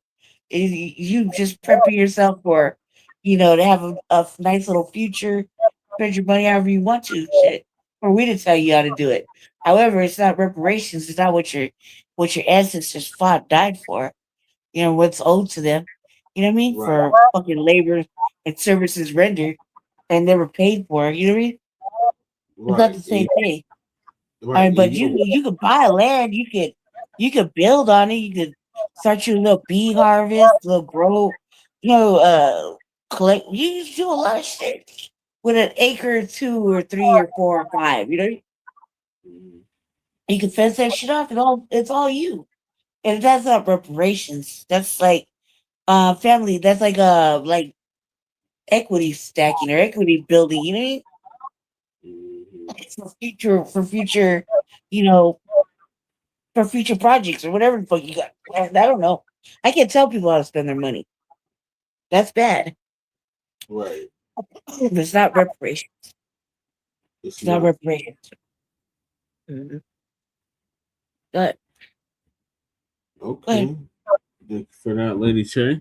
So moving along, we're bringing the Asian businesses to their knees. And another way we can continue to do that is by becoming minimalists. So Sister Demetria K going to give us an update on that. Black Americans can buy the Blocc from... Come on, I'm looking at something completely different. I'm trying to get the whole title. By becoming minimalists. Black Americans can buy the Blocc from others by becoming minimalists. So Demetria K going to give us an update on that. So there's been a lot of conversation ever since Black Americans decided to withdraw our money from Asian-owned businesses after Rick Chow, the Chinese store owner in Columbia, South Carolina, was found not guilty of taking the life of Cyrus Carmack Belton. Now, with that, a lot of Black folks are like, okay, now where do I shop? Well, we've been finding out that there's a lot of options out there, a lot of Black on this, Black on that. You can shop online. So there's a lot of options. But the question that I have is, do you need to spend all of the money that you are currently spending with everybody else? Now, what I mean is, and I've been talking a lot about this lately, is minimalism. Have you heard of the term minimalism? I consider myself to be a minimalist. I could do a better job at it, but I am one. Now, minimalism is basically the concept of rejecting overconsumption, which means that you buy what you need and some of what you want. Now, oftentimes when we think about the things that we have, just look around in your house. I give the example of go in your bathroom and look at your counter and ask yourself, are these things needs or are they wants? Or is it more heavier on one side than the other? Now, I like to say when I go in my bathroom, it's most of the stuff that I need. Now, keeping it real, I don't need all of the perfumes that I have, but I will admit most of those were given to me, but I don't need those. Do you need to smell good? Sure. But the other thing is, well, when you take a shower every day and you wash up real good and all that in the shower, do you stink? The answer should be no, right? So the perfume is an additive to make you smell better, right? It gives a scent, an aroma to you and anybody else who is near you. They say, you smell good, but do you need perfume? It's probably a want, right? Of course. So again, thinking about, okay, well now where do I shop? Do you need to buy all of the things that you're buying now? Like when you go to the grocery store, what do you actually need versus what you actually want? You need, I don't know, bread. I'm just saying, some meat, vegetables, and let's say, I don't know, maybe a snack. But do you need all of the sauces and the this and the that and the butters and this is a perfect example here. Okay. You need butter, maybe. But do you need garlic butter or do you need the butter with the rosemary and the this and the that? Probably not. That's just going to give it an extra flavor. But the butter is going to serve the purpose already. So the point that I'm making is think about what you actually need versus what you actually want. And then when you think about the things you're spending money on, say, oh, did I need another pair of black shoes when I already got like 30 in the closet? Did I need another shirt when I have 50? Because as I always say, a shirt, the purpose of it is to cover your body, right? That's the purpose. So do you need 30, 50 different types of shirts? The answer is no. You only actually need one shirt. Now, I know some people are probably checked out at that point. One shirt? Yeah. There's some people who probably have 1 or 2, 3 shirts. They wash them, they're clean, right? They're not dirty, but they're just putting on a shirt. Now, think about this. Steve Jobs, who is no longer here, he is the founder of Apple, right? At one point in time, he was considered to be one of the wealthiest men in the world. If you look at how he dressed, he almost always wore a black shirt, usually a turtleneck, some jeans, and some regular shoes. There wasn't a lot of bells and whistles to that. And he could afford to wear probably a brand new shirt every day if he wanted to. But you know why he didn't? Because he wanted to save time. You look at most billionaires, whether it's Mark Zuckerberg, maybe a Jeff Bezos or, Elon even, they have on t-shirts and things like that. Elon Musk, he was the richest man in the world who just became a trillionaire, the first trillionaire in history. He does not seem like he's caught up in a lot of his attire and things because he wants to save time. So being a minimalist helps you save time. You don't have to be digging through the closet. Okay, what am I going to wear today? Okay, I have a couple of shirts. I have a couple of pair of pants. If you're a woman, a skirt, some shoes or whatever, and I put these things together. Some people call those things a wardrobe capsule where you can kind of mix and match things, but you don't have a lot of clothes. You just have things that go together. Now, the other thing is it's financial freedom. Yes, I said it, financial freedom. You don't have to worry about spending money on, let's say, keeping up with the Joneses. The Joneses are the people that live next door and they have it all going on. They have a nice car. They have the Gucci, the Uchi, and the Louis, and the this and the that. So you're like, well, the Joneses can't have that and I can't have it. right? So you go out and you try to keep up with the Joneses, but little do you know that the Joneses are living a quiet life of desperation behind their doors. They're arguing about money, but when they step outside, they look like they got it going on. They got the nice fancy watch and this, that, and the other, but you don't know that they argue every day because they can't afford that stuff. And there you are running out to get the watch that Mr. Jones has because he's rich, but he's actually broke. So free yourself financially from trying to keep up with everybody else and keep asking yourself as you purchase things, is this a need or a want? And listen, I'm not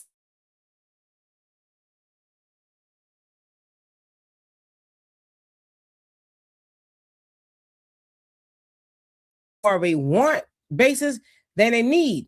And then that makes us beggars, right? And then lastly, it reduces stress. You don't have to worry about, having to go into a closet that's busting at the seams because you don't know what to pick out. I just don't have anything to wear. And it's like, no, the truth is you do have something to wear. You just used to going out and buying something new for this event, that event, or this event. But see, when you lose the concept of, I got to make sure that no one sees me in what I had on last time, then you free yourself financially and you free yourself from stress. And you save time, because do you really care if so-and-so saw you in that dress the last time they saw you? I don't, because if so-and-so wants to contribute to buy me a new dress or whatever it is, then great, I won't turn it down. But see, it's my money, it's my time, it's my stress. If I could go into the closet and pick out the same dress and put it on and it looks nice, maybe different accessories or whatever, who cares what so-and-so think? Because again, think about people who are living quiet lives of desperation. Some of those people that you're trying to follow behind, they dress like this, that, and the other, and they got this. You don't know. They probably running up credit card debt and a whole host of other things so they don't have you see them in the same dress.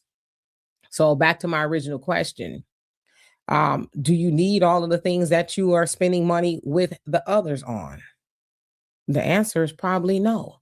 So it's just something to think about. And there's a great Netflix series called Minimalism that I have watched. I recommend everybody else watch it. Of course, we know there's a whole lot of other people who have minimalism concepts, but to me, that's one of the easiest movies to watch. And it's not that long, and it'll give you the idea of how to actually save money, because we want to save money, right? Of course. And then once we're saving money, we can funnel that money back into our own Black-owned businesses and things like that. And we don't have to talk about banning other businesses or, withdrawing our own money from other communities because we're already putting it in our own. So anyway, y'all let me know what you think of that. And for more insightful commentary, please subscribe to this channel and my channel, The Demetria K Show, here on YouTube. Peace. And like to start the Frontline Black News. All right, thank you, Sister Demetria K, for that. Lady Chase, excuse me, what are your thoughts on what Sister Demetria K just laid out for us? I'm going to say right now, I was raised with that kind of mindset. with our father, my brother, and I. He would go to school if I was like school clothes for every day of the week. And you could alternate, you know what I mean? So we didn't have a lot. And my brother practices minimalism all day, every day. Yeah. And me, when I go to your house, I try to just take one thing with me. And I hate taking shit. You see how I hate bringing shit, taking shit? Yeah. I try to keep it as minimal as possible, my traveling, because I only want to have enough I can carry. Worst case comes worst to worst. Worst case scenario, I'm gonna be able to grab my little backpack that I got on that has my little stuff in it, throw it on, and just, if I have to, you know what I mean? Little fit or something like that. I try to keep my wallet little. I try to keep everything small, just so I need it. But then here I got, you're like, well, you got this or that. I'm like, that's why you got the wagon. I hate taking stuff out. I just like to keep I used to, I don't wear pants. I can fit it in my pocket. That's all I need. Yeah. You know what I mean? I never really was about a purse, but I had to carry a little backpack to keep my little day planner and stuff together. Yeah. The Jesse Paris items, okay? Mm-hmm. Because I didn't have, because I was like, Man, I got it right here in my brain. Mhm. I gotta carry a book and phone, a date book, and write shit down. Like, oh my God, it's tedious work. No, not free. I'm a free person, like free. But being a minimalist, it's easy to. Same thing goes with me being cheap, overly cheap, Yeah. super cheap. I can't spend anybody. Ask Jesse. Yep. Fucking hate it. And like right now, I sent him a text. I said, I really could use some grapes. I I mean, I have some, but was like, I really could use some grape lemon, grape soda, and some sorbet. I think I'd be happier than a motherfucker right now. But I'm just gonna wait tomorrow yep. evening. That's Yep. tomorrow Yeah. evening. 30th now, so yeah, tomorrow's the 1st. Like later on today. Mm-hmm. And then it's back. It's already cracked.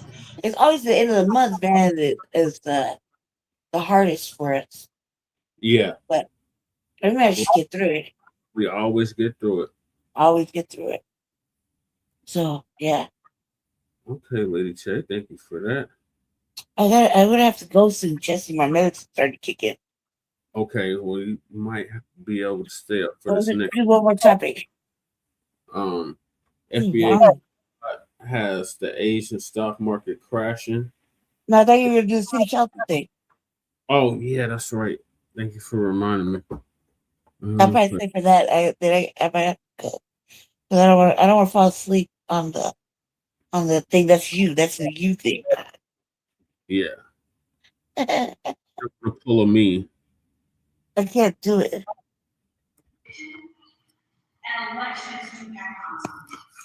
Whoa. Yes, good evening, members of council, those watching at home, those in the council chambers. My name is Justin LaShawn Paris, and I represent for Black Star Action Movement for Self-Defense, Positive Action Committee for Social Change, as well as the Unity Party of Colorado, the Northeast Denver Residents Council, North Park Hill Coalition now, Frontline Black News, Shabaka's Black Experience Enhanced the Revolutionary Agenda, and I am a candidate on the ballot for House District 8, a historically Black district. Let's keep it that way. And I reside at the roach and bedbug infested Legacy Lost in Darrell Watson's district of District 9, Fine District 9, the historically Black district of 5 Points. I'm glad somebody brought up Juneteenth. So Juneteenth, we just celebrated last week.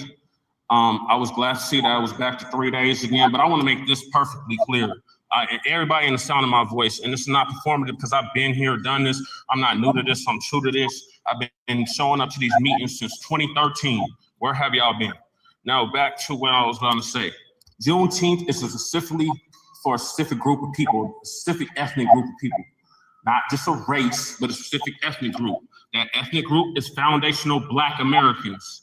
Descendants from American child slavery freedmen, the people that built this country, that everybody is fleeing and benefiting from and seeking asylum to flee to. I want to make that perfectly clear. You wouldn't have no civil rights. You wouldn't have none of that stuff that y'all talk about if it wasn't for the foundational Black Americans, specifically the Black Panthers for self-defense, the Deacons of Defense, et cetera, the All Black Liberation Party, et cetera. So I want to make that perfectly clear. Now, Juneteenth is always getting co-opted with these other groups and these other days. Can Black people, foundational Black Americans, have a day, a month to ourselves? Everybody want to partake in our festivities and our celebrations, but then when it's time, like the previous speaker mentioned, for y'all to actually do something specifically for us, y'all are nowhere to be found. Y'all want us to get our booties to the polls in November, for what? You want us to go vote tomorrow, for what? We're not getting nothing tangible for our vote. The only reason you would get anything tangible is you support somebody like me, who's from the grassroots, who's been doing this, not new to it, true to it, for over a decade plus, and is committed to Black people, foundational Black Americans. No other group. Every other group has benefited off of our suffering, our pain and suffering. They want to leapfrog over our struggles, tell us to just get over it, while they are benefiting from the civil rights struggles that we fought and died for, our ancestors. So I want to make that perfectly clear. And also, Y'all want to link up Pride with Juneteenth? That is so disrespectful. It's insane. First of all, I'm Black first. No matter what my gender, no matter what I choose to identify as, I'm Black first. I'm foundational Black American first. And I want to make that perfectly clear. So all this, oh, well, I'm Black and I can attend all these events. No, you're Black first. Stay Black.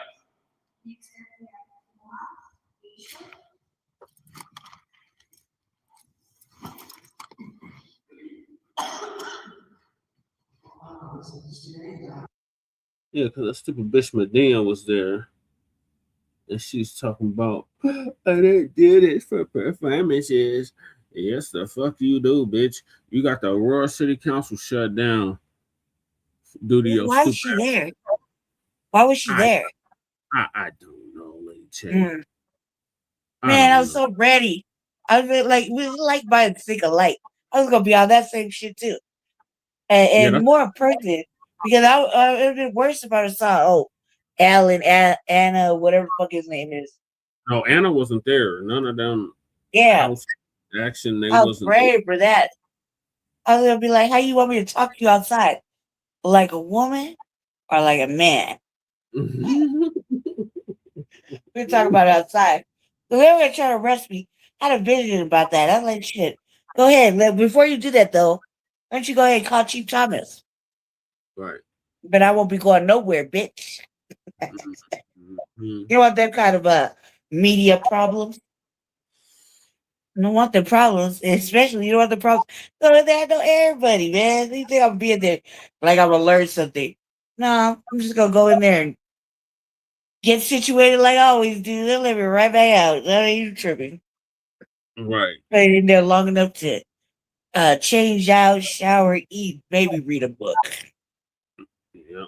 They had extra security. They was ready. Right. I was trying to get up there, man. It was an 85-degree day, too. Mm-hmm. It was warmer than that. It was damn near 90 degrees. To go down there, it was hot. Very hot. It's hot now. And I wish you were here so you could squeeze past and open the window. Oh, cooled off. It's only 66 now. The dog committed a doggy felony earlier today on my carpet. I was like, on my carpet now? Oh, this is what we doing? Oh, doggy felony. Yeah, a little doggy felony. And that was okay. Accidents happen. But I was like, on my carpet, cuz. Yeah. Just lay down some blue pieces of carpet. What the fuck is like little rocks under my arm? What is this? Oh, crumbs. Anyway, yeah. Yeah, right. Talking about people just taking up space. That's you, nigga. You ain't talking about what did she say? Or what did they say when you were cussing them out? Nothing. Oh, they got all the fucking all that shit in their system for me, but they won't say it to you, huh? Exactly. Oh, ready. They didn't say a peep to me. They tiptoed out like that. I was gonna call them generic Chicanos and Hispanics. Yeah, they were. I was gonna call them that. I was also gonna refer to them being complicit in murder and corruption. And they should follow old girl Parody right out the block. Because she didn't want to get audited. Right. Follow suit. Go that way. That whole Cheers was packed. It was nothing but crackers and Latinos. And them two, Tay and Median, was the only black. They're not. They had to fix their face to look down at their shoes. That's all they kept doing. They was looking down. I was looking to see if they was gonna say something, man, saying a motherfucking thing. But this bitch, let me play what this bitch said. Who? Medina. Oh man. Man, yo, I never in my whole life ever seen a sister with straight motherfucking hair. They ain't got no rhythm. Not a kink, not a curl, not a half curl, nothing, just straight, boom, straight.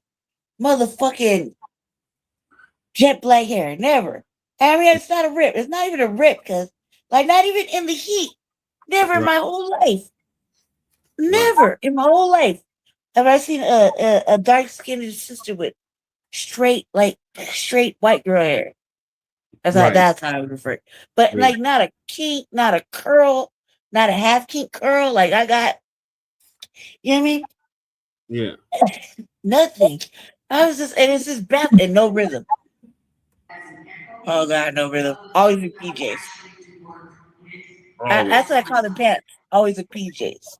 Bitch is trying to flash off her wedding ring. Watch this shit. Bitch, you got married at the park, cause I'm tripping. And you run from a motherfucker. Because I need attention. You have intent. You see her? What she saying? I have intention. I don't just get up here to speak. I have intention. No, you don't, bitch. Was this before you or after you? This is before me. And then she gonna put her hand up to show her wedding ring. Come on, I get enough. Fuck that guy. I don't do this shit. So she holding up her, you see how she holding up her hand? She's showing the council her wedding ring. What that mean? Come on, she gets attention. She don't need attention or some stupid shit. Bitch, I can't tell. You always showing up at Aurora City Council acting a goddamn fool. And now galvanizing. Like, it's only like an hour, right? Yeah. So you got every motherfucker in there saying the same exact speech. Mm-hmm. The same speech. Y'all coordinated. You wrote some shit down, and they took up space by doing it. I actually got genuine fucking complaints. Right. That you can't air out because they done got the virtual shut down. Right. And I can't air it out because I had genuine complaints. I'm trying to give them that. I'm trying to give Excel Energy this business right here. I gotta talk some shit to it about that.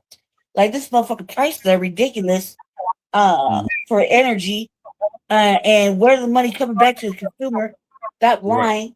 Right. Why we gotta drink jail water so these data centers can have clean water? Mm-hmm.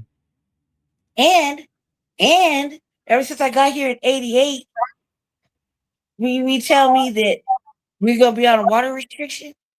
I'm 46. Do the math. Water restriction, no fireworks, no. There's 4 fires burning right now on the western slope. Yeah, and I don't want to talk about that crime radar thing again. Oh yeah. All right, let me play. Radar shit gotta stop. What the stupid ass broad said. That's why I was going extra ham because of what she said. I'm like, bitch, are you serious? I am simply here to be a reflection of voices that, for whatever reason, they are not able to or willing to come to speak to the council. That is an invitation to the council and to anyone in the community to simply be attentive, because this is not a competition and nor not into theatrics or performative politics. It is definitely a competition, and it is theatrics, bitch. This is why Aurora got shut down, because you acting a goddamn fool behind Kyle and Lewis and whatever else. Man, because it is performative, it is competitive. Bitch, you ain't ready for your betters to drag you. Over the last several months, we have witnessed codes and ordinances come from this council. We've heard about things like scrap metal. We've heard about things with healthy needles. We have heard about things as it pertains to the criminal justice system. And we've heard commentary from you all under your leadership. And you have the right to lead as you see fit. Right here. Some of the comments that have been made have been very, very. Again, she's still in pajama pants. She wearing pajama pants, right? We hear leadership from this council tell us that there's nothing wrong with the criminal. Oh my God. You see them looking at you immediately? Yeah. That's your constituency is listening to you. And when decisions are made, Swear to God, never in my motherfucking life have I seen somebody with straight ass motherfucking hair like that. And it's not impressive. I'm just wondering, I mean, it's hot as fuck outside. I let my shit. Why is everybody looking at you? What are you doing? what we are also wise enough to do is to pay attention to those who march in things like the Juneteenth parade and wave at the constituency, shake hands and smile. But when I'm ready to give her some lotion for the back of her elbow. the interest of the same people you just saw in celebration of a holiday like Juneteenth. So I'm here to put you on notice that your constituency sees the contradiction and elections do have consequences. What the fuck is she talking about? Yes, good evening, members of council, those watching at home, those in the council chambers. My name is Justin LaShawn Parrish, and I represent for Black Star Action Movement for Self-Defense, Positive Action Committee for Social Change, as well as the Unity Party of Colorado, the Northeast Denver Residents Council, North Park Hill Coalition now, Frontline Black News, Shabaka's Black Experience Enhanced the Revolutionary Agenda, and I am a candidate on the ballot for House District 8, a historically Black district. Let's keep it that way. And I reside at the roach and bedbug infested Legacy Lost in Darrell Watson's district of District 9, fine District 9, the historically Black district of 5 points. Where are you? Oh, you're talking to a prayer. Yeah. I'm glad somebody brought up Juneteenth. So Juneteenth, we just celebrated last week. I was glad to see that I was back to 3 days again, but I want to make this perfectly clear. Everybody in the sound of my voice, and this is not performative because I've been here, done this. I'm not new to this, I'm true to this. I've been showing up to these meetings since 2013. Where have y'all been? Now back to what I was going to say. Juneteenth is specifically for a specific group of people, a specific ethnic group of people. Not just a race, but a specific ethnic group. That ethnic group is foundational Black Americans. Descendants of American child slavery freedmen, the people that built this country, that everybody is fleeing and benefiting from and seeking asylum to flee to. I want to make that perfectly clear. You wouldn't have no civil rights. You wouldn't have none of that stuff that y'all talk about if it wasn't for the foundational Black Americans, specifically the Black Panthers for self-defense, the Deacons of Defense, et cetera, the All Black Liberation Party, et cetera. So I want to make that perfectly clear. Now, Juneteenth is always getting co-opted with these other groups and these other days. Can Black people, foundational Black Americans, have a day, a month to ourselves? Everybody want to partake in our festivities and our celebrations, but then when it's time, like the previous speaker mentioned, for y'all to actually do something specifically for us, y'all are nowhere to be found. Y'all want us to get our booties to the polls in November, for what? You want us to go vote tomorrow, for what? We're not getting nothing tangible for our vote. The only reason we would get anything tangible is to support somebody like me, who's from the grassroots, who's been doing this, not new to it, true to it, for over a decade plus, and is committed to Black people, foundational Black Americans. No other group. Every other group has benefited off of our suffering, our pain and suffering. They want to leapfrog over our struggles, tell us to just get over it, while they are benefiting from the civil rights struggles that we fought and died for, our ancestors. So I want to make that perfectly clear. And also, y'all want to link up pride with Juneteenth? That is so disrespectful. It's insane. First of all, I'm Black first. No matter what my gender, no matter what I choose to identify as, I'm Black first. I'm foundational Black American first. And I want to make that perfectly clear. So all this, oh, well, I'm Black and I can attend all these events. No, you're Black first. Stay Black.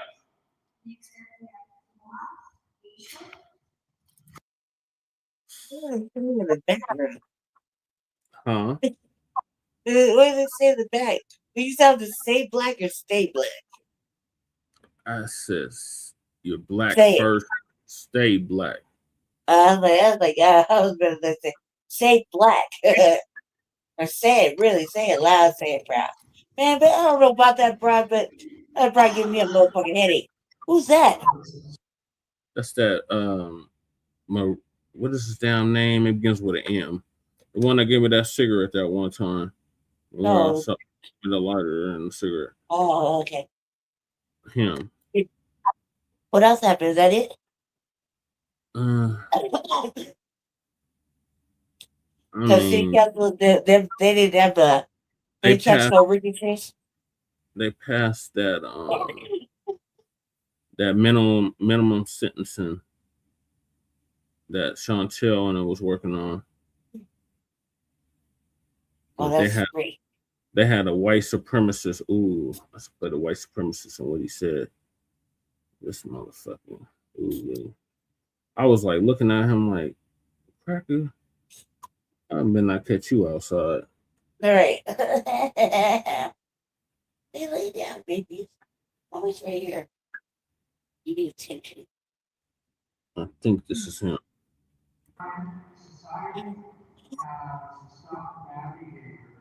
Brother said you can come after he gets off of work. Want to? I think this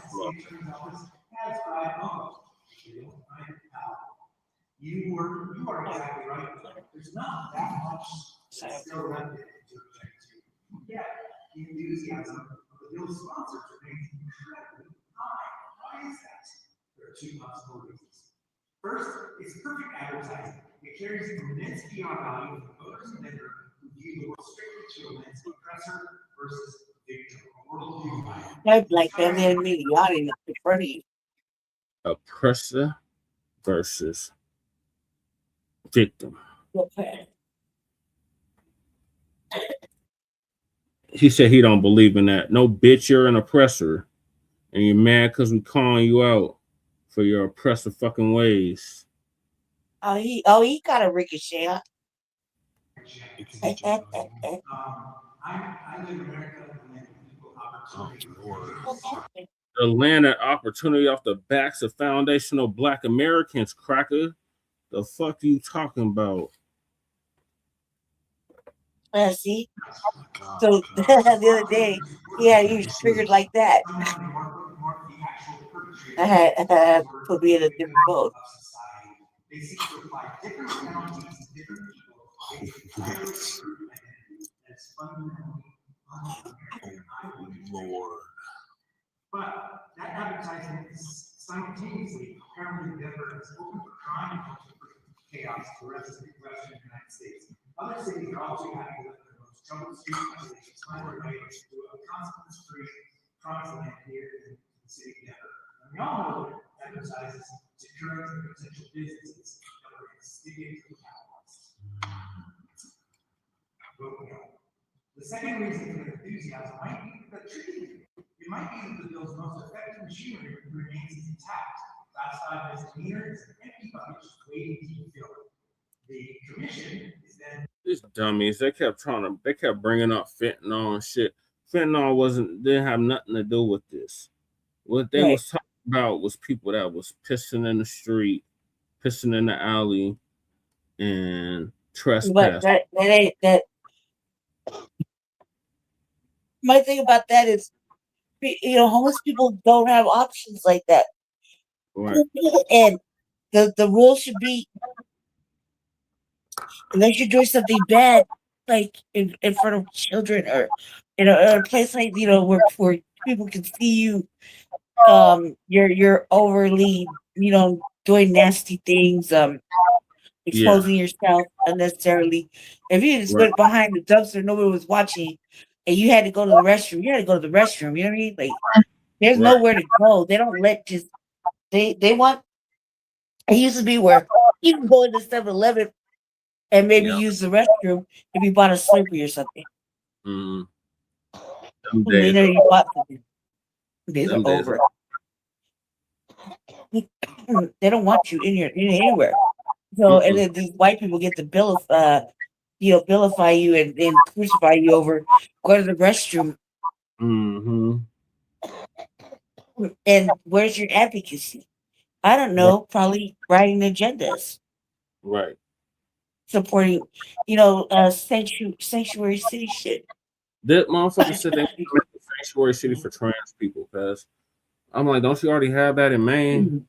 He thought I was gonna shut that down. There's a sanctuary for everybody but Black people. They have Everybody can be protected, loved, and hugged up and saved, and offered all kinds of things except Black people. In here in America, and then they want to talk shit about us, like we got real ish, like we're just whining. Like, bitch, you got me bit. Benign neglective, or the Black tax, or that we're in a Black Holocaust still, and this is a myopia, and we're at war, racial and white supremacy, and bitch, me shit. I'm tired. I'm tired. I'd be tired. Sure. You mentioned you look more balanced now. Thank you very much for that. But there will be committee representatives. Lucky these motherfuckers only had a 30-minute courtesy hearing. What the fuck you gonna have a 30? It should have had an hour. It should have easily been an hour. It was 28 people that signed up to speak. For what? The minimal sentencing bill that Chantel oh yeah. Sarah Let's Perry. get past that. Let's go over that another time, babe. I gotta go because I'm about to be copied and falling out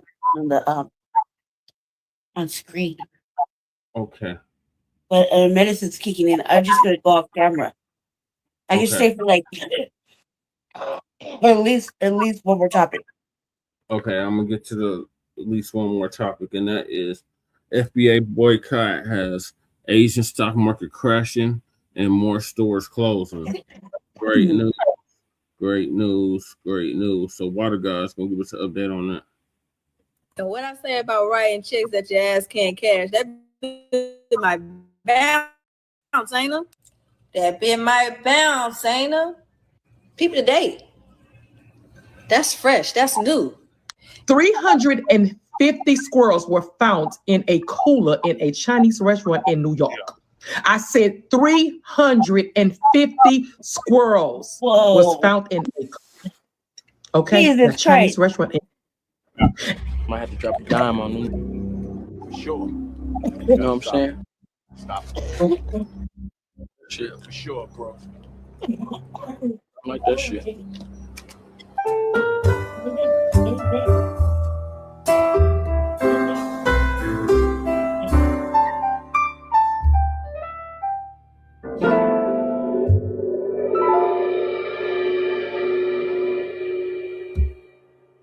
All right, y'all, we back with another video, man. Y'all know how we do.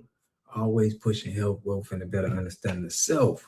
So if y'all didn't know the news, okay, it's a bloodbath in the Asian stock market. Okay, over $1 trillion has been just wiped out of the market, as y'all see here.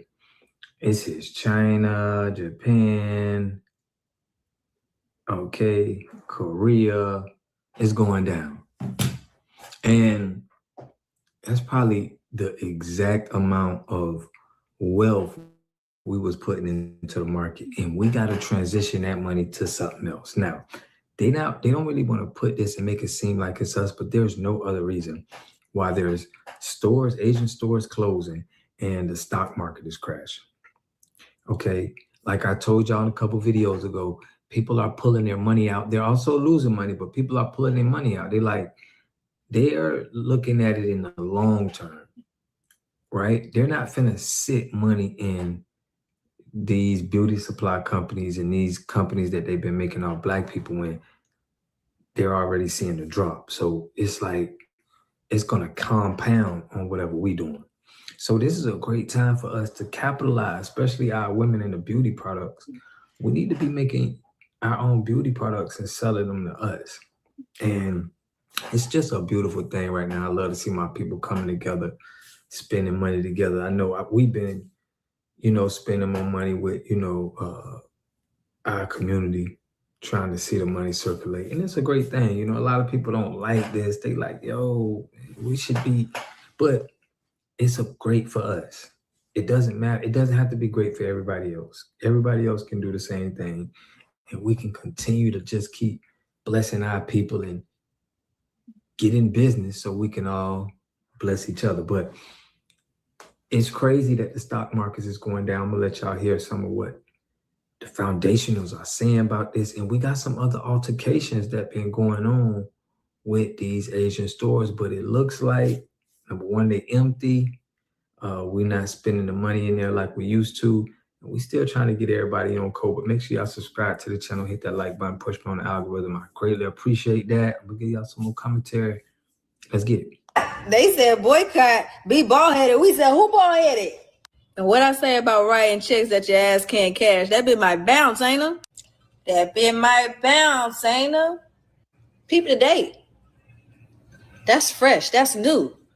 And I can't help but wonder if had they not went so brazen and got so nasty in their videos towards us specifically, would we have stood tall on this? Or just went back to regular scheduled programming like we normally do when it's usually these fake outrages. But this time it was a real one. See, you guys turned it into it needing to be a boycott when you expressed how bad you really hated us. When you went online and told us exactly how you felt about us, even though we spent hundreds of thousands of dollars with you guys' business.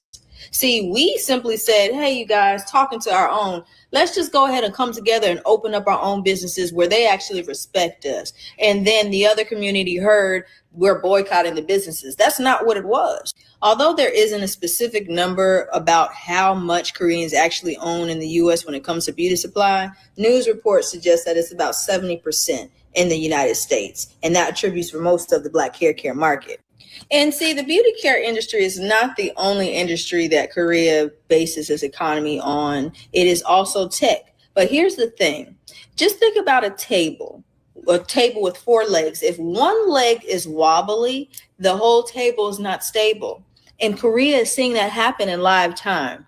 See, these are the Korean tech companies that attribute for most of Korea's economy and how they make their money. And, you know, tech is usually strong. It's taking over the world. It's innovation, right? But here's the thing that everybody's been talking about, but they're talking about it on lower levels, not necessarily higher levels where you can understand where it might affect big businesses. AI is taking over, sweeping across the world and taking human jobs, but replacing technology as we see it. So again, back to that wobbly leg on the table that I was speaking about. If we have Korea and the table is Korea's economy, South Korea that is, and let's say beauty supply and hair is one leg and another leg is the tech. Just because tech is failing is not necessarily going to make the whole table fall because it's on a foundation of 3 other legs, right? So it's just wobbly. But what happens when the other leg can't compensate? The whole table falls. Now, see, Aurora Pacific and LG Health and Household is responsible for South Korea's beauty industry economy, okay? See, the South Korean stock market, called the KOSPI, saw one of their largest stock market drops in history. Okay, that was on June 23rd, where it dropped nearly 10%. The one right before that was June 8th, where it dropped 8%. So it just made me go digging a little bit deeper into the dates because analytics works a certain way. Everything has a cause and effect. Mind you, the child verdict came in June 1st. So subsequently after June 8th, we see the stock market start to plummet, and then it takes its second largest plummet on June 23rd. That's not by accident. That is by design. And of course, the news is going to blame the rise in AI and it taking over technology for South Korea's stock market plummeting. And they're not going to validate the second half of their economy, and that in the US, which they solely base most of their money off of, and the beauty industry here is failing and having issues because of the social and political climate. Of course, they're not going to give Black Americans credit for anything, because if they were to publicize that, if they were to put it on the news that this is happening and this is why, it would wake more Black Americans up to realize that we have more power in our dollar. We just need to see that. And once we do, and we start intentionally spending our money with Black businesses, we're going to see a lot more changes. Listen, all in all, what I take from this is just excitement. I'm excited that for once, it seems as though Black Americans are getting it. They're getting the picture. It's been something that's been put in our faces since the beginning of time. We've only ever been told to be consumers. That's where everybody was comfortable with us being at, and they never wanted to see us ascend to anything other than a consumer. So being a business owner, that threatens their livelihood because they base their whole makeup, their whole business model off of the black dollar. So with that, y'all, it looks like we're resetting exactly how people feel about us. It's respect. We're resetting the respect level because all you can do is respect it, especially when your bills are not getting paid. Central Van Nuys Avenue right over here in Inglewood. It's an Asian-owned grocery, Angel-owned donut stop owned by Cambodians. I'm about to go in and see how empty it is over here.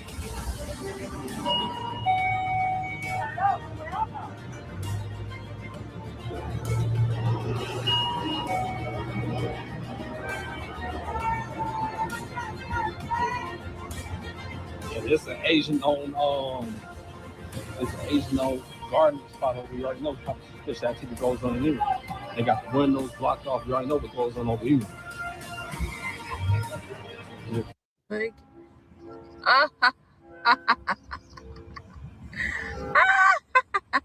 I walk in the mall every day and this nail place is always jumping, but take a look.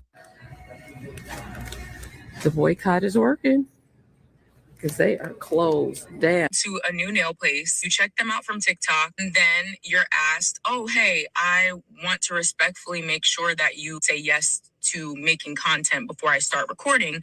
Do you mind if I record your hand? 2 days later, I'm scrolling my TikTok timeline and I see my hands saying, her, I'm broke, with a broken heart emoji, meaning you have no money. And then him as a response saying, me, bet. One, this makes absolutely no sense.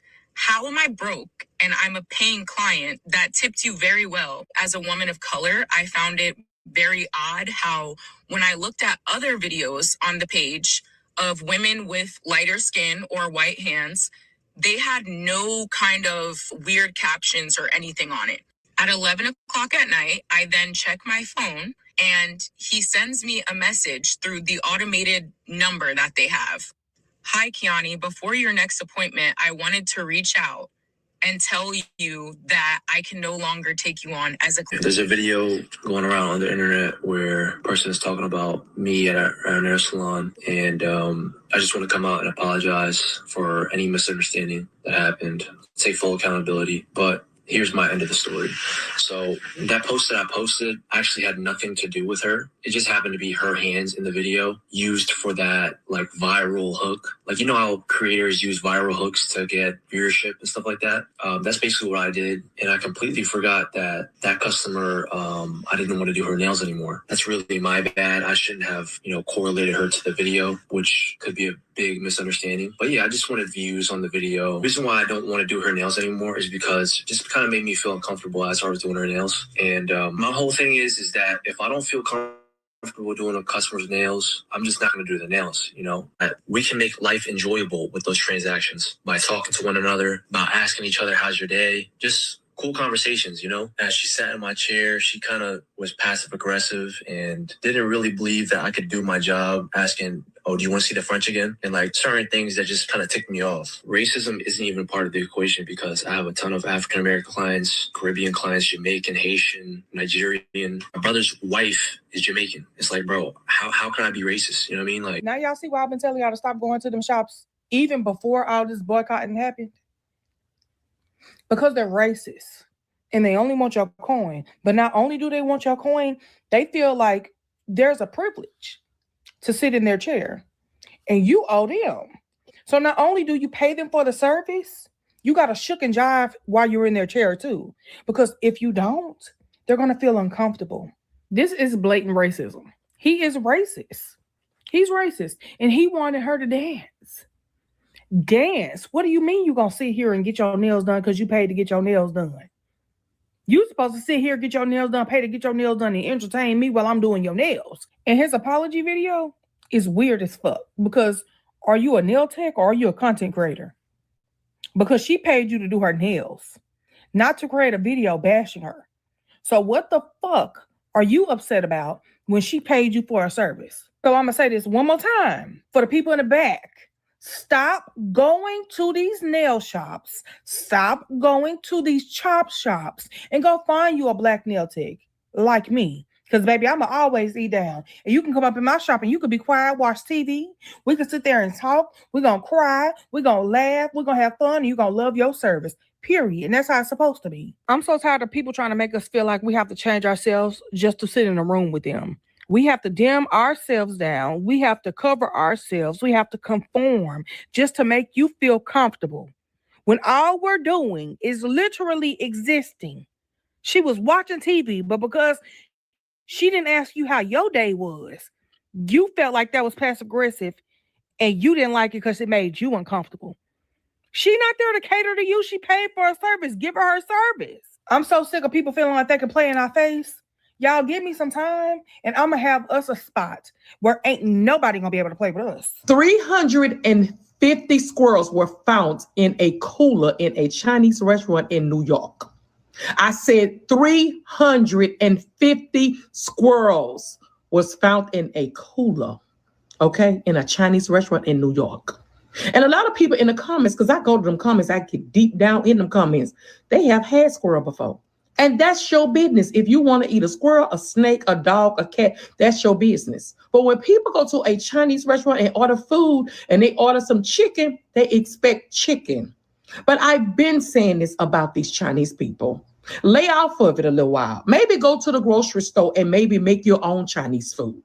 You can do the same thing that they are doing. It'll taste just as good. Okay?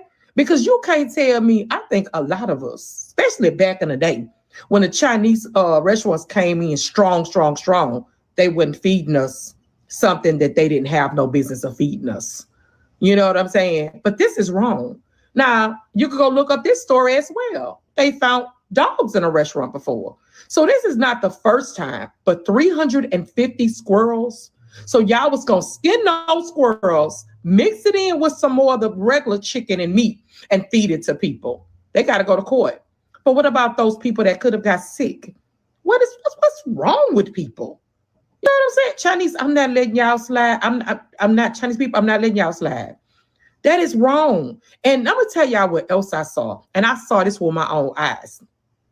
I saw where the Chinese people were like growing big rats. Like, what are y'all about to do with these rats? These was the biggest rats I ever seen in my life. You know what I'm saying? So if you are a Chinese eater person, eat Chinese food, please be careful. That's all I'm going to tell you. Go look it up, okay? Go look it up, the story about the squirrels, and think that I'm lying. Hugs and love. Y'all be blessed to J-Lo. Mwah. All right, so y'all see it, man. The stocks in the Asian markets is crashing. All right, I showed y'all a picture of it. A lot of people are talking about it. And y'all know they've been cooking the restaurant food. They've been using all type of squirrels and cats and whatever else. So we don't even need to be eating there. So it's just a great time that FBA can step right into position for the wealth transition. Okay, so we're going to be going over more content like this, man, making sure that our people are aware of knowing where to spend their dollars. So in my live, we was talking about the lotto, because a lot of these corner stores, they're making money off the lottery. We got to get our people off the lottery. We got to know that, hey, man, we can come together with $100 instead of them going to those corner stores, giving $100, $200, you know, trying to win millions. It's a trick that they've been running on it's our elders. The younger people are not too much falling for it, maybe, but gambling in general is out here, you know what I mean? But they definitely been running numbers on us for a minute. So we can use that same money collectively, and it's like millions and millions of dollars. So it's good that our people are actually waking up. We still got some more people to wake up, y'all. A lot of people are not devoting 100% of their resources to us and making sure people have businesses too. We need to be helping people get in business so we can shortstop and take some of that business. But man, I appreciate everybody for tapping in. All of the people who be donating to the channel, Shabazz, Fresh Always, Mama Lisa, all of the members, man, Bruce Warren, Shirley, Yaya Kids, Libra, everybody who's been donating to the channel, man. I love and appreciate y'all. Y'all know we're going live tomorrow. Y'all check us out on the live. And we're gonna be giving more. I'm trying to pick and doing some streaming on Kick, doing some lifestyle stuff. So man, if y'all interested in that, y'all tap in. I'm gonna give y'all the link on Kick so y'all can see how we do our thing. But man, I love and appreciate y'all. I catch y'all on the next video. Peace and love. A community must have three things to have a community in it. You must have a wholly independent economic structure that can provide goods, service, products, and things for your own people, and jobs and tax bases for your own people. You should at least control 4 basic things. You should be trying to control water, food, medicine, and energy to be able to survive and compete. Here we got Mr. Blocc. He had a cornfield. He took advantage of a free water test from us, and this is what we found in this water. We found sulfur, we found hardness, and we solved these problems with an easy fix of 2 tanks. So get your free water test today. Stay blessed. Click the link below.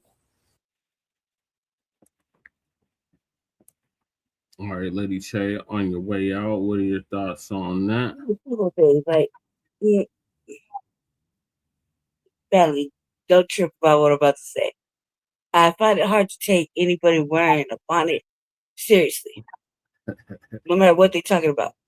You know what I mean? Especially on camera. Like, you know, it's one thing, like, I don't know what it is about the bonnet. I think that's, like, private, like, you know, for you at night. You know, like, if I get up and move around my room freely like I used to, Yeah. I would have went and got my scarf and tried to wrap my shit up. See, I just pulled it up, right? Yeah. Just was in my face. Everyone just driving me crazy. You know what I mean? But I can't take that seriously. But the one thing I really, really don't like, and because I'm grown, and not even like I had a villain, you know, a mother. I mean, yeah, you know, I don't like to be talked at. Or chastised. That makes sense. You see what I'm saying? Or like, you know, I would say talked at, like that I don't know what's going on in the world, or that they told me I should have listened. Things like that, right? And you know, the last time we had some sort of I want to say we had homemade, right? Homemade dollar scoop, we call it out here. Right? Dollar scoop. Whatever. That one time me and you got it, right? Yeah. And it was before the boycott. It was before the Asian boycott. Right. Prior to that, no. I did it because it was cheap. It was economically efficient for me. And me and Jesse were just gonna get the basic things or normal things. I used to think that when people said, like, when people say, "Oh, they're cooking animals in the bag, mixing it and shit with the broccoli or whatever," man, because I was like, some stereotyping. You don't know, you know what I mean? Like, and then there'd be some evidential shit that'll manage to show up, right? Yeah. Like, for example, you know, we tell them over you eat bushmeat, yeah, and then until we saw 14 pounds of bushmeat come through GIA. Right. Yeah, first I was just like, yeah, this is the worst. That's the worst stereotype. Yeah, but I don't eat bushmeat. Now we see 14 pounds of bushmeat come through the motherfucking thing, or taped to your fucking, taped to the inside of your luggage. So I'm like, we didn't get it from nowhere. Right. You know what I mean? I hate it's like I distaste of this like that because probably because I was sensuous, but I'm very like I'm kind of like, let me just look at both angles from a stranger's perspective. I know I just personally don't like to be chastised. The dude with the video, I didn't really think he was he apologized to her, to the lady. I mean, technically he had to do more than apologize because he pretty much slandered her. Right. You see what I'm saying? Regardless if you want to make it an innocent accident, you know, people use those videos to. That's what we heard during COVID or whatever. Whenever it's they're taking away Twitter, right? Yeah. People use those videos for money, for income. You know what I mean? So you cut them up and clip about to fall out because cut them up and clip them, then you know that it's for your drumming up business. Him utilizing her hands, he knew exactly what client he put up there. He knows whose hands those are. You know what I mean? Surely he got the pictures labeled somehow. So his excuse was like kind of lame, and he just kept elaborating. I would think you should just send her enough money for an actual seating with a formal apology. That would be alright, because he basically paid for her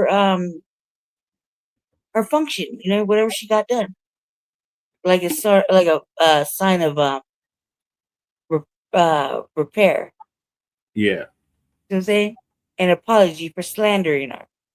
You know what I mean? And take that motherfucking video down. Make a note to it when it went up and when it went down for that person's record. That way you can take them to civil court or small claims court and feel that kind of way. You know what I mean? So yeah. That's all I gotta say right now, baby. For some reason I feel really like I'm about to fall out.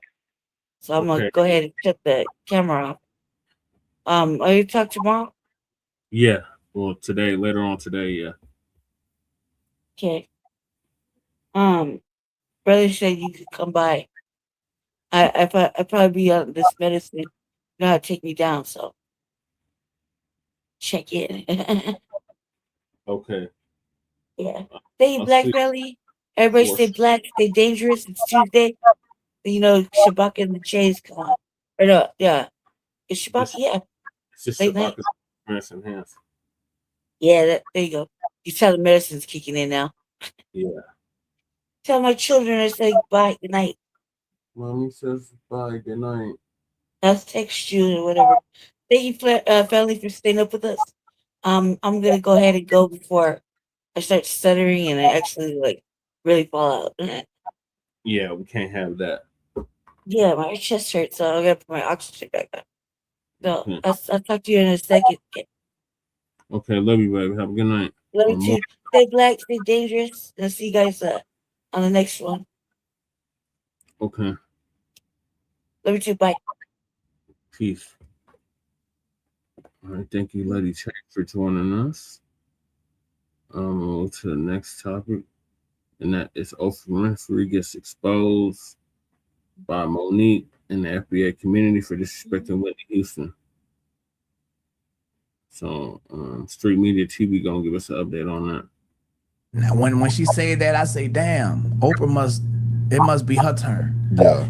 And as a black person, every time something come out of somebody's mouth and they say things to take another black person down who's a legacy artist, you know what I'm saying? I feel like your turn have came where you have to do something in the public that's either humiliating or humiliating somebody else that got status, you know what I'm saying? And I feel like that's what Oprah did, because if that happened on your show and you told the people on your show, don't put that footage out, that means you cared enough about Whitney Houston when she was alive. Why wait till she died years later and bring that shit up? If you told other people don't put it out, what was the reason for you telling other people don't put it out then? So Oprah has finally been called out for a lot of her behavior, man. Oprah's been Oprah for a long time, man. My auntie used to watch Oprah religiously, but Oprah, she didn't call out Harvey Weinstein. When Harvey Weinstein got in trouble, she said this is a watershed moment, and she did all kinds of things to cover up a lot of stuff. She didn't use her platform to call him out at all. She came under fire when she opened up that school in Africa, but she didn't open up one here in America, right? Oprah is just known for just doing a lot of weirdo stuff with the platform that she's had because she's been compromised. She's been called out by entertainers, athletes, everybody, right? She didn't like Ice Cube because Ice Cube called out a lot of stuff that those protected people was doing back in the day, and she never had him on the show. Monique has called her out, right? So we already know her position. Well, now she's in trouble with a lot of black women and a lot of people, period, because she said some things about Whitney Houston that We know that Whitney Houston suffered from substance abuse before her, before she, went on to heaven, right? We know that she went through her, she was dealing with some substance abuse and some changes, right? Well, she brought up some stuff that we never knew about, right? That she could have kept to herself. And Whitney Houston is not here to defend herself, right? Whitney Houston is not here to say whether that was the truth or not the truth. But Oprah, with her platform, she said some things that people was upset about. We did the whole, hey girl, how you doing, greeting thing. And then I stopped the cameras and I went behind stage and I said, so tell me, what do you want? What do you want to happen here? And I'm going to tell you what I want to happen here. And that was one of the most powerful interviews. And do you all know, this is an amazing thing that happened. I had such trust from the Oprah show audience that Whitney did, I think it was her last show with us. And she had gone back on drugs. The first interview I did with her when we'd gone behind stage and I asked her about her intention, she was clean. But the day she came to my show then to perform in front of the audience, she was not. And she fell off of the stage. And I knew that if that story got out that she'd fallen off of the stage, that she would be destroyed by that. And so even though the audience was there and the audience had cameras, I begged them not to put those pictures out because it would ruin her life, and they did not. And what about... That would not happen today, I can tell you. Yeah. What about... Now, in my opinion, she's telling the story that she didn't have to tell because she went out of her way not to tell it, just as Turk said. She went out of her way to make sure that she covered Whitney in that because she knew that Whitney was dealing with substance abuse. She knew that Whitney was had that monkey on her back that she couldn't shake, right? She knew that. You were supposed to be her friend. You got all the money. You're the great Oprah Winfrey. What do you need? What are you gaining by coming out telling this story now, right?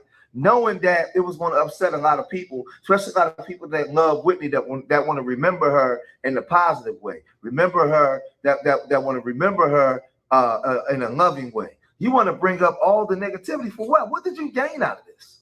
What did you gain out of this? And all you did was add fuel to the fire that Monique was saying about you, right? And Monique was calling you out about you, Tyler Perry, and the industry, and how you are one of the main ones in industry that actually hold Black people back when they don't want to play ball.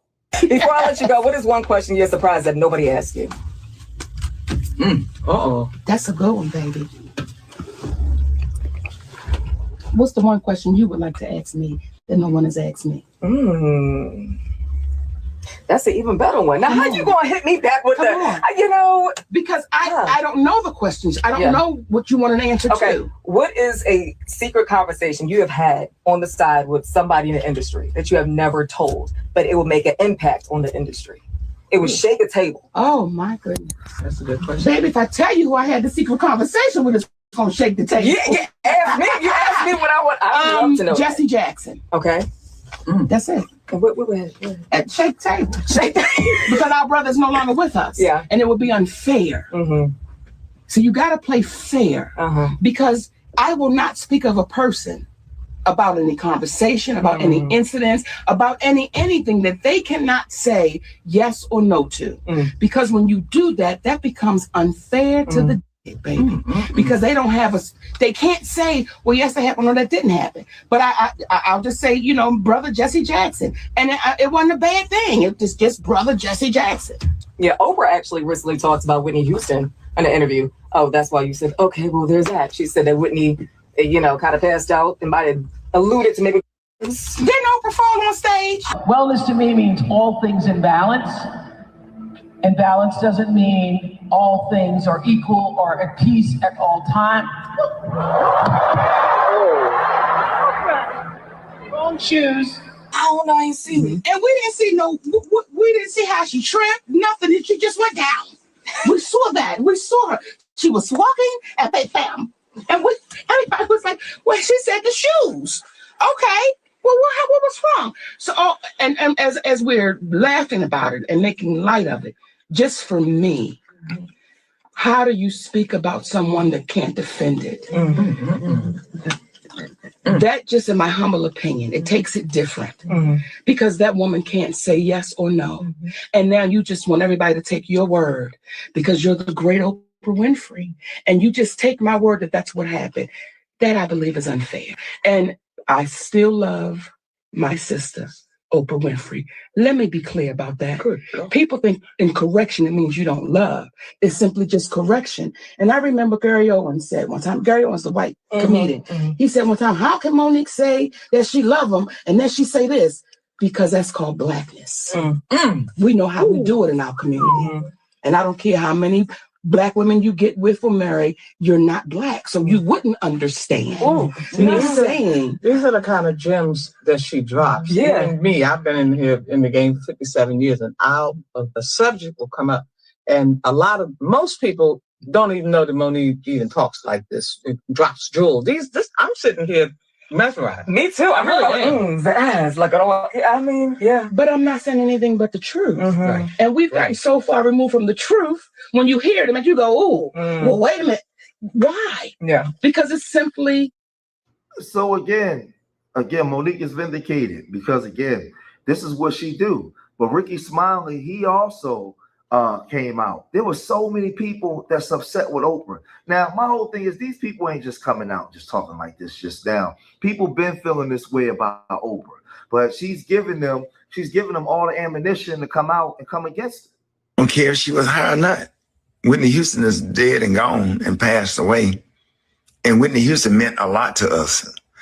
Whitney Houston was a big sister to a lot of us. I never met her personally or whatever, but I felt like she was a big sister to me. And she is pretty much Black America's auntie. And everybody got a Whitney Houston in their family, somebody that they love, that's talented, that's outspoken or whatever. But it's something about Whitney Houston's death. It's something about Whitney Houston that we took her death personally. It's like somebody in our family died. And it's hard for me to even make the live video because I get real emotional when it comes to Whitney Houston because, we don't care about none of that. And that was something that we didn't need to know. We didn't ask for that information. We didn't need to know that information. We don't care. Whitney Houston is somebody that you just don't talk about in the Black community if you're in touch. You don't talk about the Obamas. You don't talk about Whitney Houston. We're sensitive about Michael Jackson. And you don't talk about the Kings. That's Black royalty that you just don't talk about. We don't play about Whitney Houston. I know I don't. Because I don't care what her downfall was. We all have downfall. We all have had things that we're struggling with. We all have people in our family that's struggling with addiction, and we have lost loved ones to addiction, whatever the case may be. But why would you bring stuff like that up? Why is it when it comes to you and Gail, right after Kobe Bryant died, Gail interviewed Lisa Leslie, if I'm not mistaken, was asking her about a sexual assault case that he was found innocent of. And the fact that y'all are so out of touch with the Black community and been rich so long that you don't even know not to talk about certain things a certain kind of way. Because if you was really sincere and genuine about people not filming that stuff, then you might as well have told them to film because you brought it up and aired it out anyway. What does it matter? The only thing I can think about Whitney Houston is how I feel when she sung the Star Spangled Banner during the Super Bowl. How she made me feel when she sung with the Georgia Mass Choir, "I love the Lord who heard my cry." I disagree with Ricky Smiley is Oprah and Gail, they're not out of touch. They don't care. They got their money and they don't care about the Black community. The Black community is full of sellouts, especially amongst the FBA ranks. I told y'all the biggest attractors is going to be our own people because we've had sellouts for so long selling out the Black community. This is the stuff that they've been doing. So Gail, like you said, y'all remember what Gail did right after Kobe Bryant died. We already know that. We already know. Y'all remember what, man, I ain't even going to get into that. It's just that this is just what they do, man. And so don't act like y'all shocked. Don't act like y'all shocked. What you got to do now is hold these people accountable. Hold them accountable. Don't be mad at her just for a week. No, hold her accountable to the point where she has to come out and apologize. She's out of pocket. She knows that she's out of pocket, but she knows who gonna check me, boo. That's the way that she operates. So now the ball is in y'all court, man. Let me know how y'all feel about this. If you made it this far in the video, hit that like button, subscribe to Street Media TV, leave your comments in the comment section. And remember, I love y'all. Till the next time, peace. Yeah, the hell with Oprah. That's all I gotta say on that. The hell with Oprah. How dare she disrespect our deceased sister, Whitney Houston. Like he said, I agree with him when he said it's just like, I agree with Ricky Smiley, surprisingly. I don't usually agree with that Democratic shield, but I agree with him on this. Whitney Houston was like our auntie or our big sister or something, a family member, even if we didn't know her personally. So for Oprah to come out and say this bullshit, it's just very disrespectful. So moving along to some more disrespect. LGBTQ woman is angry with Black Americans because we centered ourselves on Juneteenth. You damn Skippy, we did. And we're going to keep doing it. We thought people out there rabbit ass minds. So our brother Chase is going to give us an update on that. Shout out to brother Chase McGee. And what I say about writing checks that your ass can't cash. Make sure y'all sub it to our brother's channel if you haven't already. Foundational Black American History.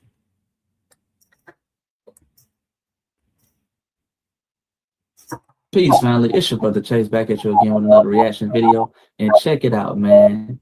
I got to break down this video. You know, a couple weeks ago, or last week, it was Juneteenth weekend. And a lot of these folks are still butthurt and upset about foundational Black Americans being centered on Juneteenth. I know it's crazy as that sounds. So we're going to break down this video from a very non-emotional strategic standpoint so we can learn and grow from it. And we can replace the lies with the truth.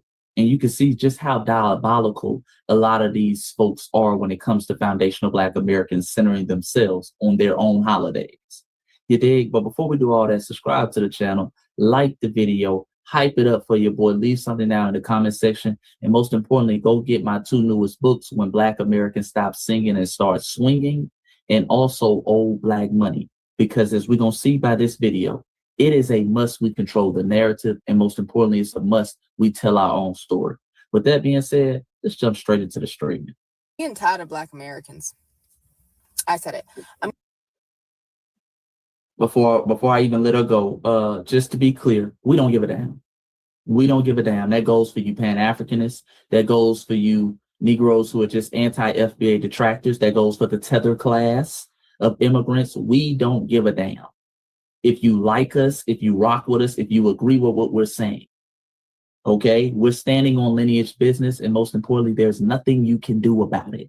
All the whining, all the crying, it means nothing. Let's be clear. I'm getting tired of Black Americans with this fear and insecurity of oneself. It's getting on my nerves. That what amplifies the diaspora wars. It's the insecurities, really. There was a video, Juneteenth is coming about. There's this video that went viral of this Black American girl that talked about how Juneteenth is basically being hijacked by others of the Black diaspora. And she was going on how she don't want to listen, she don't want to hear reggae when they playing. I want to listen to Mary J. Blige, Fat Joe, whatever the fuck you want to call it. Okay, hold on. Shout out to that sister, because we have a right to say that, hey, we want our culture and our people from our lineage centered on Juneteenth. But let's be clear. She said, she want to hear some Fat Joe. Ain't nobody ever in life, no foundational Black American has ever on Juneteenth asked to hear no damn Fat Joe. Let me know down in the comment section where they do that at. Where on Juneteenth are foundational Black Americans asking to hear Fat Joe? Stop it. Stop it. Fat Joe ain't FBA. Hell, Fat Joe ain't even Black. Who the hell is asking to hear Fat Joe? Stop it, man. Fat Joe ain't had no hit in 10, 15 years. Not to mention, he himself is very anti the lineage, okay? And has said many derogatory things about foundational Black Americans. Ain't nobody asking to hear no damn Fat Joe.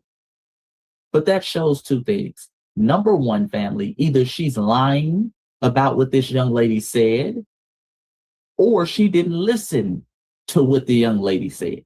And that's synonymous with foundational Black American detractors. They do a lot of lying and they misrepresent arguments all the damn time. But that's who they are. They have no arguments, so they make up one. But let's continue. Anything like American down, right? And it killed me how so many Black American people were actually believing and actually agreeing, like basically saying that Juneteenth is being hijacked and everybody else turned it to their own culture. And what killed me is that y'all don't actually give a fuck about Juneteenth. Oh, man, boy, these FBA, these anti-FBA detractors, they're the kings and queens of projecting negativity onto us. They're the kings and queens of trying to tell and do a deep dive on what we really feel and how we really think. And their logics never add up. If we didn't really care about Juneteenth, man, if we didn't give a damn about Juneteenth, you wouldn't see this outcry online and in person about people hijacking Juneteenth. See, our actions are not adding up to the conclusion that you give about what we really feel. If we really felt that way, we wouldn't give a damn. We'll just let people do what they want with Juneteenth. But foundational Black Americans are pushing back because we do care about the holiday. And we see what other people are trying to do with the holiday. See, I keep telling y'all, whenever foundational Black Americans have anything that centers us, it becomes public property.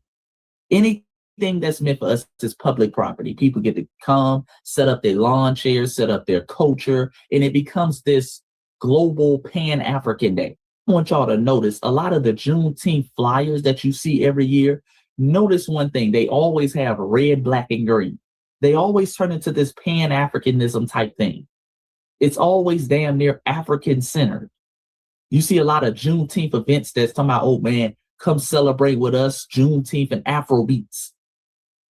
People are always putting their own little thing into it. Just like on Juneteenth last week, you had this Haitian dude get out here and say this because Haiti was playing Brazil and they've been making a big thing about, well, you know, it's Haiti's first time in the World Cup. And salute to the Rider brothers and sisters who are Haitian. But you had this Haitian tether get out here and say this. I'm serious when I say this. Today is not Juneteenth. Today's for the Haitians. Y'all Black motherfuckers, fuck y'all. Maybe fuck y'all was a lot, but like, you know, today we could celebrate Juneteenth next year. Okay, see, this the little shit they do. This the little shit they do on Juneteenth. Okay, everything has to be about them. So they're playing in their first World Cup match, I think it was at the time, and they're playing Brazil. No, it's the Haitian takeover day. I saw a lot of that in Atlanta too. You know, there's a lot of Haitians in Atlanta this week in the Atlanta area. I think that's where they played Brazil. And they were always the Haitian takeover weekend. It's about Haiti, the first Black free republic. You know, they always do little shit like that, family. They always do little stuff like that. And then when we call them out, it's a diaspora war. Y'all are xenophobic. So yeah, foundational Black Americans are calling other groups of people out for their behaviors and trying to center themselves on our holiday and our weekend. We're supposed to be centering foundational Black Americans.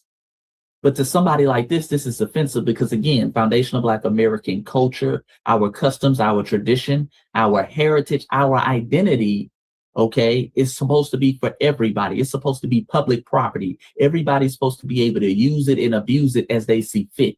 Whatever is meant for us is supposed to be meant for everybody. And we're not having that no more. But let's see what else she got to say. Y'all could care less about Juneteenth. Y'all don't care about them not knowing that they were free and they got the late fucking message. Y'all don't care about that. Y'all damn sure. Matter of fact, y'all don't even care about the identity of being Black. Y'all just want to grasp onto the identity and the history of that identity without actually understanding the history of the identity and the identity in order to embrace the identity and the history of the identity. Y'all are like lost in the sauce. This is a classic example of just babbling. She's just saying anything, family. This is your average person who is anti-foundational Black American heritage and lineage. They just be babbling, trolling, and gaslighting. They have no real argument, family. They're just talking. That's it. Anything they can say in order to demonize and throw some negativity on our lineage, they'll do. just saying a bunch of nothing that goes directly against our actions as a lineage. Our lineage is sitting up here fighting for our people to be centered and put in our rightful place on our holiday. Yet that turns into we're anti-Black. Huh? We don't even want to be Black. She's just saying stuff, family. She's just babbling. And this is why I tell you their arguments never stick. They've been throwing shots at us for years. They've been attacking us for years, and we keep getting stronger and stronger as a lineage. The delineation movement continues to grow because when people sit back and listen to their arguments, they never add up. Bunch of lies, bunch of misinformations, and a bunch of projections. Like, where are y'all getting this information from? It's not happening. And I must tell you right now, it stems from having low racial self-esteem. Uh-oh. Insecurities. It comes from fear. It's just so odd, bro. It's odd to you because you're an odd little weirdo. Is it odd to you that Puerto Ricans want to center themselves on the Puerto Rican Day Parade? Is it odd to you that Mexicans want to be centered on Cinco de Mayo? Is that odd to you? Is it odd to you that Haitians want to be centered on Haitian Flag Day? Is that odd to you? No, it's only odd to you that foundational Black Americans want to be centered on Juneteenth, a holiday that is meant for them and their lineage. That's odd to you because you're an odd little weirdo. Plain and simple, no way around it. Only a little weirdo says that someone has low racial self-esteem for wanting to defend a holiday that's meant for their people. Only a weirdo says that. And again, our actions don't add up to what you say about us. Because if we had true low racial self-esteem, family, we would allow anybody to hijack the holiday. We would allow anybody to do anything with the holiday. We would be too busy out here trying to cosplay something we're not. But we have so much racial self-esteem, we have so much ethnic pride and lineage pride that we're making sure Juneteenth centers the people it's supposed to center. See, people who actually have pride in who they are, they stand on their actual identity. They're not ashamed of it. They don't care who's against it. And most importantly, people with high racial self-esteem don't allow other groups of people to tell them how they can and cannot celebrate a holiday that's meant for them. So we're the complete opposite of someone with low racial self-esteem, ma'am. Remind you, this is coming from AABA. I am literally African American. My people was here since the 1600s, shipped off in Charleston, South Carolina, and some in Virginia. Some of them got split up, shipped to the West Indies. Hey, but it's like, what is that supposed to mean, ma'am? What is that supposed to mean? Oh, because you're of the lineage, that means you're correct in your assessment? No. We have coons in our lineage, and you fall under that coon category. That's what it's like. That's what it's like. And let's be clear, ma'am, you have alternative motives. Family, if you go to her TikTok page, okay? If you go to her TikTok page, and I put it on the screen right now, she has a rainbow flag. That's an LGBTQ flag. And see, some of these Negroes of the lineage who are LGBTQ, shout out to the rider brothers and sisters, not all, but shout out to the riders. But you have some coon class within the LGBTQ. June is actually LGBTQ month. So you even see around the country, they be raising Juneteenth flags with the LGBTQ flag. They try to make our thing, our holiday, a whole melting pot. June is also Caribbean Heritage Month. So you'll see a lot of Caribbean style themes on Juneteenth. They'll be trying to do this whole thing. So you have alternative motives. And that's why you feel some type of way. They feel some type of way that we are centering the lineage only on Juneteenth. We're not centering sexuality on this day. We're not centering your political ideology on this day. We're not centering if you think we're supposed to be on a vegan diet. None of that shit matters. We are celebrating on that day, June 19th, 1865 in Galveston, Texas, the rest of the FBA family learning about their freedom. That's what we centering. So your sexual preference, that goes on the back burner. We demand the same respect on that day as you give every other group of people on their day. And we don't give a damn how it makes you feel. This is the new order of the day, family. Are y'all good? Are y'all okay? Black people who have high racial self-esteem and don't move off of fear do not participate in this bullshit. Okay, family, and again, I showed you this video because I just want to show you how ridiculous these folks' arguments are, how ridiculous their logics are, and a lot of it is meant to just gaslight you and babble you to death. You are not selfish. You are not insecure for wanting to center yourself on a holiday that is meant for you.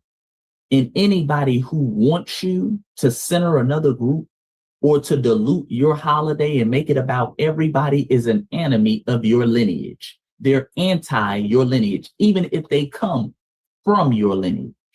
So continue to stand on business, family. Continue to do what you do. We got these folks out here flustered and just saying any and everything in order to try to tear us down. But it's not working.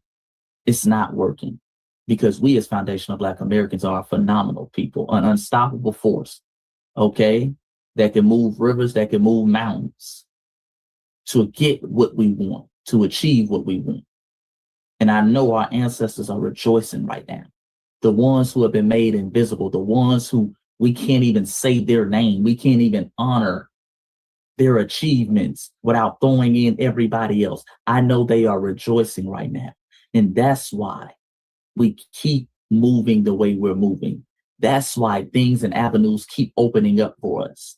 That's why no matter the hate that we're getting from all angles, from whites, from Latinos, from tethers alike, we continue to get stronger and stronger.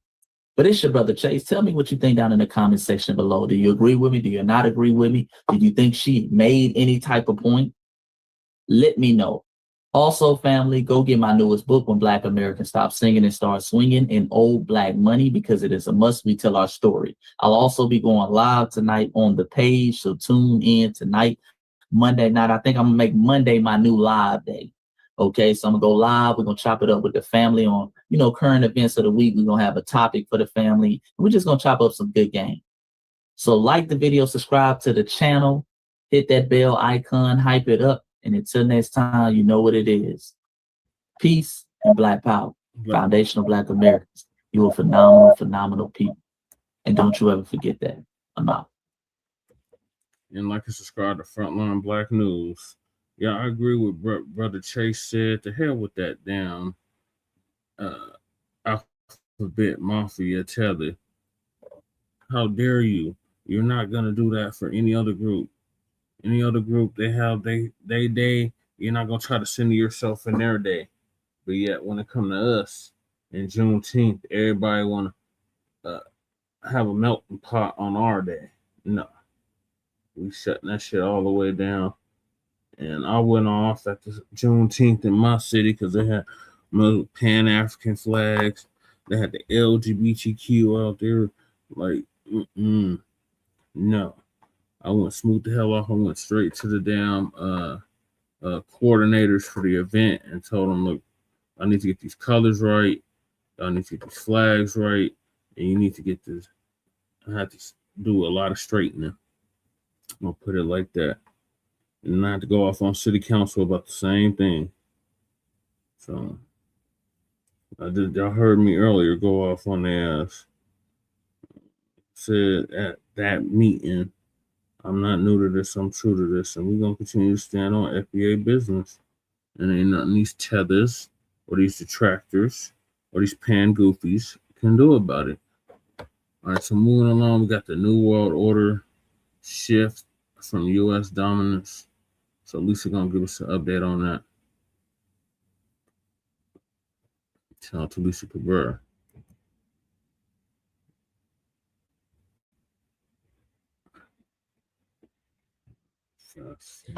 Do not buy 12 Tribes on Earth hair growth oil and hair magic elixir unless you want super healthy, gorgeous hair that grows.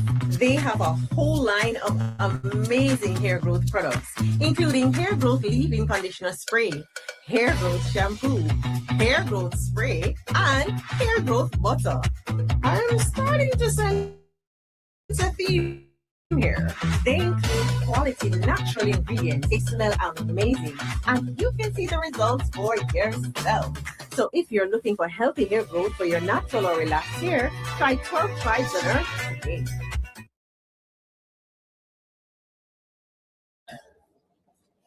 Shalom, family. Good to see you all. Hope you're doing well. You know, we just got the weather. We're going to have 2 104-degree days and 100-degree days. Oh, my goodness. Oh, my goodness. I am not ready for that.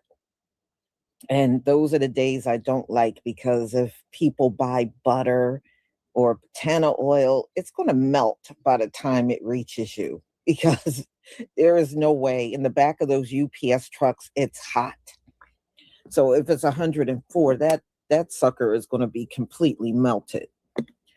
So y'all, we're going to talk about how the nations are meeting and talking about the future and getting things together for the future. And the US is excluded from everything. So the European nations, they have been meeting and working on how they're going to trade and how they're going to help each other out moving into the future. And the US was not invited. And the Asian nations are doing the same thing. They are planning for the future. And the US, not invited. Not invited. So, yes, you can pretty much say the US is completely isolated. You know, you can't come in office and give your allies the finger. And yes, Canada is included with the things that are going on with Asia and Europe. Canada is being included, but the US is not. It says it all. It really does. And it really, truly shows that America is so hated.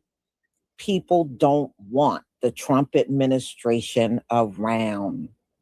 That's why, I don't know if any of you remember, earlier this year, Stephen Miller's big ass mouth was on TV talking about we have to force our way in, you know, because America was being excluded even then. And he's talking about we gonna have to force this and for you can't force everything. I know y'all, you know, y'all are in this belief that you cannot force everything. Let me tell you something. If somebody don't want to invite you to something, then they just won't invite you. You're just not invited. And you know, forcing your way and violence and all that. Y'all, I just want y'all to just take notice.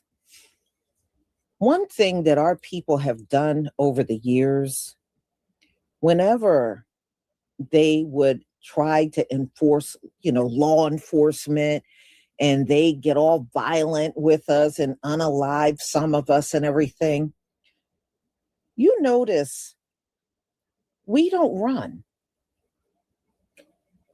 We may retreat for a while, but we come back fighting. You notice that? I noticed that about us. We may retreat for a little while, then we would hit those streets and do what we had to do to protest. Violence have never completely silenced us. If you look at our overall history and everything that occurred, we have never been completely silenced because these folks used violence. And they think violence is the answer to everything. Violence is definitely not the answer. In fact, some people become more emboldened. The more violent you become, the more defiant a person will become. But see, that is who we are. That is proof that we are the children of the Most High. So I don't think that they can strong arm their way in where they're not wanted. And the fact that France and Switzerland and all these countries are coming together and excluding the US, I think that is the writing on the wall, y'all. This is really, truly the end. America can't sit out here by herself. And that's what people are doing. They're leaving America in the dust. And we know the people that run things, they're the ones that need everybody. They do. You know, they always try to flip it around and make it seem like the whole world needs them. The whole world don't need America. And how would they lean on America? You're insolvent. How are they going to lean on an insolvent nation? They already know they can't lean on the US. That's why they're looking away to other nations to come together and do partnerships. So y'all, let's get into it. Shalom to everybody in the chat. Shalom. Please give me a 1 if you can see my screen.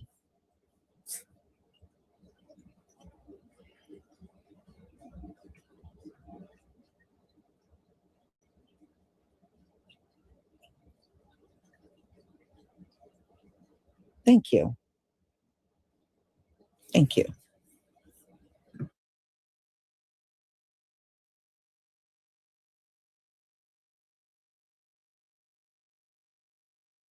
Outmaneuvered on the world stage, and the man holding the blueprint isn't even American. Canada's Prime Minister Mark Carney just delivered back-to-back speeches in France and Dublin that are actively reshaping the global order in real time, standing next to French President Macron addressing Ireland in Dublin. Every word was a surgical strike at the foundation. Donald Trump has spent years dismantling. Here's what's actually happening and why it matters more than anything else you'll see today. Event 1. The rules-based international order, the entire post-Cold War framework the United States built and led for 8 decades, is collapsing.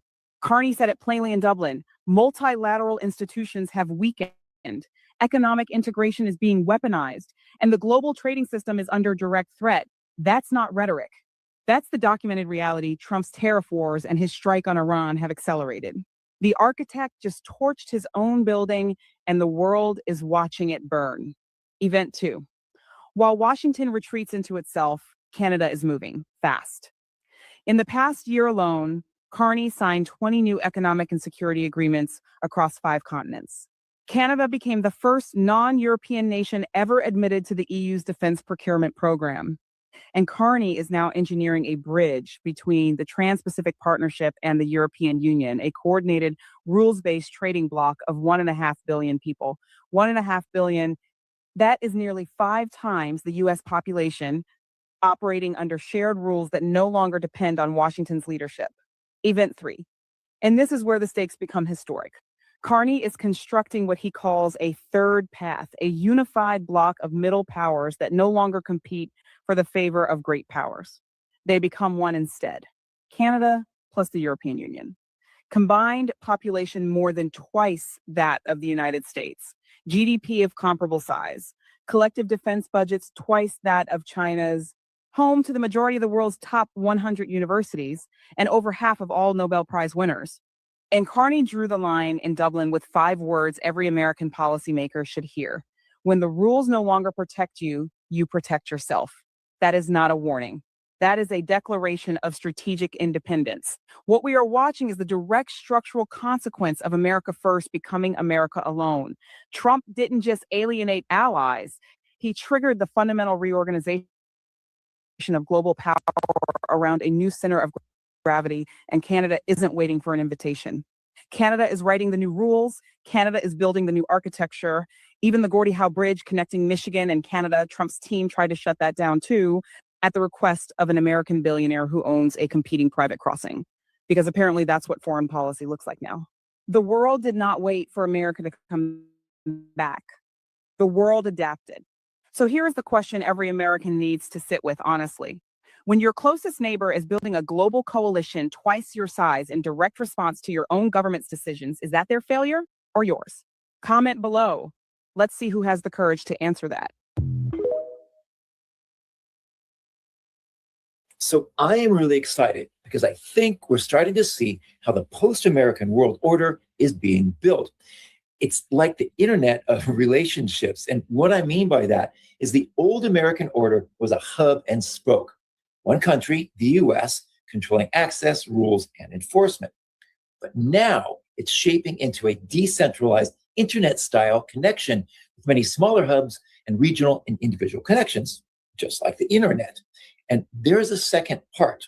So previously, trade agreements were conditional on a country's political and diplomatic alignment. So, for example, under the previous American-led order, if the EU and India negotiated a trade agreement, it would have to align with US interests because the US had so much control over Europe.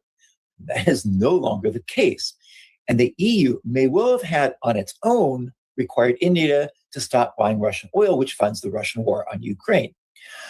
Now, trade is being compartmentalized, and in fact, the EU and India did finalize a large trade deal in which the US was excluded and had no influence.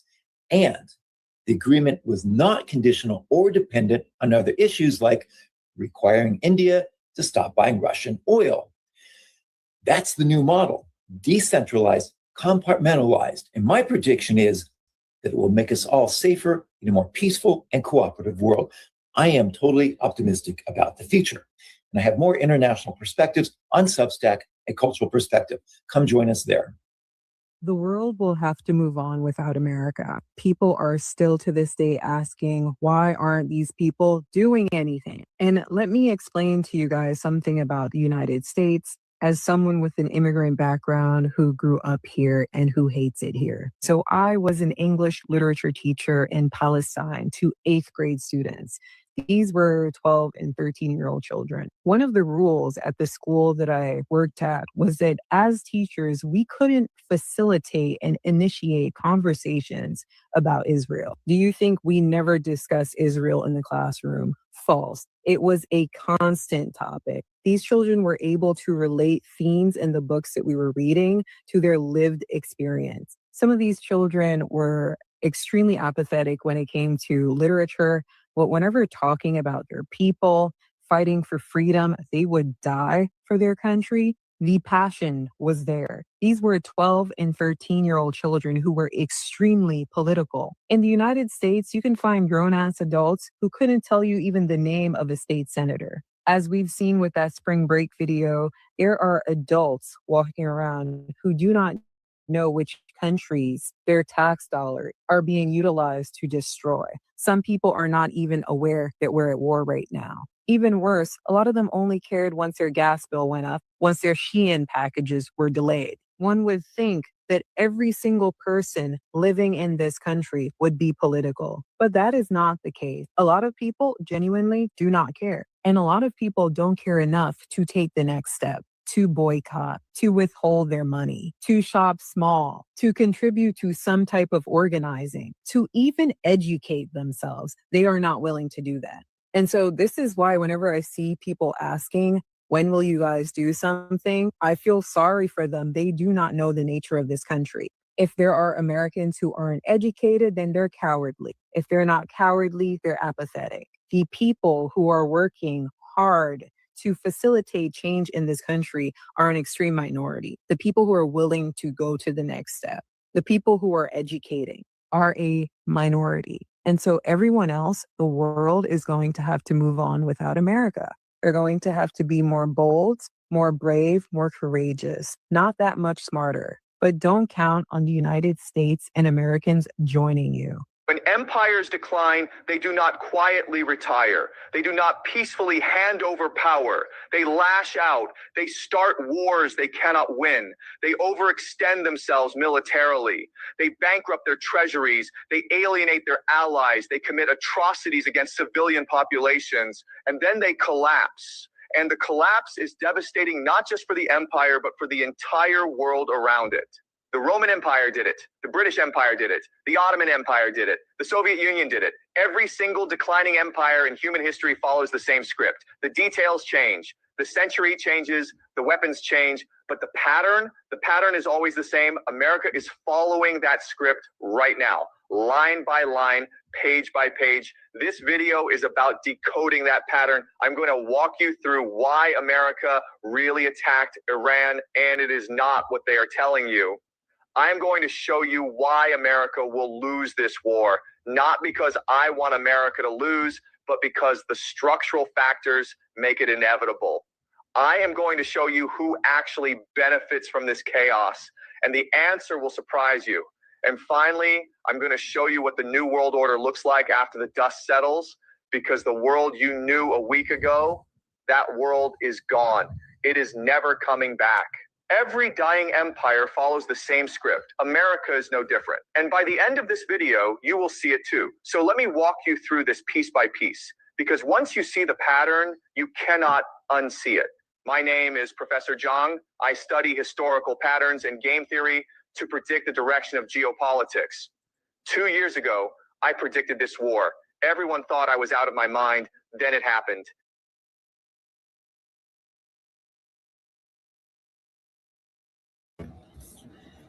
So y'all, y'all, we're going to be okay.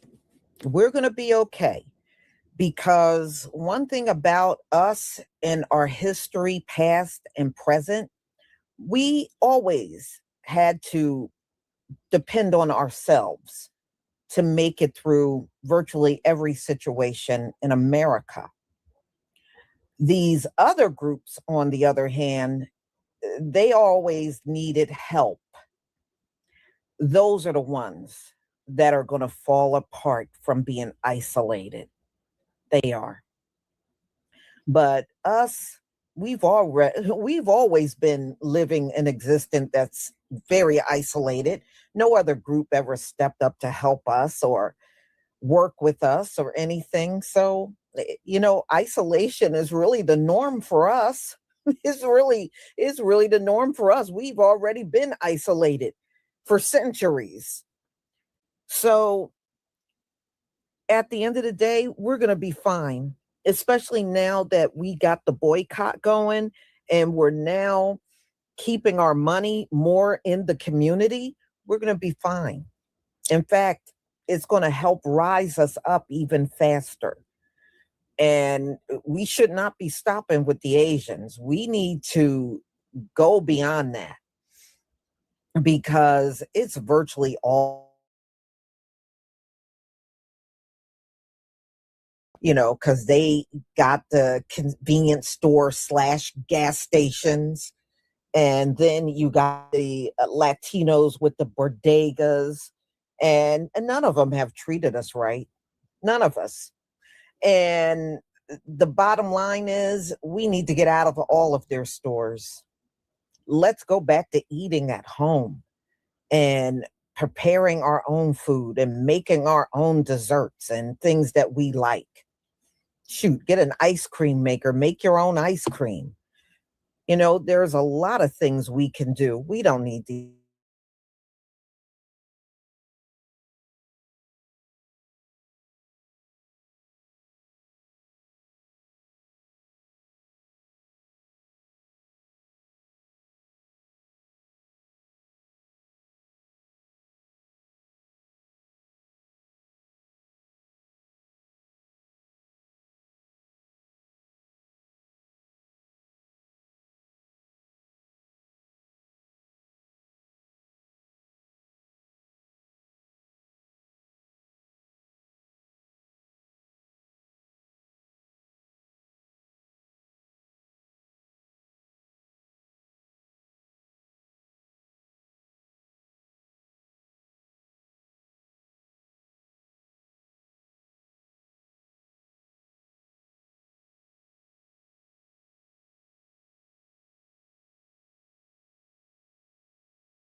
Sorry, y'all.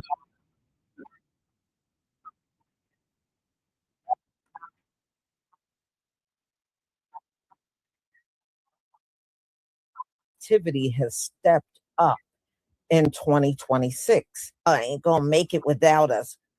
Honey, we made it without y'all for centuries. I don't know why we can't make it without you now. And in reality, y'all are the ones that are going to collapse without us because you don't have the money coming in anymore. And see, I was reading that if this thing with us boycotting them go beyond a month, you're going to see a lot of them going out of business in droves. They can't go that long without our money flowing into them. So you're going to see a lot of them closing shop real fast, especially when we start getting past 1 month. You watch. And as far as the new world order, y'all, it is so much activity. And I'm just astonished.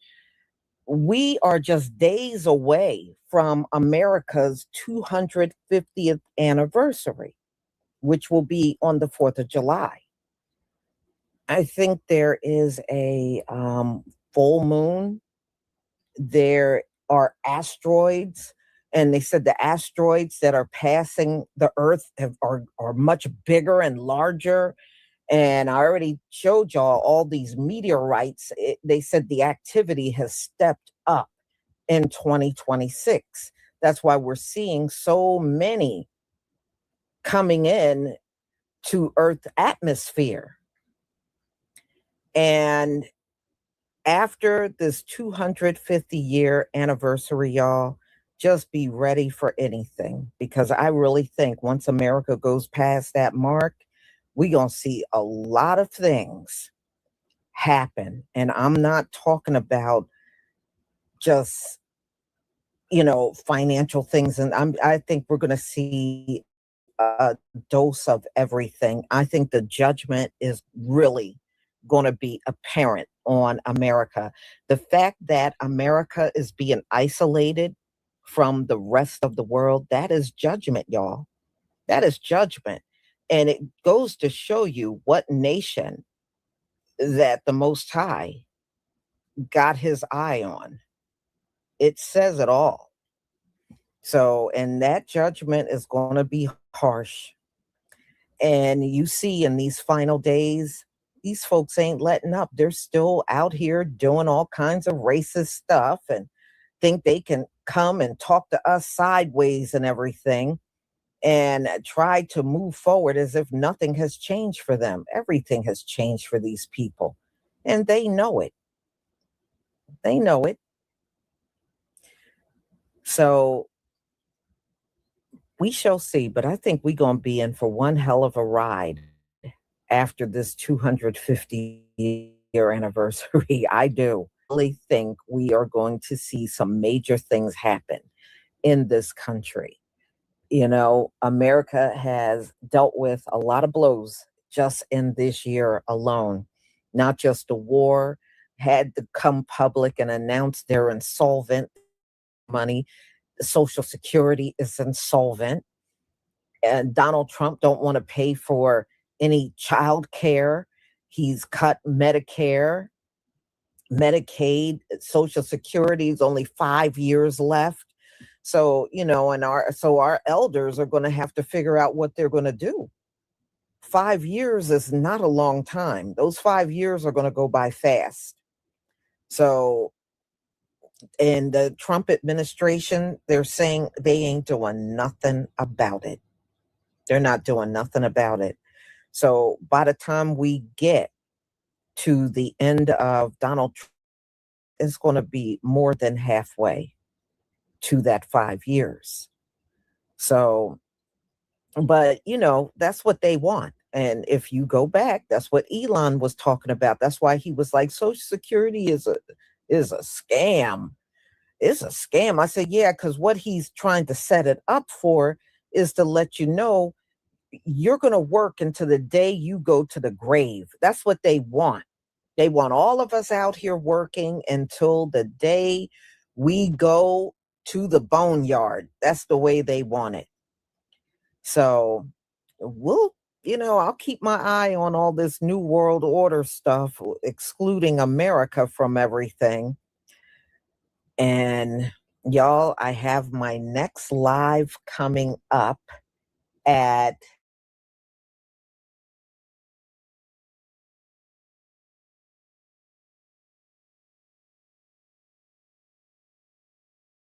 she was a mother, a wife to Louis Farrakhan for 72 years. A beautiful soul. I watched some of her videos where she was talking. You could see the spirit. She had a very beautiful spirit on her. So I know the Nation of Islam, they're going to sorely miss her. She's been a Muslim, part of the Nation of Islam since 1955. So that's a long time. That's most of her life. She was part of that Nation of Islam. So, yeah, she lived to be the ripe old age of 90. And I was looking up Louis Farrakhan's age. She was 90 and he's 93. That's how old he is now. So, y'all, I will see you then. Thank you so much for being here. Don't forget to pick up your hair products. Shalom, family.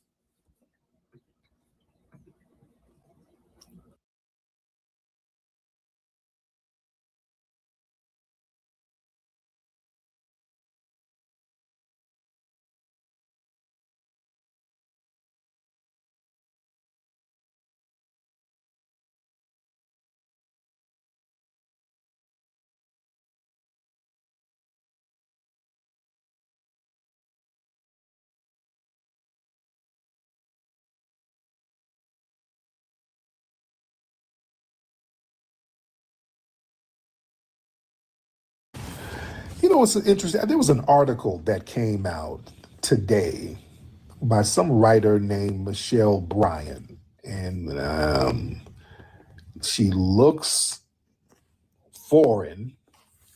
She kind of has a Lori Lightfoot look. It sounds like some Democrat shield shit, the article that she wrote. This is from the Milwaukee Courier.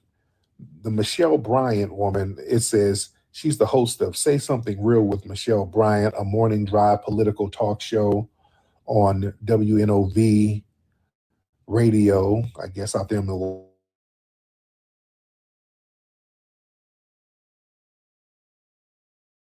A weekly columnist for Milwaukee Courier newspaper, former chief of staff in the Wisconsin State Legislature. She's also served as a budget and policy director and clerk of the Senate Committee on the Judiciary and Public Safety. She brings decades of experience in legislative leadership. So she sounds like she worked for the DNC. This is DNC shit right here. So this woman wrote an article trying to low-key denigrate our lineage. The article reads, it says, foundational Black Americans, fugazi or just fringe. And the article says, lately, social media has been inundated with posts, reels, and disagreements about those who identify as foundational Black American, FBA. In its simplest form, FBA could be defined as a political and social faction that argues for separating themselves from Black people who are not descendants of formerly enslaved Black Americans. Their reasoning centers on a distinct historical experience, the multi-generational trauma, dispossession, and institutional exclusion faced by those whose ancestors were enslaved in the United States. Advocates claim that this unique lineage justifies distinct political organizing, cultural preservation, and a focused pursuit of reparations limited to the descendants of U.S. chattel slavery. It is at this moment that another socially inspired term comes to mind, fugazi. Okay. According to Webster's dictionary, fugazi is a slang for something that's fake, phony, inauthentic, or complete sham. While FBA may not fully embody that definition, it certainly inspires that sentiment. Why do we keep coming up with ways to separate ourselves from Africa? Give me a freaking damn break. Here they go with why we want to separate from Africa. We fugazi because we ain't sitting up here pretending to be from some damn Africa. We're not continental Africans. Damn. These folks think they're going to shame us into identifying as some damn generic Africans. We don't owe Africa nothing. We don't owe Africa nothing, ladies and gentlemen. We really don't. Africa separated themselves from us, which is cool. I'm cool. Dude, I saw Talib Kweli and those guys. Somebody sent me a clip. Boy, Talib, they're talking real crazy. They were talking about, the ADOS and FBA, man, it was funded by some bullshit they say. We're funded by some bullshit.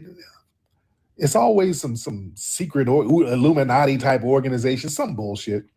But then when the comment was brought up about how Africans and all these people have all types of derogatory terms for us, they start explaining. They start talking about, the Africans be saying stuff about Black Americans, but we got to understand that the white man made them do that. The white man be making them do all that. The white man be tricking them. Man, give me a damn break with all that. Dude, give me a break. If we rightfully say, hey, we don't want people coming over here undermining us, we're not over in Africa calling them names. We're in our own damn homeland. We're in our homeland. We're not over there calling them names.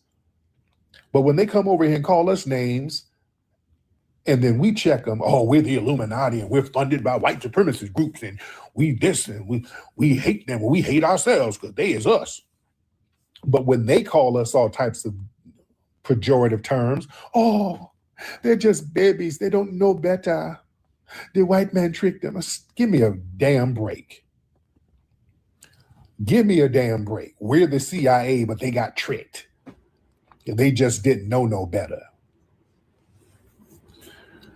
So let me read the rest of this article by this lady. So she was talking about, we keep coming up with ways to separate ourselves from Africa. So although the impulse to center the particular harm suffered by formerly enslaved families is understandable, the exclusionary FBA ideology is deeply problematic. Most fundamentally, it overlooks moral truth that must guide any ethical response to the legacy of slavery. The original sin of the transatlantic slave trade and American slavery inflicted brutal harm not only on those kidnapped into bondage, but on the communities and kin networks from which they were torn. The harm to African societies, the rupturing of families, the theft of intellectual wealth, and the intercontinental trauma are part of a shared history that links many Black people, whether their family remained on the continent or were dispersed across the diaspora. Go to hell. Give me a damn break. Give me a goddamn break. This woman, she might be African or something. That's a lie that these people like to tell now, that they didn't sell nobody. They're going around actively saying this. I saw another video of this African dude. We did not sell anyone. The white man came over and stole my brothers. That's horse crap. That's horse crap. Yeah, they want to center Africa in everything we do. That's a finesse, family. Man, don't let them run that kidnap game. Stop that. Stop it. Stop it. Stop it. The Europeans did not show up with a big old butterfly net running up in the jungles, snatching people up. They didn't. There were networks of African slave traders over there working with them. Okay, why? Okay, why they give me a restriction? I got a damn restriction. Hold on, let me look at this. What they give me a restriction for? Okay, the hell okay, TikTok is so funny style. When you start speaking truth to power, boy, what did I say? Okay. I love TikTok Shop, by the way. I love TikTok Shop. I love TikTok Shop. Let me read some more of this garbage. By insisting on a genealogical exactness as a litmus test for solidarity, the group appears to be more like a fringe movement. They risk abandoning a more complete moral framework that recognizes collective responsibility for crimes that crossed oceans and nations. This narrowing of membership does not diminish the justice owed to descendants of U.S. slavery. Instead, it erects new barriers to building coalitions that could advance meaningful redress. The politics of scarcity, pitting one group of Black people against another for recognition or resources, replicates the division that have long undermined Black political power. They only talk like this when it's time for us to get what we're supposed to get. All these other groups come over here and get all types of resources that we don't have access to. There's all types of resources that these people get. There was all types of U.S. aid given to African nations. I love TikTok Shop. Good freaking grief. Oh, boy. Yeah, these people are the most tribal folks on the planet. But when we say, okay, hey, man, you do you, we're going to kind of look out for our ethnic group here. But division, you got division. You hate us, you hate yourself, you hate Mama Africa. They do these weird shaming tactics. Let me read the rest. We already have enough divisions within the Black community: class differences, immigrant and native-born tensions, ideological splits, and regional variations. Adding ancestry-based exclusion to that list weakens rather than strengthens the case for everything from reparations to systemic reform. We know that while America's preparing to cut her birthday cake and blow out 250 candles, there remains a need for the country to atone for its past sins. At its core, this is about accountability, restitution, and the repair for social and economic structures that perpetuated harm against Blacks domestically and abroad. Justice demands that we broaden our moral imagination. Honoring the suffering of those whose ancestors were enslaved in America does not require severing ties with other Black people who have also lived under the shadow of white supremacy and global exploitation. We're better served by unity, recognizing the interconnectedness of our histories, and by working together to secure the long overdue material and symbolic repairs. Go to damn hell. That's the end of the article, and she can go to hell with all that family. That's a con game. Don't let these people run this con game. Let me tell you something. And the timing of this narrative and narratives like this. Listen, this article was not about unity. This is about controlling the narrative before America's 250th birthday. America is getting ready to celebrate 250 years of independence. All right? We're going to be talking about founding fathers, patriotic mythology, all that stuff. Right in the middle of a foundational Black American delineation movement. You understand? This is very important. So they're trying to get in front of the narrative. See, that article, that came from like a white think tank. That came from a white think tank because now the anniversary of the United States, we are standing on lineage business. The timing right now is perfect to let people know who the foundation is. You understand? Oh, it's going to be a beautiful thing. And they're trying to get in front of it right now. Because when we start saying, hey, we're the descendants of the people who built this country, they're trying to say that our lineage is fugazi. See, they want the 250-year celebration to be a clean, vague, feel-good moment. And foundational Black American lineage, that makes the country answer to a specific debt to a specific people. You understand? Because when you talk about the 250-year anniversary, who was here at the beginning? Us. We were here consistently at the very beginning, ladies and gentlemen. So you can't ignore us. And they're trying to now reframe lineage claims as division. See, the trick in this article is simple. You take a factual lineage position, spin it as hate, spin it as separation, spin it as anti-African sentiment. We are not saying that nobody else suffered, whatever. People suffer, whatever. We're saying that we have a specific legal, historic, and cultural claim and economic claim to this country that ain't got nothing to do with Africa. All right, they're suffering for whatever they're suffering from, but when it comes to slavery, they were way too complicit to spin the block and act like victims. You had to pry the chains of slavery away from them. They still wanted to enslave people when the Europeans stopped. You understand? So they can't be in our reparations claim. It ain't got nothing to do with Africa. That's not division, that's definition.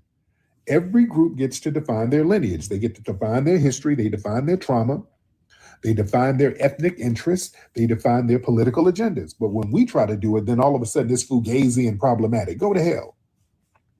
You're not gonna shame us. That ain't working no more. Ain't nobody, we're not letting folks come in and try to redefine our narrative for us. People feel too entitled to speak for us and tell us what we need and don't need and what we don't need to do and who we need to cape for. We need to just look out for our damn selves and you look out for yourself. You understand? And another thing, they in that article, they wanted to blur the debt by globalizing the injury. Look at the trick language here. That article kept saying about how the slave trade hurt Africa too. See, the reparations claim in America, that's not a general sadness claim. That's a specific domestic claim against the U.S. government for slavery. You understand? Once they globalize the harm, they can water down the remedy. That's the real game. They make the victim pool so broad, the actual bill becomes damn near impossible to calculate. You understand? And trying to say our lineage is fringe and all that stuff, that's some CIA shit there. When a movement gets the kind of traction that our delineation has, because the delineation is here and it's effective, and your first move is to label it as fringe, no. What they don't, they are mad because respectable institutions and politicians and journalists and all these people take it seriously. It ain't something you can brush off. You understand? See, the article, they didn't really get into the core foundational Black American argument. They use all this loaded language, fugazi, exclusionary, scarcity. They do all these straw man arguments. So the name of the game is not to really address what we're talking about as far as lineage. That was a damn discrediting attempt to try to discredit our lineage and the delineation. That's some COINTELPRO type stuff right there. You understand? That coalition language, that's being used to kind of browbeat us. Anytime we say, hey, we as foundational Black Americans, we need a specific agenda, and then somebody hop up talking about, well, what about unity? Unity without specificity, that means that we, foundational Black Americans, we do all the labor, carry the moral weight, provide the culture, provide the political numbers, and then everybody else benefits from the shit. That ain't unity, that's extraction. Real coalition starts with respect. You ain't building no damn coalition if you don't respect the foundation of the people who made it possible for you to come over here and eat. And you sitting up here talking about our lineage is fringe. Ain't no damn unity. You can't even give us the same respect that we give other people. Damn that. And these people are very nervous right now because foundational Black Americans, we're making a bold ownership claim over U.S. history. Right now, the 250th anniversary of the United States, that's going to be a big national branding moment. You understand? And we're saying you can't tell the story of America without talking about the foundation of Black Americans who made this country rich, who shaped its culture, who fought its wars, who built its economy, and then who were locked out of the wealth that we created. And that makes a lot of people uncomfortable because it challenges that patriotic fairy tale. So instead of debating the facts, they want to attack the identity. You understand? And let me tell you something. All of this, we got a brand Africa in and all that. Let me tell you that. Yeah, we're celebrating too. Absolutely. Because this is our nation. But I want y'all to understand the real motivation. The real motivation is to stop reparations from being lineage specific. Therefore, it won't be politically enforceable. Listen, if foundational Black Americans, we clearly identify ourselves as a distinct ethnic group with a specific historic injury, then reparations, you can't dodge that. You can't run from that. But if they keep pushing a vague Black and brown or a vague diaspora, oh, we all in this together, Africans too, Africans suffer too now. That vague global harm language, or let's bring over Ghana, let them talk about it. All that vague unity language, that vagueness, ladies and gentlemen, that protects the system. See, the dominant society, they want it to be vague. They want all that vague shit. They want Ghana. I want y'all to understand something. They invited Ghana to come up with all that horse crap they're coming up with. That's keeping the system safe with all that vagueness. Specificity threatens the system. You understand? Us naming ourselves and saying, hey, we're owed a specific debt, oh, that's a threat. You understand? Global reparations is how they try to make reparations sound righteous, while the reality is it would be impossible to enforce. Do y'all understand that? See, that's the little slick move, family. They'll say, well, slavery hurt Africa too. Colonialism, white supremacy is global too. All of that is true, but watch what they're doing with the claim. If you take a specific debt that's owed by the United States government to a specific people, foundational Black Americans, and then you try to stretch it into a worldwide moral conversation, no. When you do that, the demand becomes so damn broad, it becomes so abstract, it becomes so legally messy, nobody has to pay anything. Y'all get it? That's not justice, that's a delaying tactic. That's a con game. One nation can be held accountable for what it did inside its own borders. It can't be forced to solve the entire Black world, though. See, the United States, they can be responsible for American slavery. They can be responsible for Jim Crow, convict leasing, housing, discrimination, all that stuff. And the destruction of the Black wealth in this country, which is what they did to us. See, that's a national claim. That's enforceable. When we say the U.S. government owes foundational Black Americans who are directly harmed by the U.S. government since the beginning of this country, that's enforceable. Because you're talking about a specific government who did a specific thing that is very well documented to a specific group. We got the records to show it, the laws to show it, the policies to show it, the victims to show it, the damages to show it. We can show that. But the minute they say, well, reparations got to include every Black person on the planet globally, now that shit is politically impossible to enforce, ladies and gentlemen. Americans say, hey, we ain't responsible for every Black person on earth. That's what they did with the UN thing. They're like, hey, yeah, we ain't all that shit, all that stuff in Africa, we ain't got nothing to do with that, which is true. The claim is here. What happened here on this soil? Yeah, that's what they're going to be responsible for. You understand? See, they want to replace a legal claim with a symbolic hug, basically. See, foundational Black Americans, we're talking about material repair, money, tax policy, housing, business capital, all that stuff. Institutional repair, debt correction, all that. The opposition, they want to turn that into like a vague symbolism, symbolic language about healing the diaspora, shared trauma. That sounds nice, but that don't produce no check. That doesn't produce policy. That doesn't produce enforceable repair. Having a global kumbaya statement, that's not restitution. And we're saying, hey, do not replace material debt with emotional language. And I'm telling you, this kind of confusion is deliberate, ladies and gentlemen. Broadening the claiming class, that's how they create confusion over who is owed and who pays and what the remedy is. This is a play they're running, family, I'm telling you.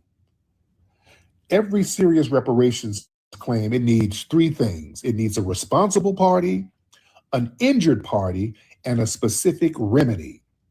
With foundational Black American reparations, The responsible party is the U.S. government and the institutions that benefited from U.S. slavery and anti-black policies. The injured party is the lineage of the descendants of freedmen. That is us. The remedy is targeted repair, money, checks that this U.S. government made off the backs of our labor. Now, when they globalize it, all of a sudden, the responsible party becomes everybody. The injured party becomes everybody. The remedy becomes nothing. You understand? There's no remedy for that. Who's going to pay for everybody? You understand? That confusion is not accidental, ladies and gentlemen. Confusion is the weapon. See, that's a deliberate delusion strategy because they know specificity gives us political power. See, the system, they're not afraid of vague blackness. The system can manage vague blackness all day long. If they can put vague blackness in commercials, museum exhibits, diversity panels, Juneteenth statements, they do that all the time. What scares them is the specific Black American lineage making a specific claim. That's why they keep trying to dissolve foundational Black Americans into the diaspora, people of African descent. That's why they gave us that bullshit African American title anyway, and global blackness and all that. They know once the claim is specific, it can be counted. Once you can count it, it can be calculated. You see, when you get real specific, now we're talking numbers, see? We're talking about 49 million people plus, around 49 million people. That's a number we're owed by this government. We started throwing numbers out there. We had this much labor going on that was free for this many centuries. This is how much the U.S. accumulated from that. So we start talking numbers, and I don't like that because now we're getting into real shit. We're talking numbers. We ain't getting into no emotional stuff. Talking about how many Black people globally got their feelings hurt by racism, that you can't quantify that. You can't quantify that. You see? So this is why they're very vague with these numbers, or they try to be vague with this global Black vagueness. See, once something can be calculated, it can be demanded. Once it can be demanded, somebody has to answer that bill. But here's the con, man. Here's a bigger part of the con I want y'all to understand. If they broaden the claim globally, they can then pivot the blame back onto Africa. I want y'all to follow me, man. The con game is this. First, they tell foundational Black Americans, don't just make this about your lineage. Don't just make it about you. Reparations got to include Africa too. It has to include the whole diaspora. Once we accept that framing, the same people can turn around and say, hey, well, if Africa is part of the reparations claim, then Africa is part of the liability conversation too. You see? You see? Now they shifted the focus away from America's debt to foundational Black Americans hollering about Africa and what they need to do to repair things too, and talk about their participation in the slave trade. See, what I keep telling y'all people, man, the European nations, when Africa comes in and try to say, hey, us and our brothers, our American brothers, we were all victimized by the slave trade. Yeah, we all together on this. We want to talk to y'all and come together as a big old global diaspora, a big Black diaspora, to talk to you about repairing slavery and reparations. And all the European nations have to do is dust off those old trade agreements, and that's going to be their political escape hatch. That's going to be their escape hatch. If reparations get globalized, the European governments can say, wait a minute, we made treaties, we made trade deals, and we made payments to those African kingdoms, to those African rulers, to those African brokers during that period.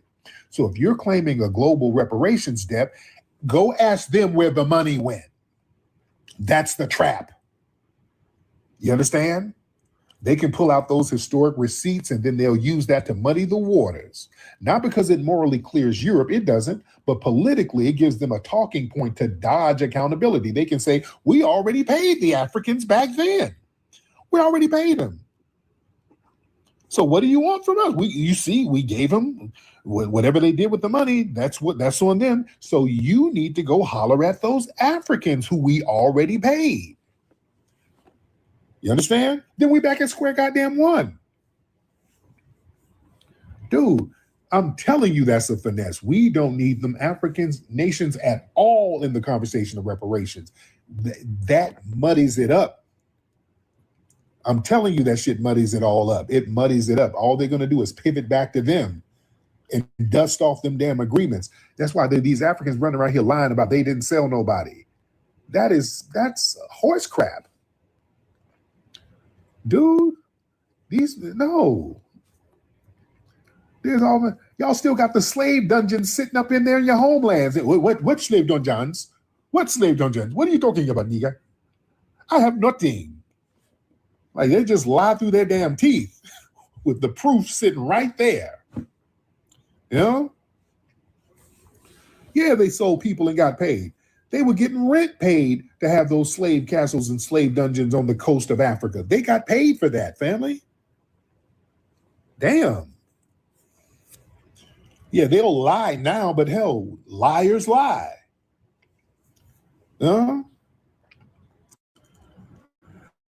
So we got to be on top of our game. Don't let these people shame us, man. This is what this shaming shit comes, because now us standing on FBA business, man, I'm telling you how powerful this is, man. These people are scrambling and they're trying to pivot and finesse, man. Yeah, they're selling people over there now, real shit. But listen, Foundation of Black American Reparations, it has to be focused because our injury was created and enforced by American law. We're not asking America to pay us because we're generically black or genetically black. We're saying you're going to pay us because this government created. Oh, hold on. I love TikTok Shop. We're saying they got to break bread because this government created, protected, and profited from a domestic racial caste system, slavery, black code, Jim Crow, redlining, and we were the victims of that, and they owe. You understand? They took our labor and became very wealthy with it. So we're not going to let them globalize the claim so they can later on and say, hey, go take that up with Africa now. We're not doing that. Man, now let's get some family in here. We got a lot of folks in here. Shout out to everybody in here. Y'all raise your hand. I love TikTok Shop. Ladies and gentlemen. Man, the Burna Boy mom. Oh yeah, I saw that on BT. I talked about that. Yeah, I talked about how she was like, yeah, we're African first and all that shit. Man, get out of here with that. Man. All right, but yeah, we never should use the term African American ever again. All right.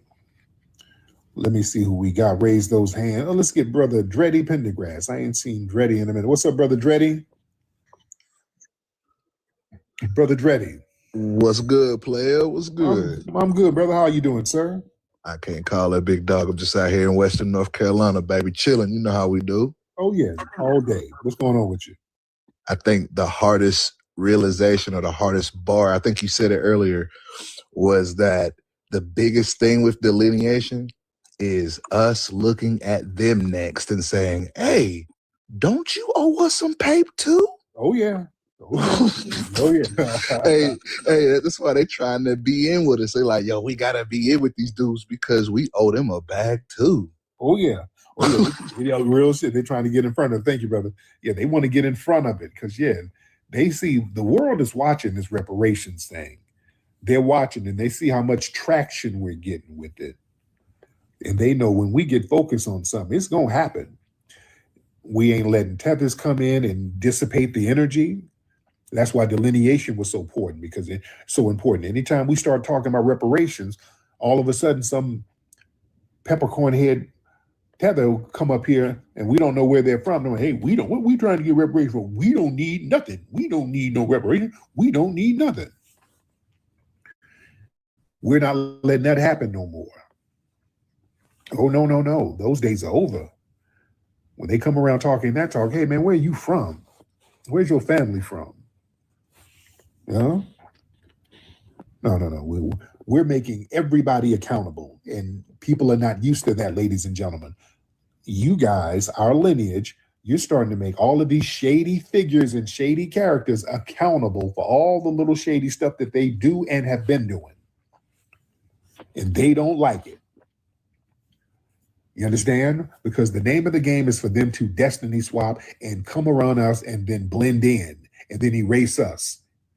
It's literally tethering, just like the movie Us. That's what the movie Us was about, tetherers. You tethering on to the people above ground and destiny swapping with them. Y'all remember was it last night or the night before? We had the Haitians on there and the dude got offended because I recognized that he looked Haitian. Notice that how these people, when you recognize that they're from Africa or the Caribbean and you acknowledge it, they get offended. Yeah, the dude was mad because I recognized he was Haitian. What is this shit? What is this? What is this insult? Yeah, the both of them got offended. Okay, where y'all from? We're from Haiti, nigga. Oh, so I was right. They despise the fact that they can't blend in like that. And let me tell you something, y'all never really blended in, to be honest. Let me explain something to some of the non-FBA folks. A lot of you are not blending in like you think you are.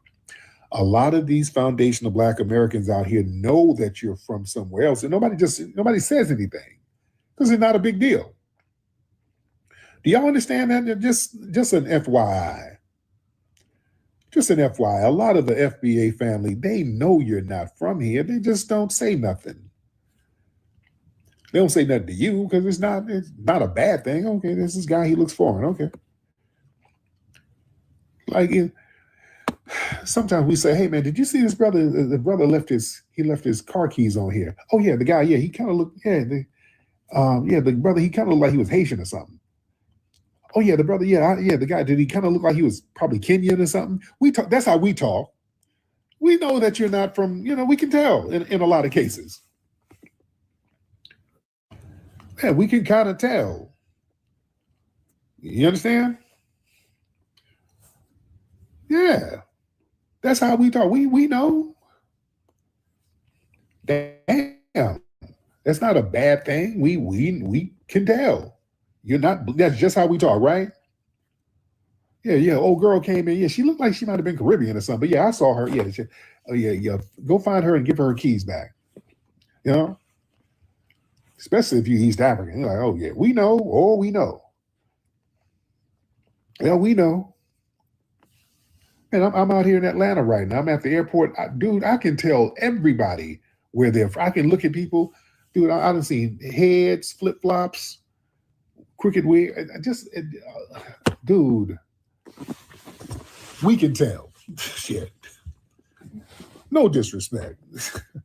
I'm in Atlanta. I can tell. Even the dude, when I checked in my hotel, it was a lady who had she had certain nails on her hands and she had a mask on, like a little, the mask. I don't even want to say the word mask, but she had a mask on. I can tell she was like Caribbean and she started talking, hello, welcome. Oh, there you go. You can tell, man. Certain shit you can just tell. Certain ways you can tell. Yeah, and at my hotel and a lot of these hotels downtown, the East Africans got the parking game on lock down here. Where my Atlanta people? Y'all know what I'm talking about. Why is all the parking attendants East African?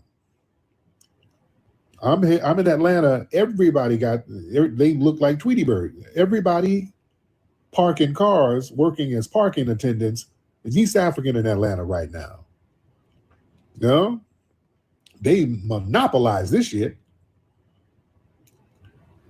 Dude, we can tell.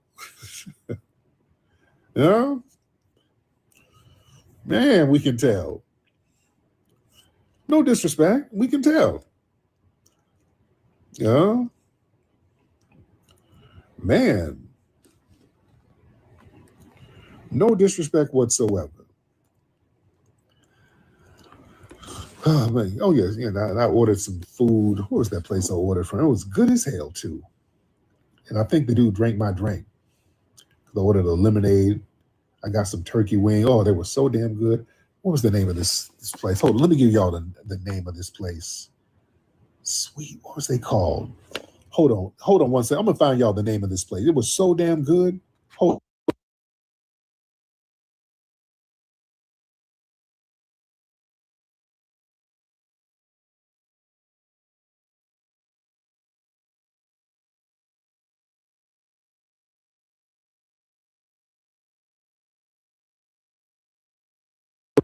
Okay, can y'all hear me? There. It was the Southern Queens. It was a restaurant I ordered some food from called Southern Queens. Good as hell down here in Atlanta. Good as hell. Y'all heard about Southern Queens? This shit was delicious. I got some turkey wings, some black eyed peas, some candy yam. Good as hell. And they supposed to bring me a lemonade, and the dude didn't have my lemonade. I think his ass, dude. I'm like, brother, where's my lemonade? I went out to his car. Here's your food. I said, where's my lemonade? They did not give you lemonade, and there's a big empty cup sitting up on his damn, the big ass empty cup sitting on his the cup holder. I'm like, I'm looking at it, and he's trying to not make eye contact. I'm like, this musty nigga just drank my, man. No drink. They did not have drink. They did not have it.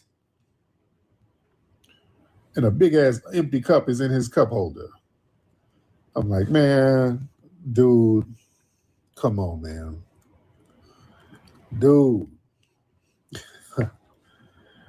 What's with these damn foreigners in the South finessing people's food, man? Good Lord. Damn, man.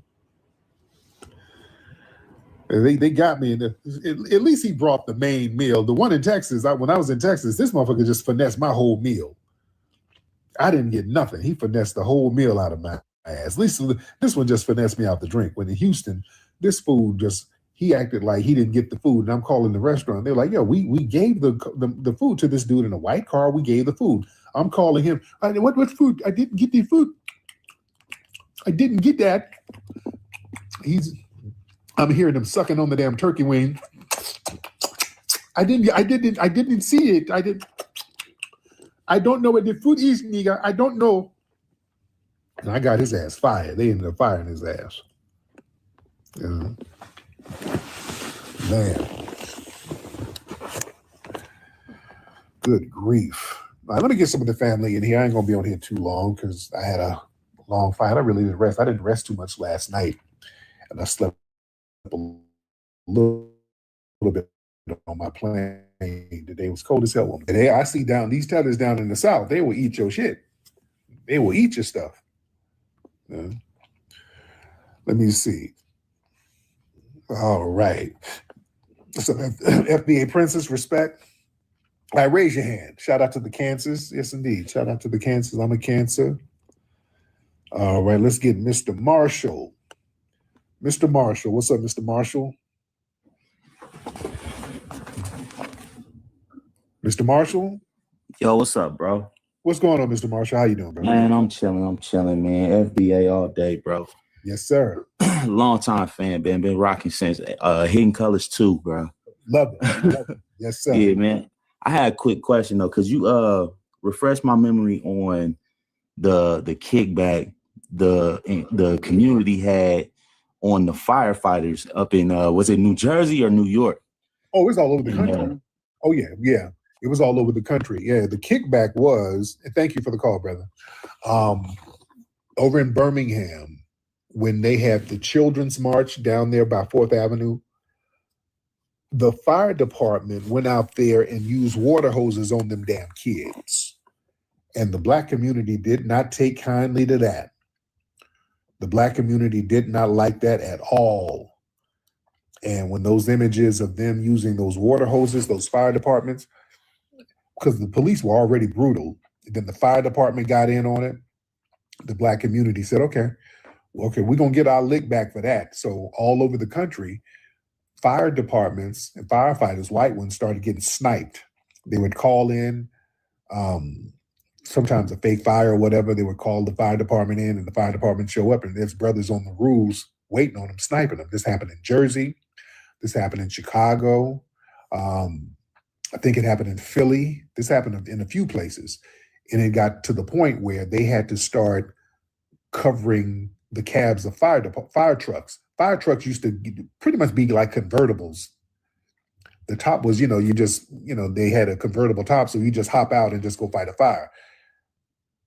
After so many people started sniping damn firemen for that slick shit they did, they had to cover up the fire trucks.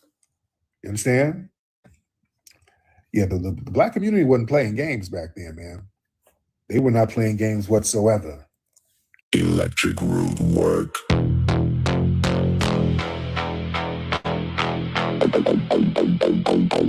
Electric rude work.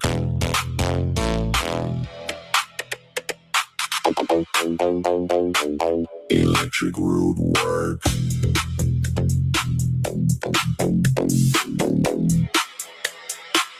Electric rude work.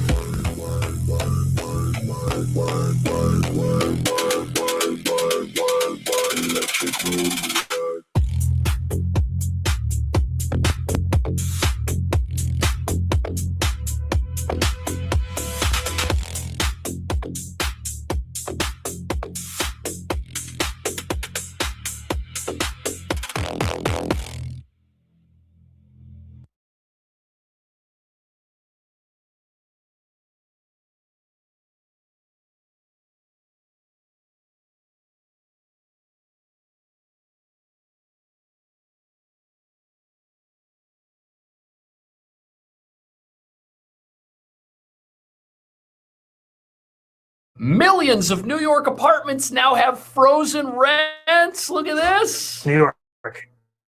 The Independent Rent Guidelines Board just froze the rent. That's more than 2 million in a rent-stabilized apartment. Your rent's going to be frozen next year.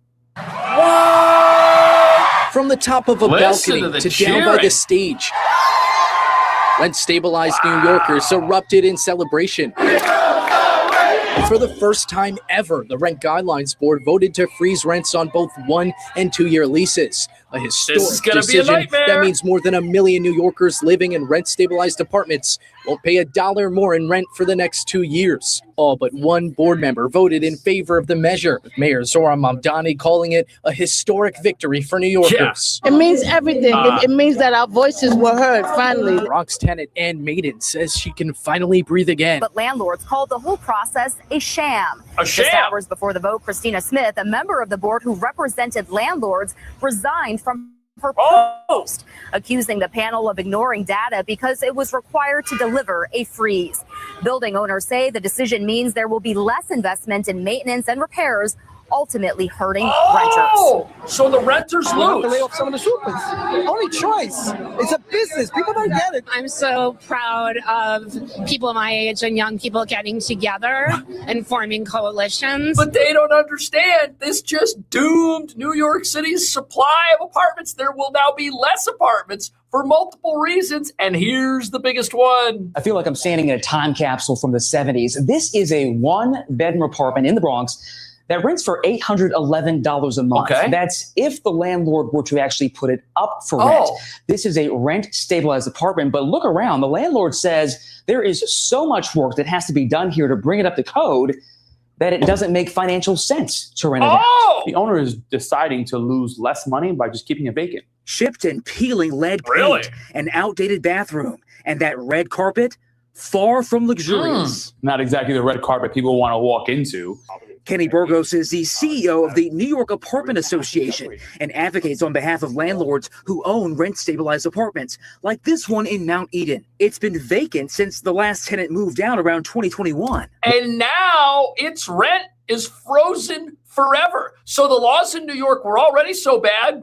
This place, which is pretty big, was being lived in by no one. And now that's definitely going to remain the case. But wait till you hear why. Why is this apartment still vacant so many years later? Because the law today says that when the tenant moves out, you still, of course, before law and after, you would have to upgrade and renovate this unit and bring it up to the current housing standard of 2026. The difference is now the law says we don't really care what you spend.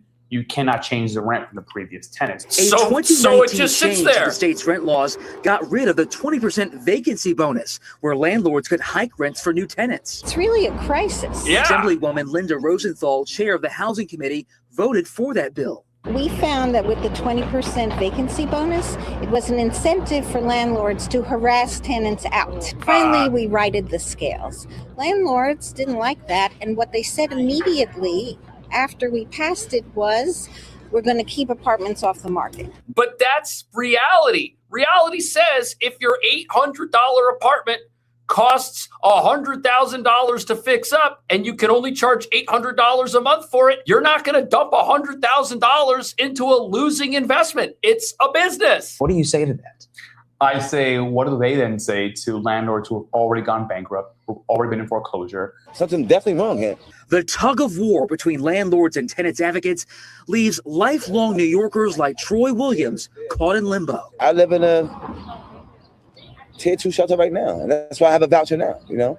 And I'm really trying to, get back to where I was this time 2 years ago. So just how many rent-stabilized apartments are sitting empty with low rents that need extensive repairs? Question. Well, we actually just got an answer from the city's Department of Housing Preservation and Development. A survey found just under 2,500 units that have been vacant for a year or more, needing extensive repairs with rents below $1,000. Of course, these are units sitting empty when so many are desperate for an affordable place to live. And that's just the units they know about. When this law passed back in 2019 that capped all these rents and said no more rent increases on the stabilized apartments when somebody moves out, even if you renovate, you know what landlords started doing? If they had a stabilized apartment right here, and then next to it they had a free market apartment, when both were empty, guess what they did? They combined them and made the free market apartment much larger and jacked up the rent on the whole thing. So a lot of these apartments, when this law was passed, vanished and are never coming back. But it gets even worse because all the people celebrating, they don't understand where this is going to lead them. It's just cosplaying fairness. This isn't real fairness. Oh. Jan Lee, whose family has owned this Chinatown building for nearly a century, is crying foul, accusing the Rent Guidelines Board of freezing rent, despite mounds of data he says shows rising costs for landlords. Right. They're not even hiding the bias anymore. The mayor had campaigned on a rent freeze. He appoints 75% of the board, and now he's got his hand on the scale. Just hours before Thursday's meeting, drama unfolded when Christina Smith, a member of the board who represented landlords, resigned from her post, accusing the process of being broken and unjust. Which it is. But it did little to sway the result. As the Rent Guidelines Board voted 7-1 in an historic first to approve a 0% increase on both 1- and 2-year leases. So here's the thing you got to understand. In order for this to work, you can freeze the rents, sure. But what about freezing the taxes that the landlord pays? What about freezing the landlord's insurance, which goes up every single year? What about freezing the landlord's utility costs, which in New York are some of the highest in the entire country? Remember, these landlords, they have to pay for hot water, cold water, and heat, and all that stuff's going up. Meanwhile, rents are frozen. It does not make sense to rent these apartments out anymore. It makes sense to instead keep them off the market forever because you're losing money renting them to people. Renters say the measure was necessary as they struggle to combat inflation and cuts to social services. What about the landlord's inflation? So much to really affect my life in a good way. I feel very good because in New York, that's one of the biggest problems that we have. Rent is high and we really needed it stabilized. Mayor Mamdani, who campaigned on freezing the rent, insisted the board's decision would be fair and impartial. Okay, well, he appointed every single person on the board, but check this out. The $800 apartment we saw, if the rent were to go up 2% instead of 0, it would have been a $16 a month increase, which means the people cheering are happy about saving $20. Like, this is not even enough money to get yourself a Big Mac meal at a McDonald's in New York City. You can't even do that. So what are people saving? There is no savings here. On a $2,000 apartment, you're saving $40 a month. Like, is that money? Yeah, it is. But that kind of money doesn't go very far in New York. Things are already so expensive, already so overpriced here. This doesn't actually help. But what it does is hurt. And maybe that's why the mayor is so excited about this. Will ultimately hurt. Yep. If we keep eroding one side of the equation, something's got to give, and the people in those buildings are going to suffer. So there has to be some kind of fairness and recognition of the math. Landlords are always saying, like, it's wonderful. I know we want to have decent rent, but at the same time, landlords like we also have to maintain the building, and we have taxes, and we have all that stuff. So there are two sides to this story. Absolutely, Building's there's gonna definitely collapse. a very valid discussion that's happening in New York City, which is can landlords absorb this rent freeze for 2 years or even longer? And there's going to have to be some compromises that are made behind the scenes on how landlords are going to maintain those costs. Okay. Yeah, How do renters compromises. know if they live That in a means stabilized firing apartment? How can people. they- This is no longer just a city that is a playground for the rich. This is a city for the working people who make it run, and we are making it run for us. And But the rent's so still too enjoying high for everything most people. here. And it's now After gonna, so much it's fighting, frozen. It's after gonna stay years that of way. struggling to figure out how we're gonna make ends meet. Yeah. For years, landlords have run the city, and this is like a new era of tenant power. We have a rent-free Tenant mayor. power. Hundreds of people came out A and testified, rent-free mayor. thousands online. Like, landlords' days are over. Tenants are in power now. Landlords' and days are over. It feels amazing. Landlords who say they are struggling with rising costs like fuel and insurance, though, lambasting the decision. Listen to The this. whole process is such a farce. We're gonna have to cut back. We'll have to lay off people. We'll have to lay off some of the supers. Only choice. It's a business. People don't get it. This is a business. It's not a choice that you think this is for free. So rents just got frozen. So people who already have an $800 apartment can always have an $800 apartment instead of an $810 apartment next year. And what that means is the person who cleans the building just got fired.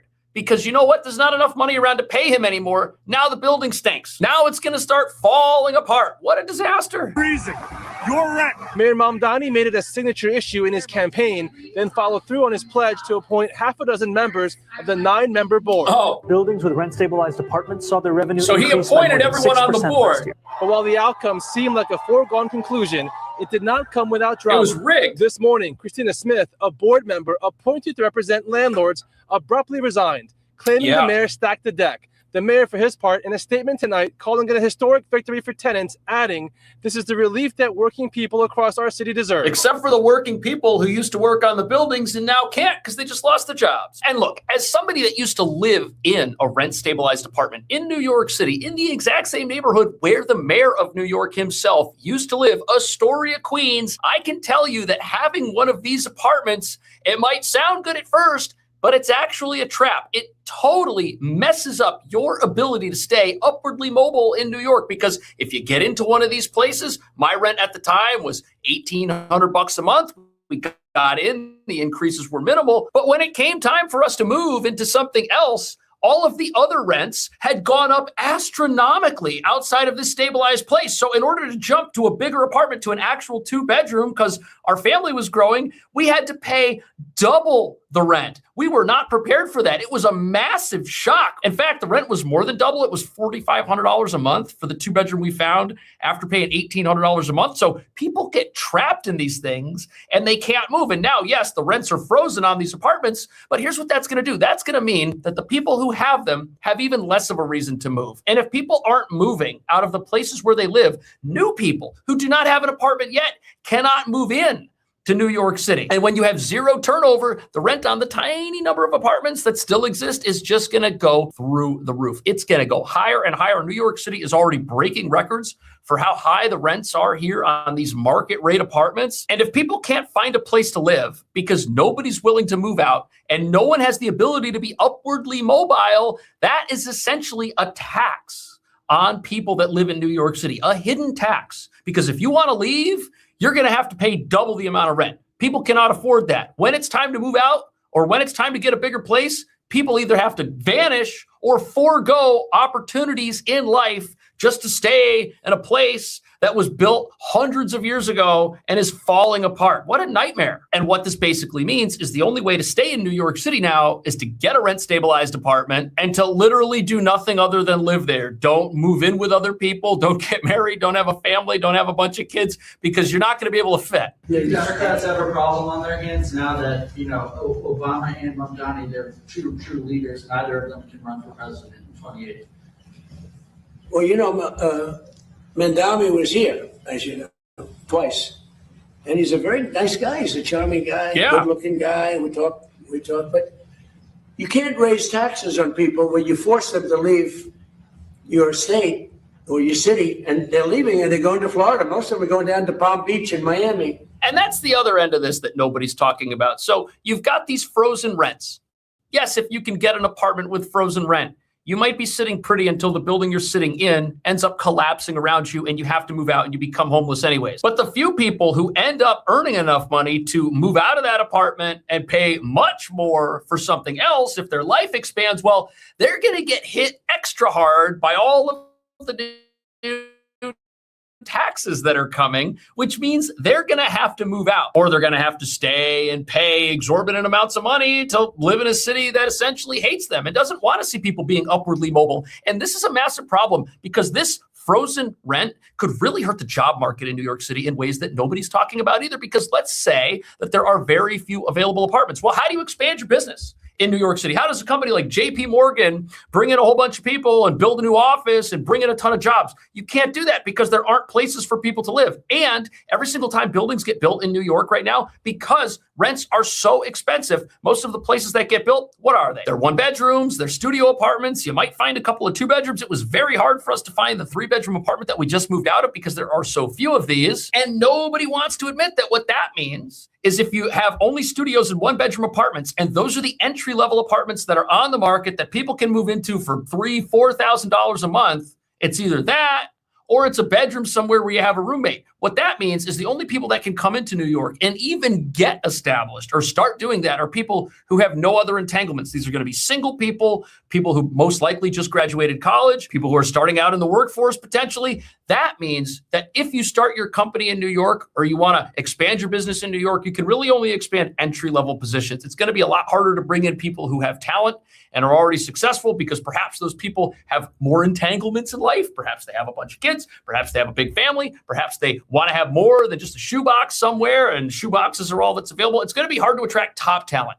Entry-level talent, yes, but top talent, no. And that's going to mean that companies that really want to do something and really want to accomplish something and want to pay people lots of money to come here, well, they're not going to be able to do that in New York because there's going to be nowhere for those people to live. It's not like we're going to have a whole bunch of rent-stabilized apartments popping up. Now, if anything, we're going to have even fewer of them. And nobody wants to admit that what this just did was basically give 2 million people a handout at the expense of everybody else who lives in this city. How is this any different than vote buying?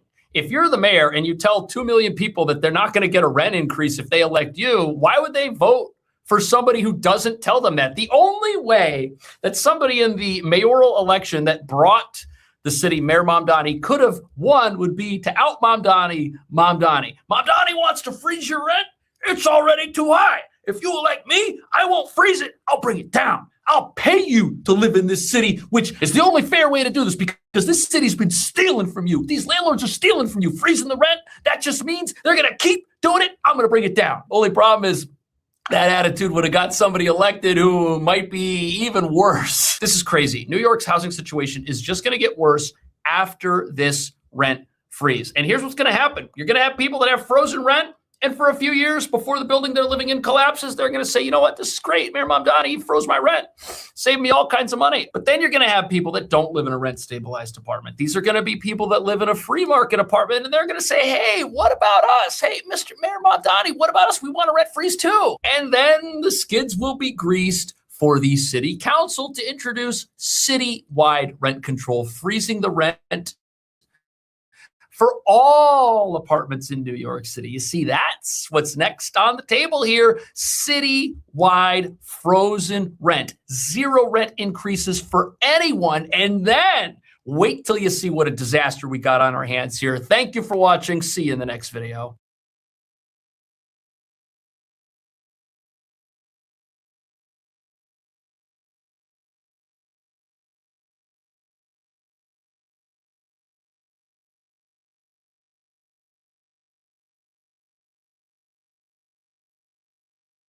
Man, now speaking of white tea privilege, have y'all been seeing this stuff that they're doing with Caitlin Clark from the WNBA? Have y'all seen this? Boy, speaking of the white tea supremacists, boy, they're doing a lot of whining about Caitlin Clark because, you know, she's been getting caught up in a couple of rough plays, which is that's what happens. That's the sport. The alt-right types are whining about, oh God, they're beating up on her. God, they're assaulting her because she's white.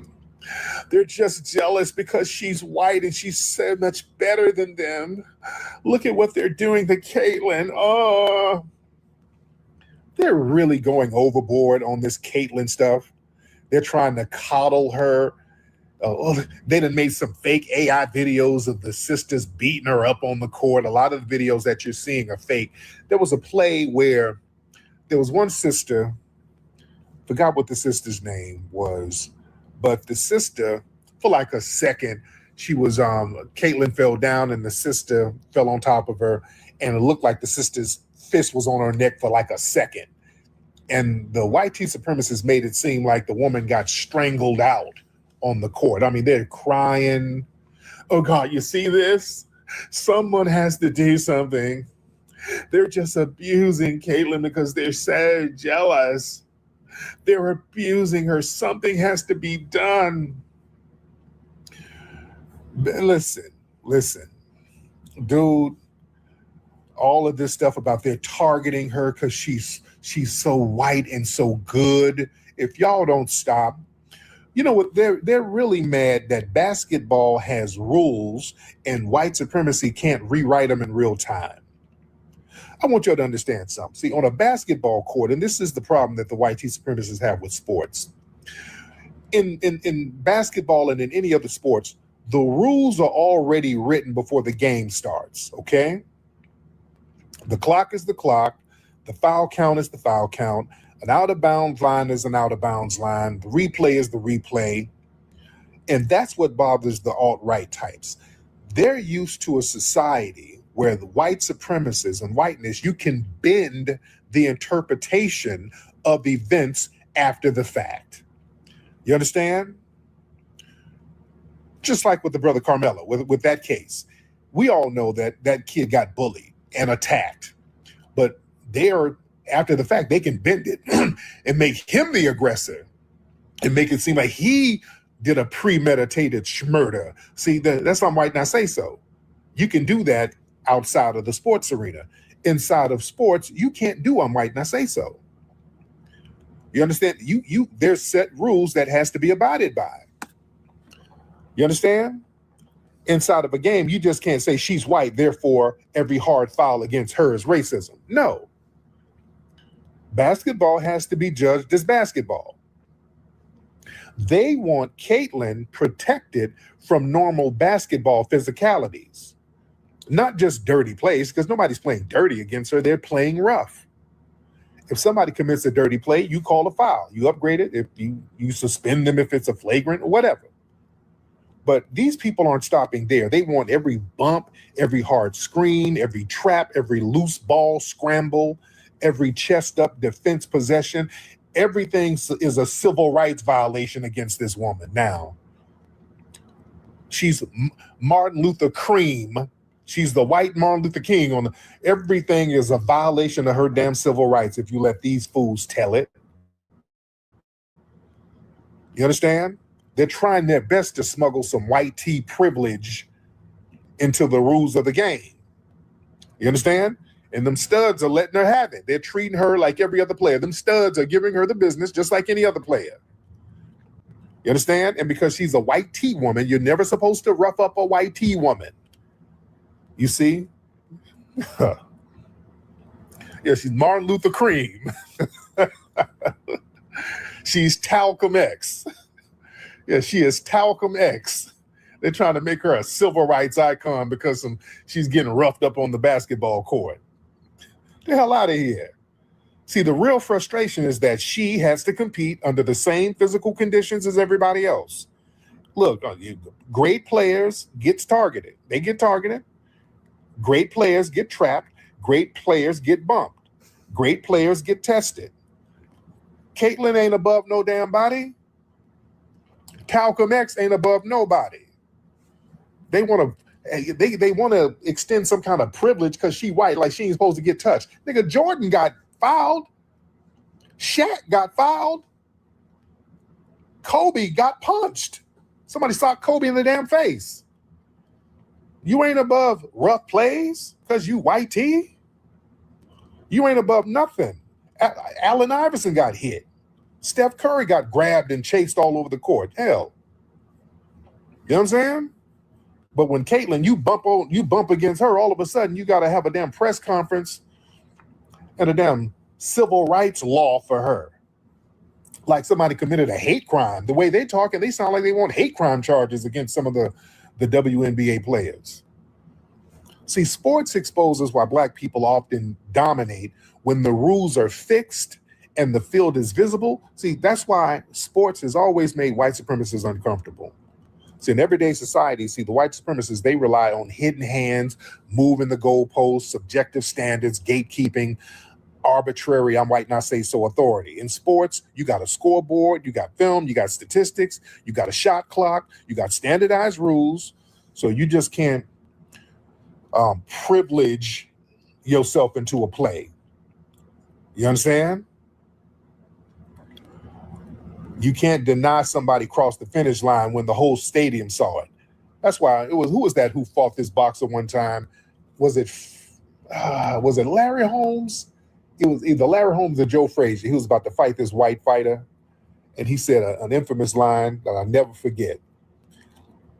It was either Joe Frazier or Larry Holmes, either one of those two. I'm leaning towards Larry Holmes, but he was about to fight this white fighter, and Larry Holmes, I'm thinking it's Holmes, he knew he was going to whoop on him, and he said, listen, when I get you in that ring and whoop you, you can't call the police now. When I get you in that ring, you can't call the police. He knew what it was. I think it was it Larry Holmes? Yeah. You can't call the police now. When that bell ring, it's up. You understand? Because they understand outside the ring, then you use your white tee privilege. That's why a lot of Black athletes, they try to punish them out the ring because of what they can't do in the ring. Just like Jack Johnson, him whooping on them white boxers for those many years, they tried to punish him outside the ring. Ali, same way, they punished him outside the ring. Mike Tyson, they punished him outside the ring. Floyd Mayweather punished him outside the ring. You see? Was it Larry Holmes and Jerry Cooney? It was Larry Holmes and Jerry Cooney. Yeah, he told him, you can't call the police now when I whoop on you. You see? So that's the thing, man. You can't sit here and try to do race plays. If one person is aggressive, another person. See, they try to do this thing, outside of sports. White supremacy, they work through flexible rules. You see, if a person is Black, well, he's aggressive. If a person is white, well, he's passionate. If a Black person is playing hard and outside the court, they call him dangerous. Oh, he's dangerous. A white player plays aggressive. Well, he's competitive. You understand? Man. But what they want to do, they want to create a special racial protection package for Caitlin damn Clark. That's what they want to do. They keep asking, how can we stop this from happening to Caitlin? What you really mean? The league already has a rule for fouls. They have a rule for flagrants. They have suspensions. They have reviews. They have player safety. So if you want constant enforcement, okay, you want something else. You wanted Caitlin to be treated like the only player in the league that can't be guarded physically. Then you're trying to ask for a separate rule book. You're trying to get some damn privilege. Yeah? And they're trying to turn the Black women into villains for playing competitive basketball. They're competitive with everybody on the court. They try to radicalize or racialize Black women's competitiveness. When Black women, they play hard, they're jealous. Oh, they're just jealous of her whiteness. They're not jealous of that woman. You got some beautiful sisters who are WNBA players. Caitlin looks like Herman damn Munster.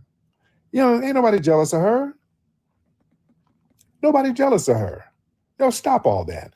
And another thing, y'all want to talk about somebody fouling and all that and somebody playing dirty because they're trying to make it seem like the Black women players are just playing dirty. They're not playing dirty. She's just getting hard checks, just like they hard check everybody.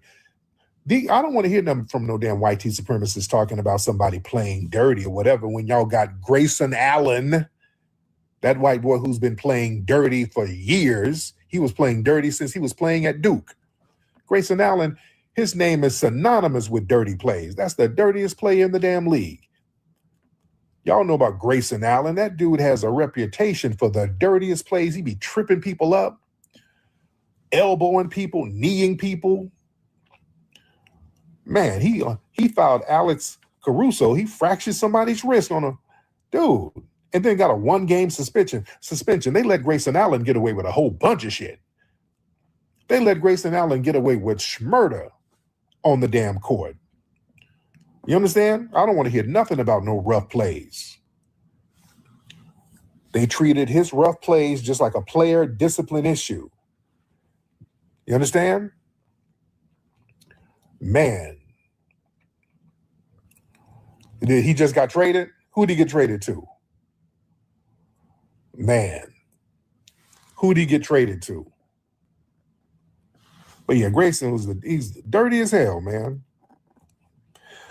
But the thing is, man, you know, the real agenda, they want to use Caitlin Clark as a racial weapon against Black women's league. See, these alt-rights, they weren't even supporting the WNBA like that before Caitlin.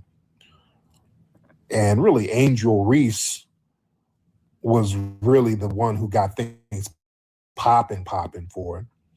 But they weren't uplifting women's basketball. They weren't studying the history of the league. They were not celebrating none of the athletes. They found a great white hope they could use as a battering ram against the Black women. So it's not even about Caitlin Clark. Those white men don't even give a damn about Caitlin Clark like that. But she's a symbol of whiteness, so they can use that to badger the Black women.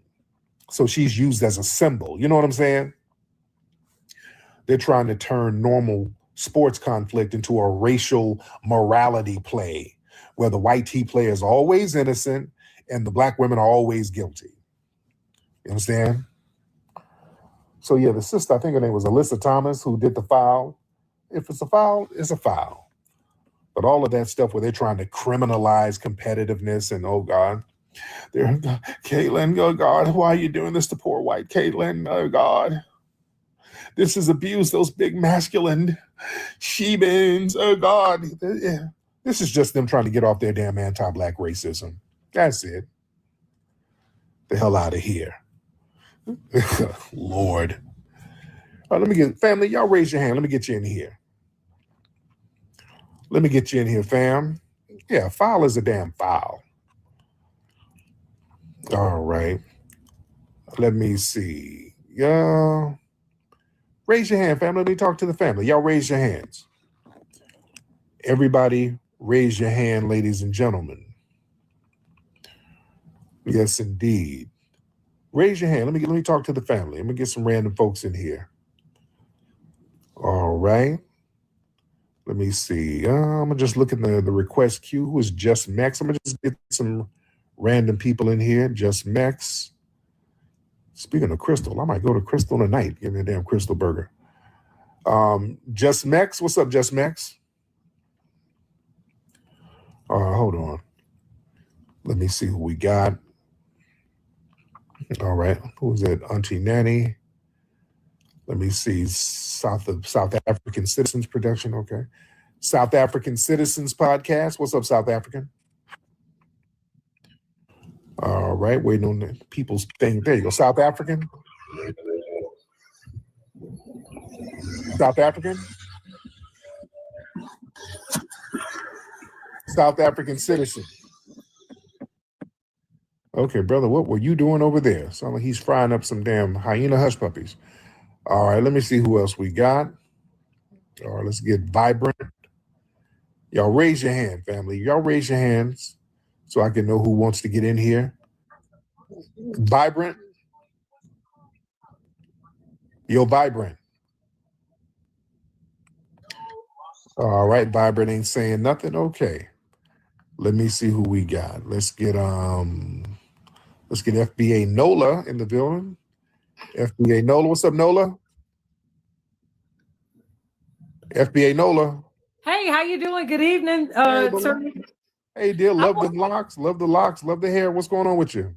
Thank you. Thank you. I want to go back to when you were talking about the YT supremacists having a fetish for the men, for our men. Yeah. You know, every time there's an interaction, I notice that they kind of like being overpowered by our guys. Why do you walk up to a grown man and provoke them? And then when they get hands laid on them, they're kind of like cool with it. It is kind of weird. I was thinking about that today when I saw Mr. Lang getting mushed by a black man, basically getting overpowered. Yeah. And I'll drop down from here. Yes, indeed. Yeah, that's what I'm saying. If you come to LA, you know what it is. LA has a reputation. You know what it is. You know what you're gonna get.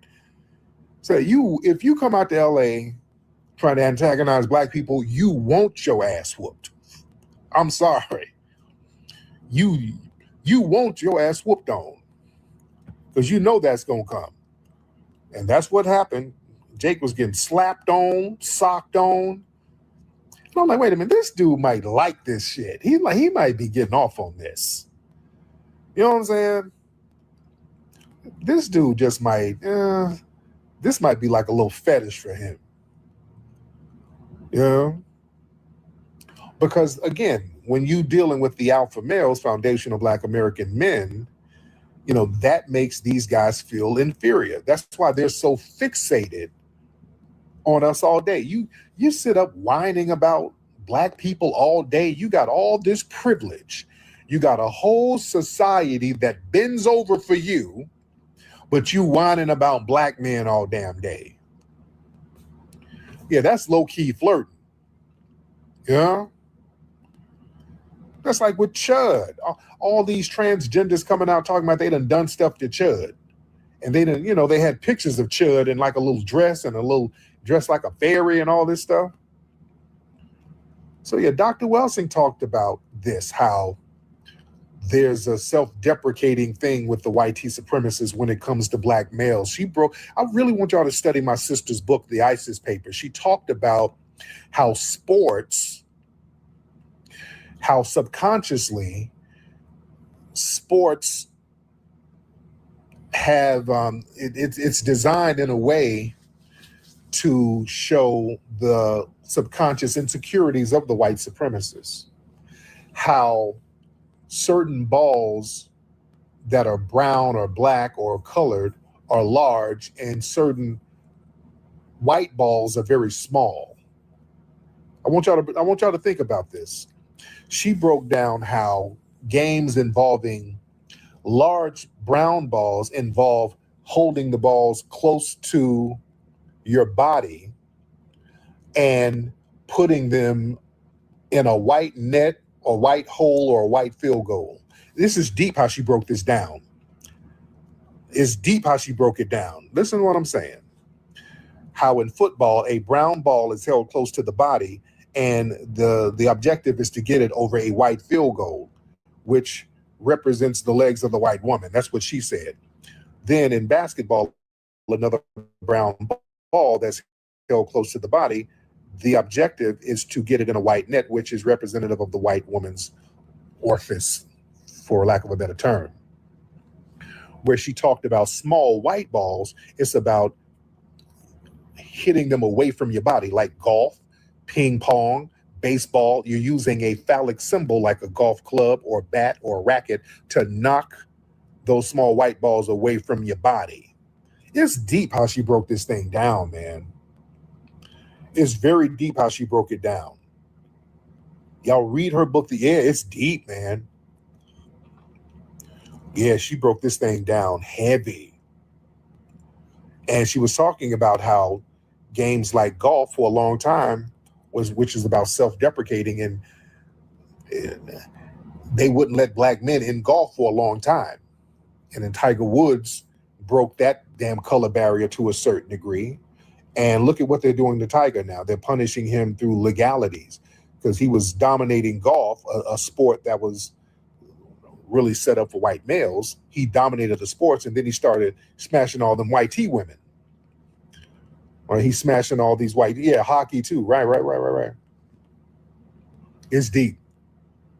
It's very, very deep. You know, you're bowling, a big black ball knocking down a bunch of white pins. Yeah. It's deep. And then she talked about pool. How pool, you know, you got all of these different colors, and the white ball is the dominant ball. The white ball dominates the whole pool table. The pool table is green, represents the earth. You understand? It's deep, man. Man.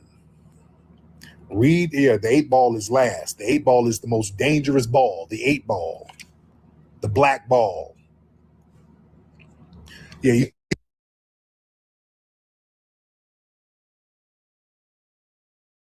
This comes from the subconscious mind. Also, she broke down bullfighting in Spain. She broke down the whole thing with the bullfighting and the running of the bulls because of the black Moors who were in Spain. Spain was dominated by black men. They ran the Moors out, and to celebrate that accomplishment of the Reconquista, they created a subconscious fetish of running out black bulls. They get a black bull, and they dress in white in Spain. And I've been over there. I've been to a bullfighting arena in Spain when I was over there. So when they do the running of the bulls, everybody dresses in white, and they run a bull all around the city, killing it, unaliving it. I love TikTok Shop. So that's symbolic of them running the black Moors out of Spain to keep the racial purity there, because Spain had the first blood quantum laws for racial purity. A lot of folks don't know that. I talk about that in my book. We love TikTok Shop. Who said Moors were Arabs? Oh, H, hop on H, because you trolling very hard in the room. H, you want to hop on? H, you're trolling for attention. H, hop on. You got no followers, so we're watching you. H, hop on. H, hop on. Yeah, you're not going to troll in the chat room. You're not going to do that now. H, you're not going to troll in the chat room, sir. You got 3 seconds to get on, and we're going to block you. We're going to block you permanently because, yeah, this is the troll page. H, you got to get out of here. Yeah, Nikki, block H, please. Thank you, dear. Yeah, you're not going to do that. All right. Man. Let me see. Jesus Christ, you love to come up? All right, who was you? Jesus Christ reincarnated. All right. All right, Jesus Christ, hop on. We got something to say? What's up, bro? All right, we're waiting on you, Jesus Christ reincarnated, to hop on in. All right, hop on in, sir. What's going on, man? Hey, how's it going? Great to see you. Yes, Great to indeed. meet you. Now, what city are you in, and what's your ethnic background? Ethnic background is Black American, and the city I'm in is Conyers. I'm in Conyers, Georgia. Georgia. Now, you got a low-key accent, brother. Where's your family from? My family's from Memphis. Memphis, Really? Arkansas. Really? Okay. You ever heard Gangsta Boo? If you listen to how Gangsta Boo talks, I talk similar to her. Okay. All right. So what's on your mind, brother? Yeah, I have questions on the strategy for the tethers. Like, what's the real strategy for getting them up out here? We've already done it. That's delineation. We've delineated. So yeah, now we've neutralized a lot of people coming in trying to undermine us. So we've already done that. That's why they're so mad. So people got to come to the table with respect at this point. No cosplaying, no undermining, because we're identifying people. So they just got to come to the table with respect now. So that's pretty much it. So what do you do out there in Conyers, by the way, brother? I'm here on Conyers because I just kind of moved away from Atlanta. Atlanta was kind of getting crazy. I don't know if you've heard of Atlanta, but Atlanta, there's a lot of unaliving going on. So it's been going a little crazy. So yes, moving around. There it is, my man. I thank you so much, but I appreciate you. All right. Wow, I don't know. That don't sound like a Memphis accent, but okay. All right. All right. And let me see who else we got. Y'all cold-blooded in the chat room, man. You guys are cold piece, man. All right. Let me see. Y'all raise your hands. Y'all raise your hands, ladies and gentlemen. Somebody said he ain't from Memphis. Oh no, that don't sound like no Memphis accent. I ain't gonna lie. I ain't gonna hold you. That don't really sound like a Memphis accent, but it's okay. All right, I'm not gonna even press it. I won't press it. All right. What's up? Did I speak about? Yeah, I've been speaking about the TPS status for a minute. I've been talking about it. All right. Electric root work.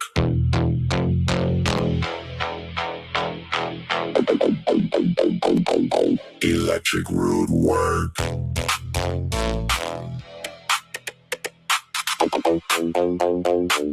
Electric root work.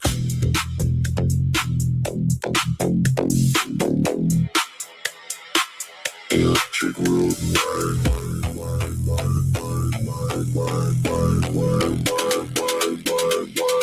Electric root work.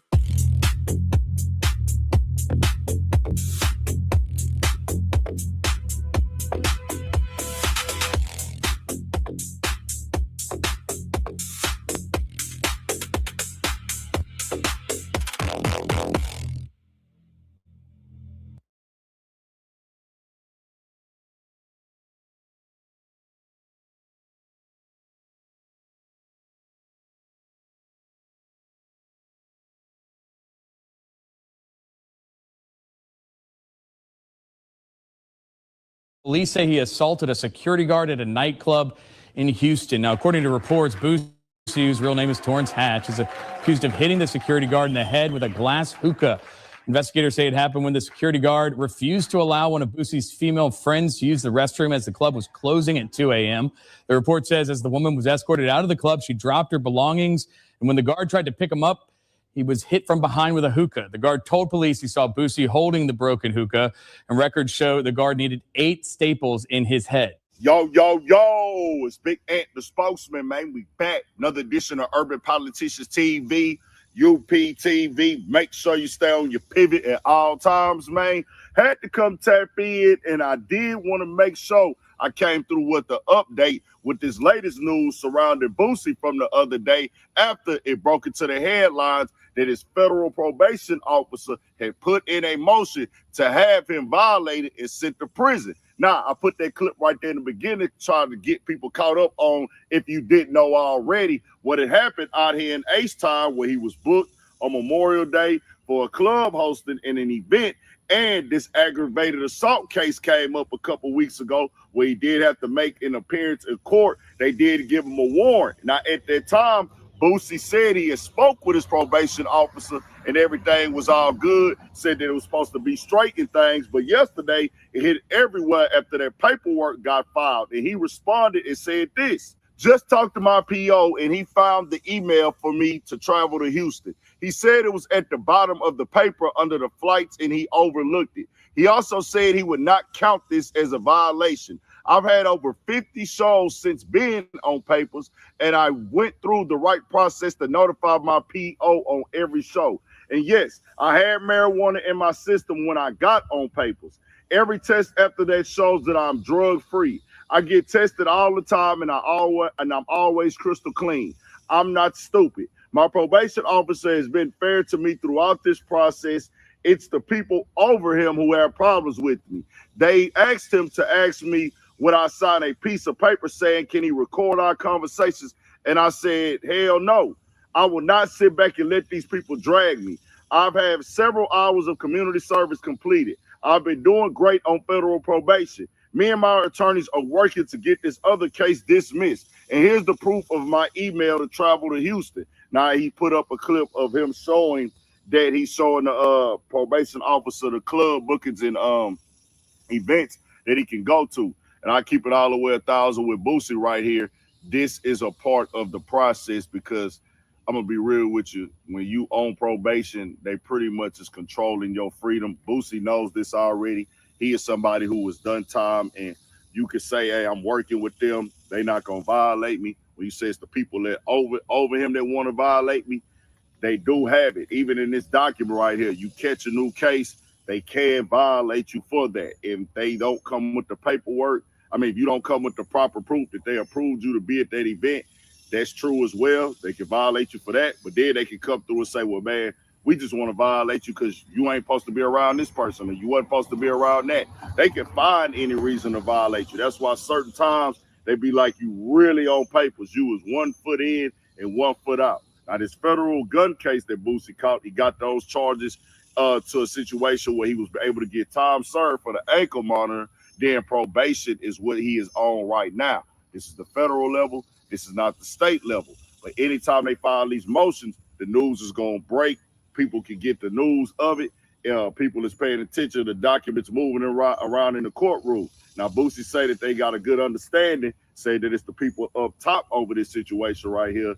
It's still one of the things, bro. You was 1 foot in and 1 foot out, and none of us make the rules. That game is not about what's fair and not fair. Now, when it comes to the actual aggravated assault that Boosie caught out here in H-Town in that video, I can't put the whole clip up here because somebody get hit with the bottle in this YouTube. I don't want to chance it and stuff like that. But I didn't see Boosie throw it. He's standing there when the bottle get thrown. They claim he had the hookah bottle in his hand. I didn't see it at all. I didn't see him throw it. I didn't see him hit nobody. Seemed like he around some people and the altercation breaks out, but I didn't see him do it. Now, Boosie and his lawyer did come in and went to court out here in Houston and explained their side of it and said that, hey, Boosie is innocent. This is going to come to the full understanding and don't pass judgment on it. The state, they alleged that Mr. Hatch hit someone in the head with a hookah bottle, a security guard at this club dome. And what's the charge? Aggravated assault with a deadly weapon. He's doing good. So we plan to vigorously defend him and investigate the case and see where we are. We believe he was defending another person. And so we want to be able to show the state that and hopefully get this case dismissed. We have a new court date of September 15th. I just would ask everyone to reserve judgment and let this case play out. Found out about the warrant a couple days ago. I contacted my PO. I let them know what was going on. I'm all right, though, man. It's just life. Life be lifing, bro. Life be lifing, man. But, you know, God got me, bro. So. I'm all right, man. And I'll just say this, man. Once you caught up in this system, you caught up in this program, bro, you really is always walking on thin ice. It ain't no ifs, ands, or buts about it. And Boosie is a part of the rap trap now because this is how he make money. Going to clubs, going to concerts, making appearances, being in studios, video shoots. And now you own papers, and every time you go out to do your job, which is a legal job, which is a taxpaying job, which this is what he do for a living, he's supposed to be able to go do this. But that's the rap trap side of the game that's out of your hand because you own these papers and you going into these elements and environments. Well, hey, fam, I get paid 20, 30,000, whatever to come here, 15, whatever they threw me for this appearance. This appearance can still get me into some trouble where my probation officers can violate me. They can send me back to jail. They can send me to federal prison at this point because this is a federal probationary situation that he's in currently right now. One slip up and they'll get you up out of here. So, hey, yo, Kaseko be saying, man, shout out to that boy because he always kept it real about the rap trap where you can really get caught up in these situations and it come with the game of being a rapper once you get into trouble. It can be hard to get out of it. You know, our people used to tell us that back in the day. Trouble is easy to get in and it's hard to get out of. And my people used to always say, man, watch what you get on your record because you never know what it can follow you in the future. But people make mistakes. You learn from them. I don't feel like if you make a mistake early on or you do something wrong, I'm just talking in general now, just in general, it's supposed to follow you for your whole life if you didn't clean your act up and got it together. But once you on them papers, we already know how it go, bro. They gonna watch you. They looking to catch you messing up and they looking to put you in a part of them capital C's. Controversy, chaos, conflict, confusion, and confrontation to be a part of the conversation and keep the algorithm in rotation. And we added crashing out in that situation. We'll keep y'all updated on it. Tell me what y'all think. We got more coming. 1,000 for shit show. Stay on. Stop. Hey, security. Handle that. West Alert Center, I'm Rob Krieger. Baton Rouge rapper Lil Boosie. Say the incident started when a security guard refused to let one of Boosie's friends use the restroom after the club closed.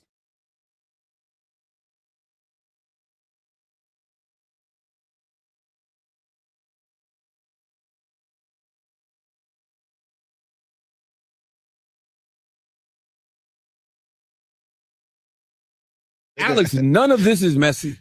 I mean, I gave Act a heads up on some stuff. Yeah. And now this stuff is coming to a head. And I think it's going to get worse. It looks like it. I think it's. And I tried to give him a heads up too, and he knows I did. And George, why the you wearing a Lakers hoodie?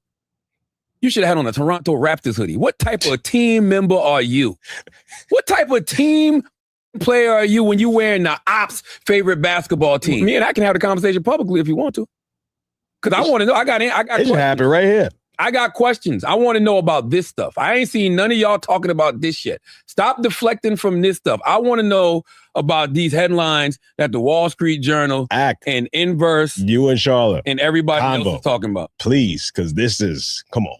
No, come on, man. Listen, I have none whatsoever. Then there was another one. I saw some other, this was some other paperwork. I don't know what the is. But once again, I just want to know. I want to know about this. I'm going to read these two headlines again and then we can pay some bills and move on.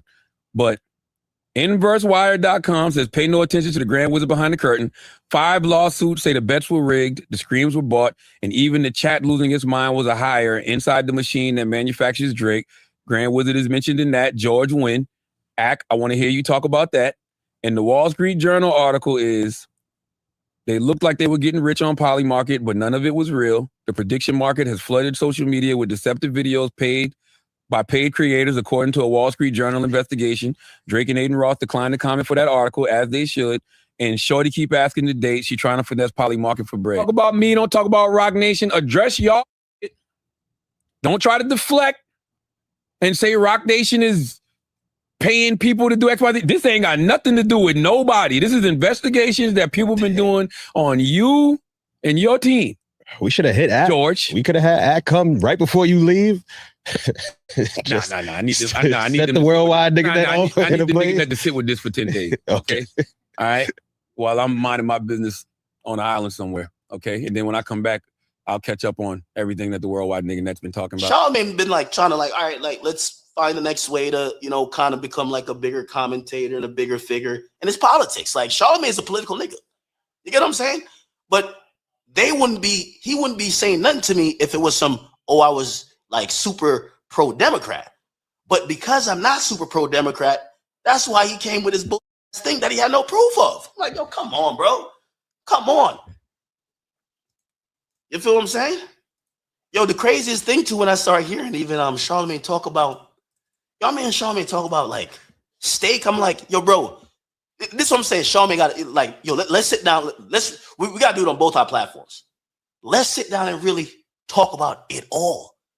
Because I want to look Charlamagne in his eyes and say, nigga, how you got so much in opinion about steak, or what you think steak is doing, or what you think crypto gambling is, or whatever you think it is. But you showed up there for Jay-Z when he was about to get a bid for the casino in Times Square. You gave a speech on his behalf, nigga.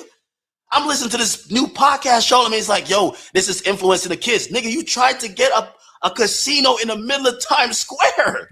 Bruh, stop it, bro. We gonna have to, bro. I'm telling you, I'm looking at him like, yo, it was music to my ears when Charlamagne said, nah, Ack, we gotta talk about it. Nigga, I've been trying to talk about it. You don't gotta, I want to talk publicly because I don't have no secrets with nobody. Imagine me giving a steak speech. Yo, hey, listen. Yo, Charlamagne gave a speech, gang. Now he's over here talking about, the kids is getting influenced by gambling, by streamers. What about the radio personality giving speeches at the town hall meeting? What is Jay-Z doing to get my nigga Charlotte moving like this? Yo, it's Big Ant, the spokesman, man. We back. Another edition of Urban Politicians TV, UPTV. Make sure you stay on your pivot at all times, man. Had to come tap in, and I brought it inside the whip right quick. One of my neighbors over there was getting some work done with their saw machine, and that outside microphone gonna pick all that extra noise up, and I ain't feel like going inside the crib and setting up. That's a little process stuff, so we'll do it in the whip on the fly. Y'all know how we get down. We got to keep the show rolling. As I had a link to the description where you can watch the clips at the beginning and full from Charlamagne Brilliant Idiots podcast, that's been circulating where he is now saying academics. After I get off of vacation, we can sit down and talk about this face to face. I want to talk about the paperwork and documents of the lawsuit that you and your team is mentioned in, with how y'all was doing things with state, botting this crypto stuff, and they say that y'all was running schemes and plays and finessing the artists. When you look at the lawsuit accusations are what they are. They innocent until proven guilty on those, and it is not a criminal charge. It's a civil lawsuit by somebody that was using the website. And you know how they do those. They get people to come in and say, well, hey, they got me with this, they got me with that, or whatever. He said, let's address that. Well, Academics responded on his stream, and I think he on vacation right now, to my understanding. And I just seen some photos with him with Dirty Daphne. That's a whole nother different story in itself already. But hey, he said, well, hey, yo, we can talk about it for sure, but it's several layers to this. And I want to make this clear. Multiple things can be correct at once. Certain things can be correct and certain things can be incorrect. I don't like to just combine everything in one conversation. And certain people, when they talk about stuff, they want to win the argument. They don't want to really just address what's factual or what's not. I'm talking to win the argument and beat you. I'm not talking to beat nobody. I want to come on here and talk to people directly. Charlamagne watches this show and Academics does. So I'm going to talk to them as well as I'm talking to y'all. It's several layers to this right here. Is Charlamagne a Democrat? And does he advocate for the Democratic side? Of course.